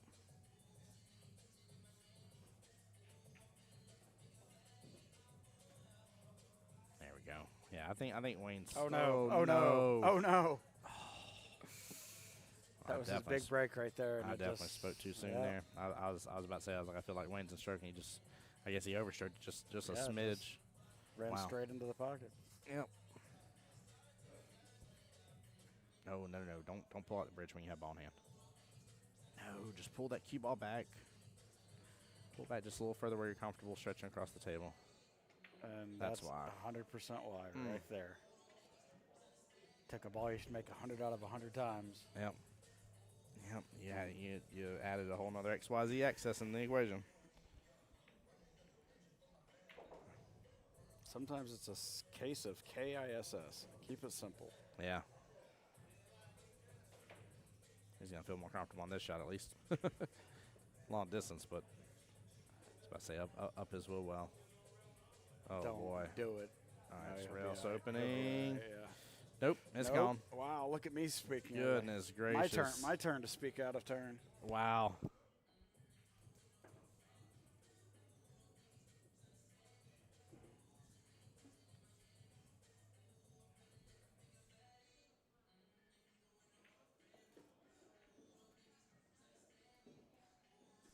All right, we'll get our score update to confirm it here in just a moment, but looks like it should be 26 to 48. That would make it a 12-7 race left in this battle.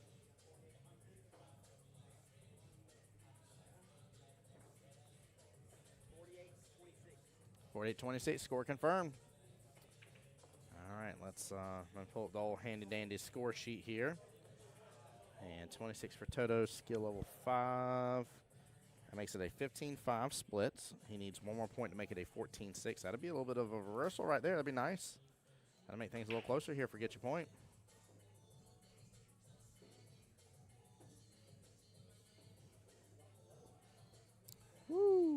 2 balls on the break, but I don't think he has a shot on the 1.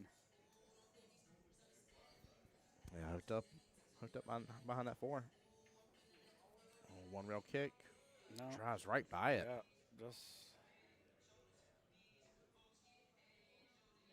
see what Toto can do here to. Yeah, I was about to say, don't go for that. Don't go for that combo. I thought it was for a second there. I'm like, no. There's definitely a run to be had here.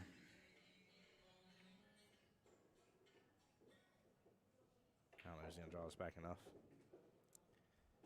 Or he's going to overdraw it. And actually, that ain't bad at all. That's it. Because the 9's a backboard here for this shot. That's so nice. Oh, man. Oh. No.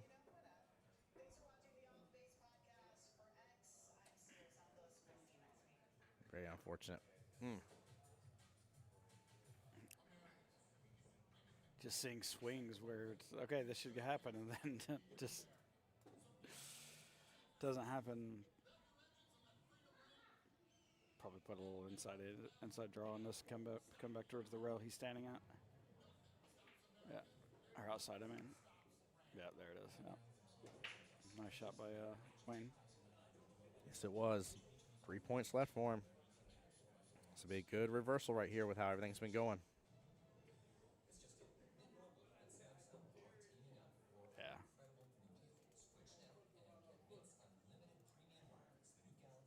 Left himself a little short there, but I'm sure Wayne can handle it.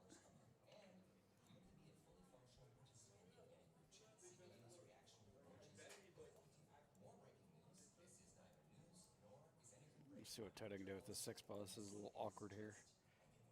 Problem is they're going to run into sudden death here. Yeah, It's one minute till, and the rack has to be struck for it not to be considered sudden death. So even if they put up by 8:30, it doesn't matter. Oh, we just got an update for the second, or for the other table. It is 19-22, and Chris is currently winning. Okay. Wait, Wait, hold on. That That's doesn't not right. make sense. I apologize. That is so not right. Yeah. If he's giving it to you the way he has been, 22 should go to Steven, right? That's what I'm asking. Because you're right, 100%. That is not correct. Unless he went and flipped those, how he's telling us the scores. But that's Matt over there, not Chris. So Yeah. okay, Steven is winning. Okay. So Steven needs 3 then. Correct.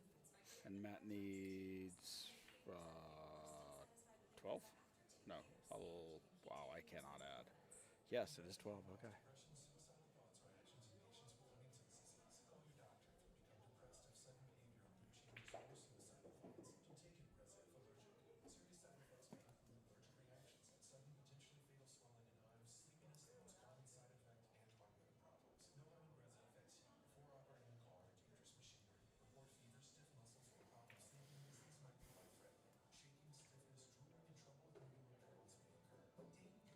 Nice shot there by Toto. Yeah, it was. Good use. Good use of the bridge there. And I feel like Oh, right off the inside of the pocket. Get Your Point has the chance to win both these matches that are going on right now. And if they do, that puts them right back into, maybe put them ahead. Yeah, maybe. We'll see what happens. Because I would not be upset seeing a tied score going into the oh my goodness gracious, where did the scratch come from? How did it drift in that pocket? I turned my head and really it's.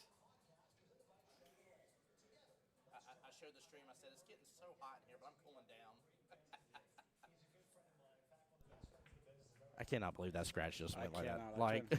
I turned my head for 2 seconds to my phone and I looked up and the Qball's not on the table. Right to that side pocket. You think that's how we feel? Imagine how Wayne feels. Yeah, robbed. Like reaching in his back pocket to make sure his wallet's still there is how he feels. He rushed that. Badly. Yeah, a little chicken wing action too. Come on, Toto. You can't do that right there, brother. You can't let your fundamentals slide whenever you get at this point. Yeah, you had a blessing from the table on that one. Mm-hmm. And he left himself great on it. Yeah. All right, let's see here. So I need to make sure I have the score right because he was 1 point away from it being a 14-6 or 13-7. So you want to say I'm going to mute up real fast here, guys. We're going to be right back here while they are finishing up the match over here. And, yeah, we'll get everything rock and rolling for matchup number 5 here into the sudden death. We'll see what Matt can do here with the 2-ball.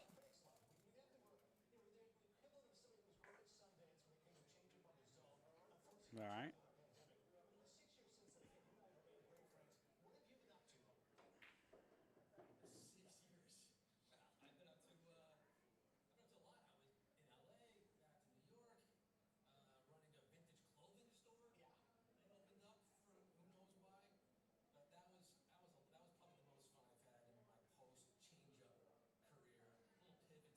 See what Steven does with the 3. Looks like a back pink, maybe.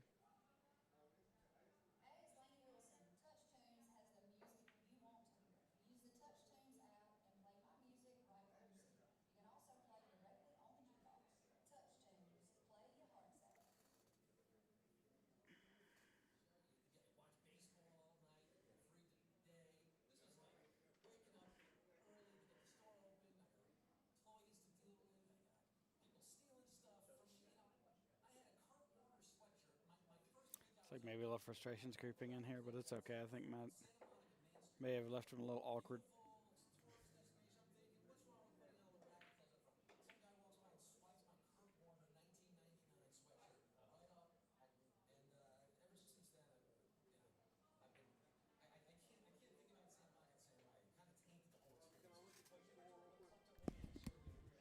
All right, 14-6 was the split.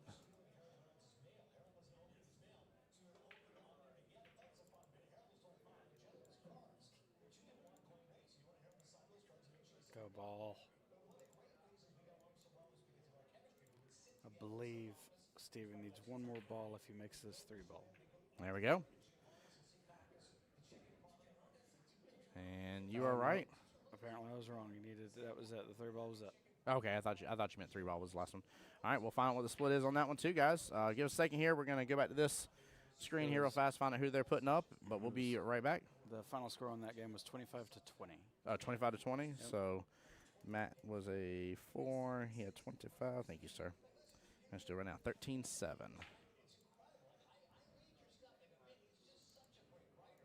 So this tightened up real quick. It's a 2-point difference now. Yep, that's it. All right, guys, let's find out who they're throwing for the final match. This is the money match, ladies and gentlemen. This is money match. This is sudden death as well, and nobody has to be held. It just matters who wins. Yeah, that's winner takes all right here. Winner takes all. Sudden death means that every ball is worth 2 points instead of 1, except for the 9 ball is now worth 4 instead of 2.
Well, this is exactly what we want to see here. Sorry, guys, I had the scores reversed here. I misunderstood as for whose score was being given to me here when I added up. So official, Stacks and Racks at 39, Get Your Point at 41. However, it all boils down to this match right here. Mr. Larry Jones on the table here for team Get Your Point, trying to bring it on home with a $3,000 here, and he'll be against the one and only Mr. Robbie Register here in the final matchup of the finals, and it all just boils down to who wins. Doesn't matter how, just who wins.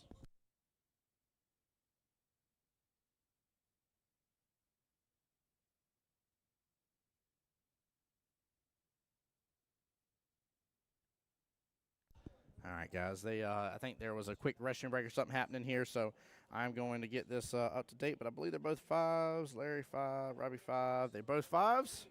So this will be a 38-38 race. Wow, what a finals here. What a finals. This is going to be amazing. 38-38 race. All boils down to these two gentlemen here. The other 4 matches, I don't want to say they didn't matter, but in this case here, they're clean wash. So bear with me for just a second. Mr. Thomas coming on back over to the mic here. I need to plug in the camera, though. I'll be right back, guys.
FREE, that spells free credit reaper. Sorry.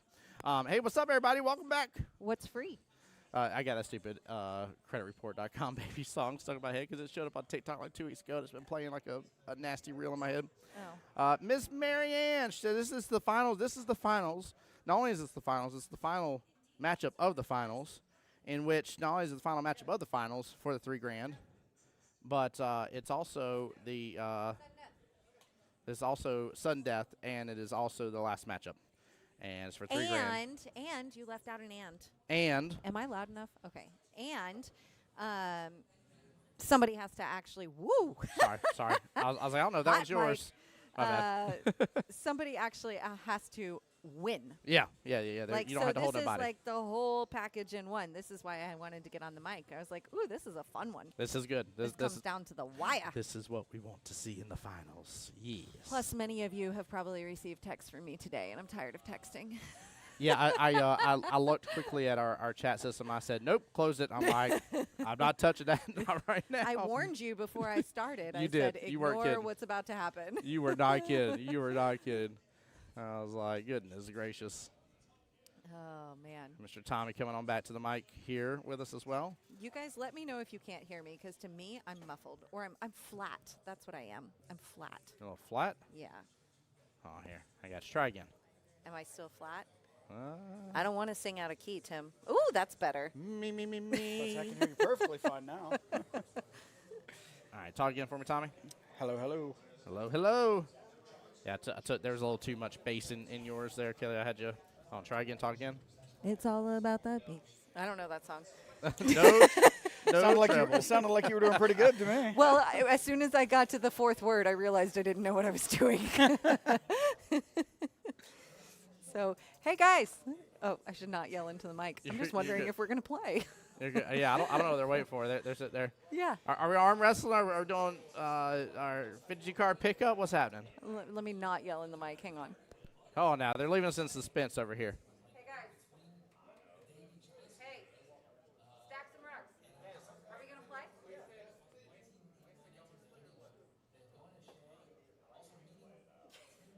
Lord have mercy. Let's go. Listen. I kind of just stared with my mouth open. I was like, did they just tell me yes, they're going to play and keep talking? They literally just did that. Literally. I guys, are we will gonna zoom the play? camera in on you guys. Don't Yes. try me. I will zoom the camera right on into you guys. All right. Hey, look, we're playing a game. Hey, the rack's been struck. We're away. How my about goodness. it? For $3,000. Yeah. Like One matchup to rule it all. cold hard cash. No catch. There is a cash value. It's $3,000. And whoever wins this game gets it all, or this match gets it all. I don't quite know what's going on over there. I don't. What do you want me to do? I don't know what you're trying to tell me to do. You're good. It's zoomed out. I know. Oh. That's what I was actually trying to accomplish. Nice shot there by Robbie. Not the greatest sleeve here, but maybe he can get to it from the 2 rails behind it. And he made one. Right off the 8 ball. Yep. Oh. It's been a really clean hit day. Oh, yeah, it's been good. Tommy watched hits for a little while, and did you even have to watch any? I watched 2 over the whole Yeah. day. I mean, it's been a Yeah, clean it hit wasn't- kind of day. And neither one really needed watch. They was just, Yeah. wasn't anything super close or anything. I mean. We're just trying to make you dizzy over here. You guys know I can't get on the microphone and not mess with the picture. Right. It's like a rule. It is a rule. I didn't mess with the color today, so hey, how about that? I should have messed with it a little bit. It's doing all right. This is a nice shot by Larry. So not only do we have to have a winner, but it's a straight up race too. Yep. Remember, it's double jeopardy. It is double jeopardy, and by double jeopardy, she means that it's double points. Yes. You're right. You're right. Yeah. Sorry. Yep. Sudden death, not Double double jump. jump. I have been in fall session setup all day today, so double jeopardy is on my brain. Chat had us covered on that. I promise you. Dwayne was already getting me. April was already getting me. What do you mean? I got to keep score proper too. April's in chat now. Oh well, my job is to distract us, right? Yes. Everybody asking. It's sudden death. Boom. Yes, it's sudden death. Oh, so close. Good try by Robbie. See if it. Oh, maybe. No. I'm trying to figure out where I'm going to play next session. I want to play. Oh yeah. Yep, I want to build a team, a new team. I just haven't figured out where or when, but the buys are going to figure that out for me. Yeah. Yeah. Right. Are you in a division with a buy? Because you are a candidate. Those schedules, if anybody's curious, who has not received a text today, those schedules for next session will probably be out by the end of, well, the divisions will be released by the end of tomorrow. The schedules we're going to hide because I have a feeling after we release them, there will still be some more movement. There will be. And I don't want to confuse anybody. So the schedules will be hidden, but all of the rosters and division information will probably be released by the end of the day. Especially if all of you who have a text message from us right now reply. Yeah, that would be a big help. By the way, guys, your app's been asking you if you're coming back next session. For 4 weeks. And Kelly wouldn't be sending the text right now if you responded to the app, please. And if you were in Double Jeopardy, you saw it 8 times, not 4, 8. Yeah, fun fact, by the way, your score sheets, when we pull them up here after you've input everything in, has a big red banner on your name. If you're not returning, it's very obvious. It's for like, oh, they responded. Thank you very much. Here's hoping my captain responded. I know every time I kept score, I didn't because I didn't know where we were going. I know we're playing next session. I did not have to send text messages to your team. Heck yeah! Look at that. Get a fist bump there, Tommy. Come on now. Look at Josh doing Come his on. job. Look at that. It's wildness. Good job, Josh. Yeah. Good job. Golf clap on stream. Oh, Robbie hung it and then scratched. Oh no! Oh, my Lanta.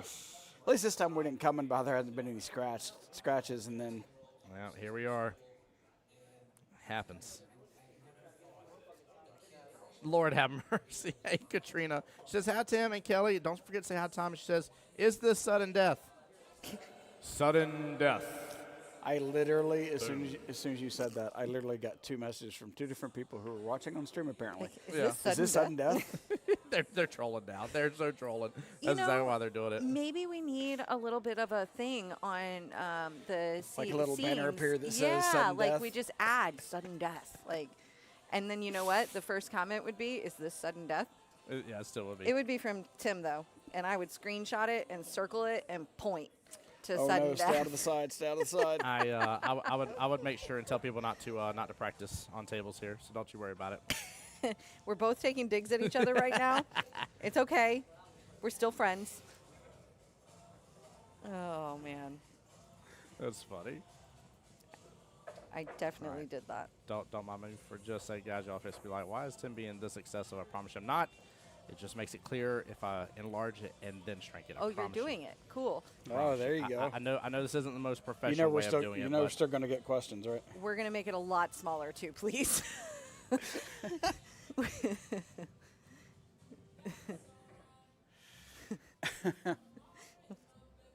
All right, guys. It is sudden death. You know we're still going to get questions about it. Of course. there we Hey, this is always the time of the year where new teams text and register and they don't have a team name yet and they become Team Jones or Team Moore because we don't have a team name for them. Yes. Or you get one of my completely ridiculous creations. go. You're asking for it if you do it. Yep. So I would love it if you guys have some team name recommendations to drop them in here because we're about to hit that. Yep. And you want to know who you're playing. Yep. And I'm out of team names right now. BB, I'm gonna come get you. Don't even try me, sir. Oh my Lanta. Austin even said Austin Register's like sudden death? Question mark. Brian, the BB doesn't have to hear sudden death. Oh my goodness.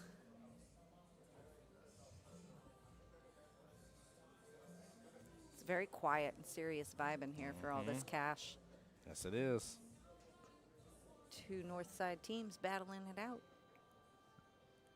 Yeah, that part's really cool. It- The fact that it's come down to that, I like that. I like that. I like having the multitude of representation we've had this weekend. It's really fun. Oh Lord, Logan Lane said, but wait, there's more. But more spelled like your last name. That's the team name. Ooh, okay. That's a good one. That's a good play on Yeah. words. It was very punny of you there, Logan Lane. There's more. Katrina says I'll hit him for you too. Please do, Katrina. Get him. Get BB for me. Oh.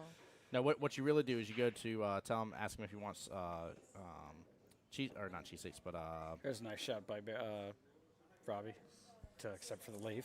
yep. Ask him if he wants mozzarella sticks, and then you only cook them part way, so that way they're still cold in the middle. That's what you need to do to him. That's just evil. Now That is sounds evil. so gross. It is very gross. Ugh. It's disgusting. yeah. Ugh. Had it happen when I didn't realize the air fryer didn't work. It made the fan noise. It didn't have any of the heat. And I'm like, oh ding, it's done.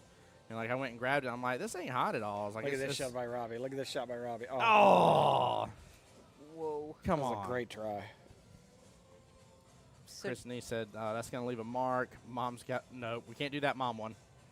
so did you bite into a frozen cheese stick? It was semi-frozen, yeah. But you actually bit into it, so it was Yeah. cold. Yeah, it was still cold. Yeah, it was disgusting. And It you was horrible. decided to put it in your mouth. Well, because I was like, man, this ain't really that, like, because it was like barely like warm, like it was just a little bit. I said that the air fryer wasn't fully working. It was weird. Katrina says, "I cat." Yeah, thank you, Katrina. Handle my lightweight. Take care of Again, BB this for me. is Robbie setting up with an angle whenever he doesn't need to, like he did the previous shot. Well, he doesn't ever do that. There you go. There you go. Well, he needed a little angle on that one. Yeah. It gets so quiet in here. It does. We're gonna whisper. All the people left. Don't. There you go. Well, fun fact, Kelly, we will be done before 10:07 tonight. That's assuming this We match will. doesn't take an hour and 9 minutes. It won't. It won't. It No, can't. they're cruising. Yeah, they're Do you cruising. see it? They only have don't. like 2 or 3 more racks max. All of a sudden you get But into a they have safety been here battle. all day, and they are excited to be playing for the $3,000. Ready to win some cash. Bum, bum, bum, bum. I pulled a dodgeball move earlier, too, with the cash. I said I think it's lost in translation in movies. Sometimes you don't know what $3,000 cash looks like. I said it looks like this. And that's with, I think 2,000 of that stack was hundreds and fifties. Oh. There's another shot by Robbie. Oh. And he's going to get to leave on the 6 this time. Yep. Robbie's got to teach me that one. Whoop, whoop. I'm a little mad. I don't know that shot. Did you replay it? Oh, you did not. I was looking for it, but I think it's too late. You think I did? Not Hey, too there late. you go. Not too late. Never too late. I'm just kidding. Sometimes it is. Right off that nod. Oh, man. Sometimes it's just a little double kiss, you know? Yep. I was talking with who was talking to me about the replays? Samantha Lamont. Yes. And She had a good idea. she let me know she could watch our replays all day long. Yep. She'd asked me to see if I can compile together a bunch of them into a video and potentially post it. Whoop, I gave the wrong points. I said we might work towards that. I said there is a pretty good compilation of them now, and I said it's something that's a lot of fun for you guys to enjoy and get back to look back at some of the highlights, and so we may accomplish that. I think It's fun to watch. Yeah. Especially when it's just like good shot after good shot after good shot. Like, Yep. I don't know if we're going to beat that one by Toto, though. Oh my goodness. Yeah. Right. Whoever cut it, Robbie. So maybe we need to start replaying bloopers more, or is that that might be considered poor sportsmanship? Like, here, guys, look at all those shots where you lost it. Look at that straight in. Oh, no. I about jinxed All it. right. I Oh, just my stopped saying Lanta. I was going to stay there. Oh, my Lanta. I haven't worked.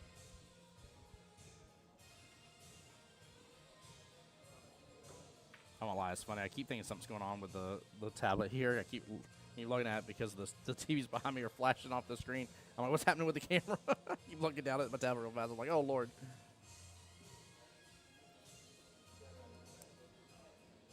Oh, Robbie needs this one here. Big 4 points right now. Yeah, this could be the difference in everything right here. Joe Jameson says, bloopers who, me? Oh. No way. Oh, I mean, it That's just. 100% how I meant to do Did you that. see that spin? I did see it. Let's watch it again. Did you see that? I saw it. How do you do that? Jacob said, I gotta get my dad teach me that shot. John Hummel says, who? Correct answer is always Tim Jones. That one, sir. Samantha Lamont says, wait is watch that too. Let's have both. Let's have the bloopers and the highlight reel. Love that. That was so funny. Wow. I love it. Justin Lamont said, Tim replayed me flying the cue ball off the table last night, following a bad sportsmanship complaint. Hey, text me at the office. I'll make sure I get it handled there for you, Justin. Well, maybe you shouldn't be practicing on the live stream. So, goodness gracious. Yes, that's amazing. That's too good. Oh, my Lanta. For those who are not understanding that reference, I very mistakenly told Justin in his sudden death match yesterday that he was not allowed to practice on that table. And it was not a sudden death match. Nope. I mean, it was not a practice It was a table. practice table, yeah. So, It wasn't. It wasn't. I think his was the sudden death match, though, if I remember correctly. yeah. Yep. Yeah, that's a whoopsie. That was a big one. Try on that slice. Just says he was too scared to break his keys inside today. Dale over there on the YouTube side cheered on Larry. I love it. Welcome back in, Dale. Oh man, you guys are coming alive now here at the finals. Let's go. This is what it's about, baby. It's Don Henley. It's doing it. Yeah, right. It is. It is. You guys can't hear it because otherwise we'd get shut down. But we're listening to Don Henley. Yeah, we don't need to be copyright struck by the Dude, by YouTube. They got AI working these darn things now. I've already gotten 2 emails today being like, your stream can't be monetized. I'm like, I'm not trying to monetize it. Leave me alone, YouTube. Stop it. Nobody tunes into my stream to listen to the music. Ooh, nice shot. All the way down the rail. Yeah, it was. Larry's down to 10 points. He could have this rack. Did you just do that? I did that. Oh, man. I didn't say he has it. I said he could. I choose my words carefully as commentator. So Lord knows with you and I today, Whoa. the commentator curse has been a thing. Did you see that? What in the Jedi? Holy cow. I don't know how you describe what just happened there, The but Jedi. Karma. Karma is how you describe it.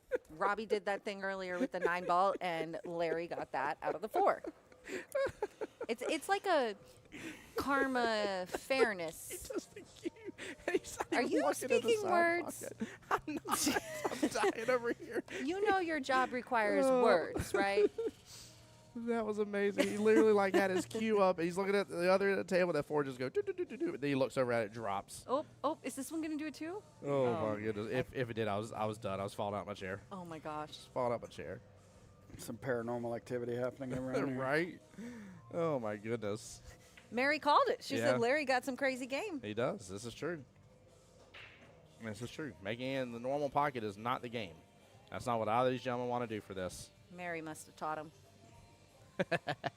That lady's crazy. I like that. I like that. I've been told she is a madam of mayhem, so. Oh, that was a nice shot by Robbie. Well, Yeah, I it was. was. Oh, but no reward. You can cut it in the side and should be able to stay. Oh, is For the that the 7. 6-ball? 6-ball, yeah. Oh, I don't know. I guess I Sorry, didn't you're- notice the 8 at the top, and yeah. Well, my bad. also with you standing, it's hard to see because of the monitor a little bit. You're at an angle on it, so it's tough. Aw, thanks for throwing me that bone. I got you. I got you. Woo! 2 rails. There we go.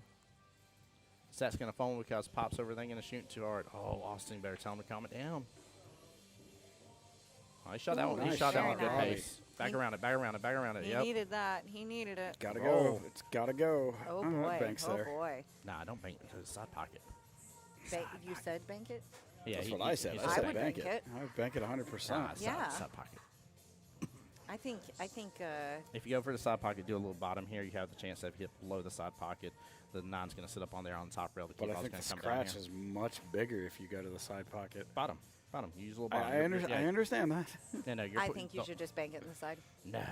Yeah. Especially Chat. since the bank almost looks. All right. Chat, now's Dead your on. chance Settle here. the argument Settle for the us, argument. please. Side pocket or you're Side. banking it. It looks Side like pocket. Side looks or like cut. Chris- Bank or Chris- cut. Chris- Bank looks or like cut. Chris is agreeing Chris with is me. telling him to bank it. Chris is going Yeah, to tell Chris him is to bank 100% telling him to bank it. it. Mary says cut. Let's keep arguing. Because Yeah. I think the bank is natural. Cut That's it. not- Cut it. Cut it. I think he needs Slice to that bank bad it. boy like a public sub right down the middle. I think our perception here from the head of the table is confusing you as to was that cut. That was the issue with the bank. That was the issue with the bank. You got to leave it open. Cut all day, no English needed. Tell him G Money Lamont. Let's go. I done got Mary Turner on my side. I done got J Money on my side. Winning, baby. Yeah, but they're not Kelly and I, so. You're right. Gosh darn it. I thought I had a point. I didn't get my point here. Woo! Larry with his cue right there. I'm loving this. He just like I like this. flails. Yeah. Tommy, If- do you mind just double checking real fast without interrupting too much to double check we got the score correct, please, my friend? 24-34. Anybody in here that can verify? Oh, looks like they're discussing it too. There's a lot of discussion around the Oh, score yeah. sheets. I'm not surprised. Like, this is a big deal, and they're flying through the tables really fast. And these teams have enjoyed their day together. Yeah.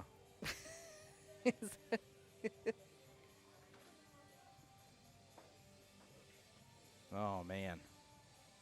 Delwood says bank all day. Kristen Denise says cut all day. I think it just depends on what your comfort zone is. Oh yeah. Like, for I'm good. me, that's just a tiny little bit of extension of my favorite bank.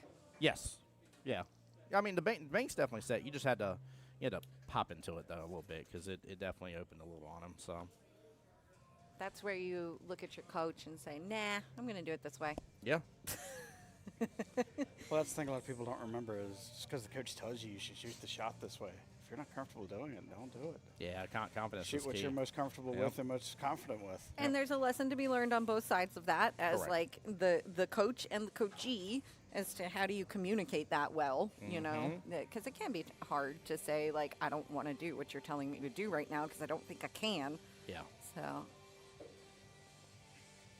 Sometimes it's not even that they can't, it's just that they're not comfortable doing it. yeah. True.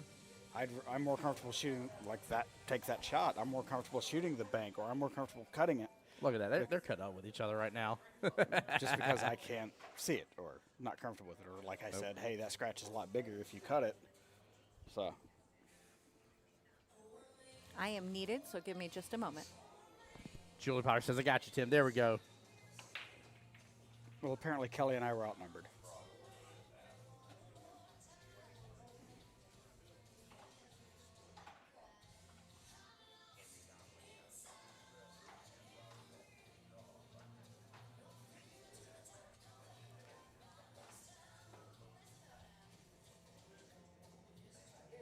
Oh, he hit Hey, it. made a He good hit hit it. on it. Yeah. Definitely made a good hit.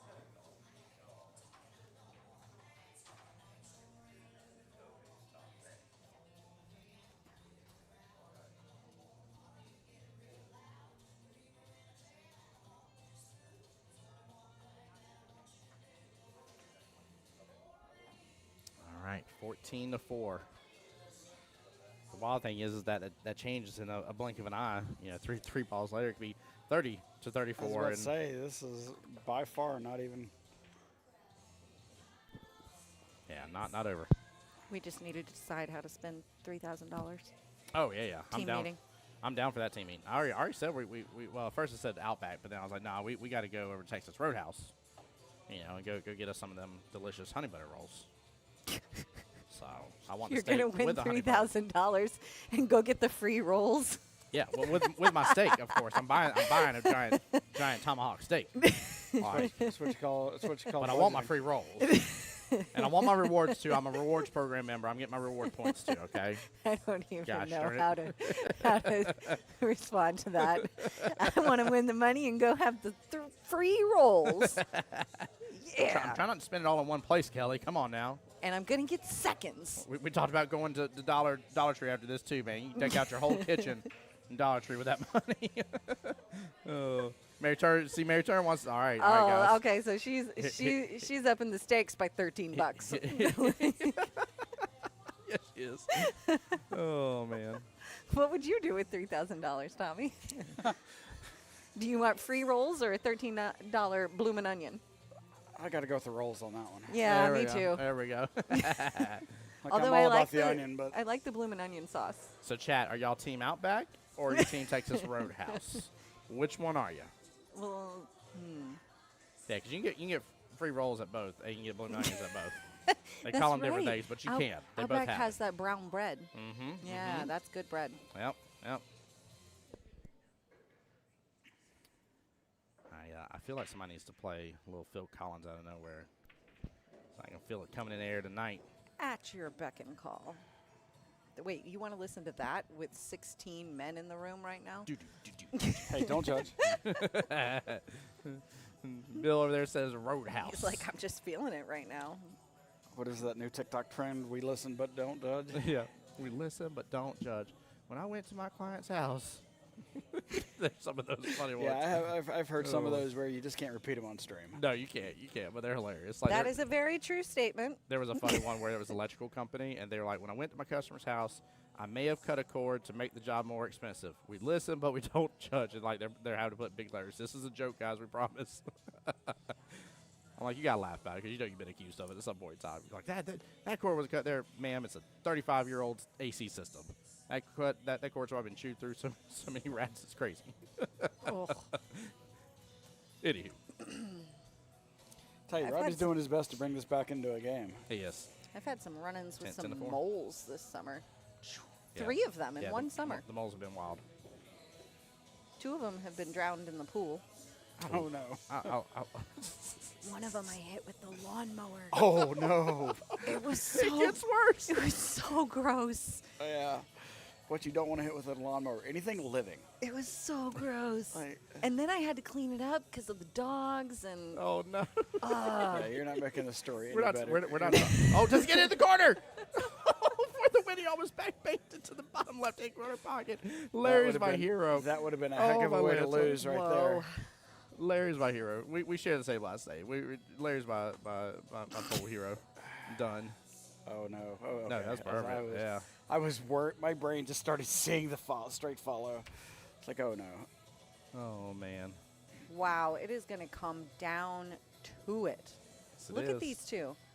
Yes, it is. Holy cow. So if Robbie clears the table, that's 2, 4, It's over. 6. It's It's over. over. It's Oh over. He my doesn't need to goodness. clear the table. He needs to get to the Yeah. 8. All he needs to do is make the 8. Yep. Oh, he just made it complicated. Eh. But who didn't like to go out on a big win? Yeah, right? Right. It's a 2-ball to 1-ball race. Wow. Yeah, this is a good timeout. Holy This cow. is a Yeah, good timeout here. let's get something gets dead. It's either done with the 6 or it's done by the 8. 9-ball can just sit there and look at its beautiful What would yellow you do zone. here? Would you cut the 6 in the corner and use the 8 as a backstop, or would you bank it? So I would cut it in the corner. Bank it. I'm just kidding. I don't know. Here we go again. Here we go again. Well, this is probably the most important timeout of the entire tournament right here. Yeah, this is the timeout. This is the timeout for the tournament is what this is. Well, this is timeout determining whether you're leaving here with $3 grand in your hand. You got to be confident in this bank. You cannot half shoot it. He's got to gen it. He's got to. And Does he? did not. Oh, second time around. Second time around. Oh. Nope. Oh. Nope. Oh no. The whole room just Wow. sighed with us. Wow.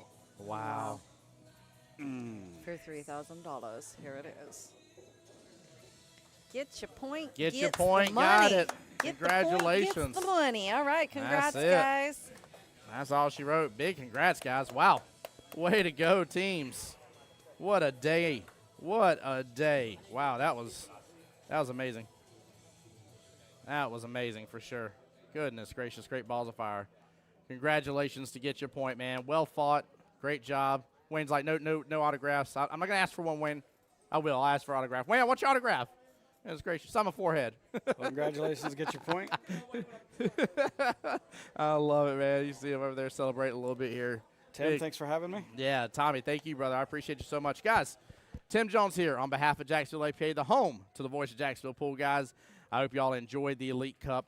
Up next on the live stream here, be a few weeks from now, but it'll be Vegas time, baby, so don't miss out on that live from Vegas again. Thanks to Mike and Kelly here. Thanks to all you fans from Jacksonville APA as well for showing the love and support to everybody in the stream, man. It's my honor and pleasure to get to do this, and again, big shout. What a heck of a day here for Team Get Your Point and Stacks and Racks here. I know they're coming up just a little bit short, 2 balls to close it out here, but what an amazing, amazing day here, guys. So y'all take care, be blessed, get some rest. As always, I want to be the guy that gets you to enjoy watching billiards again. I will see y'all on the next one. Have a wonderful evening. Oh, by the way, guys, if y'all are not subscribing to Jacksonville APA's YouTube and subscribing to my YouTube, The Voice Jacksonville Pool here, well, do you love me? Because I know you tell me you love me. I know you say you love Jacksonville APA. Seriously though, I don't want to dog you too hard. Please go hit subscribe. It takes you just a moment. The videos stay live on YouTube. Facebook after 30 days deletes live videos. We have no choice in that. That's out of our hands. That's a policy on them, guys. So I'm telling you this just so that way you can be able to find these videos later on for reviewing pleasure here later on, guys. Take care. Have a wonderful evening, guys. Peace.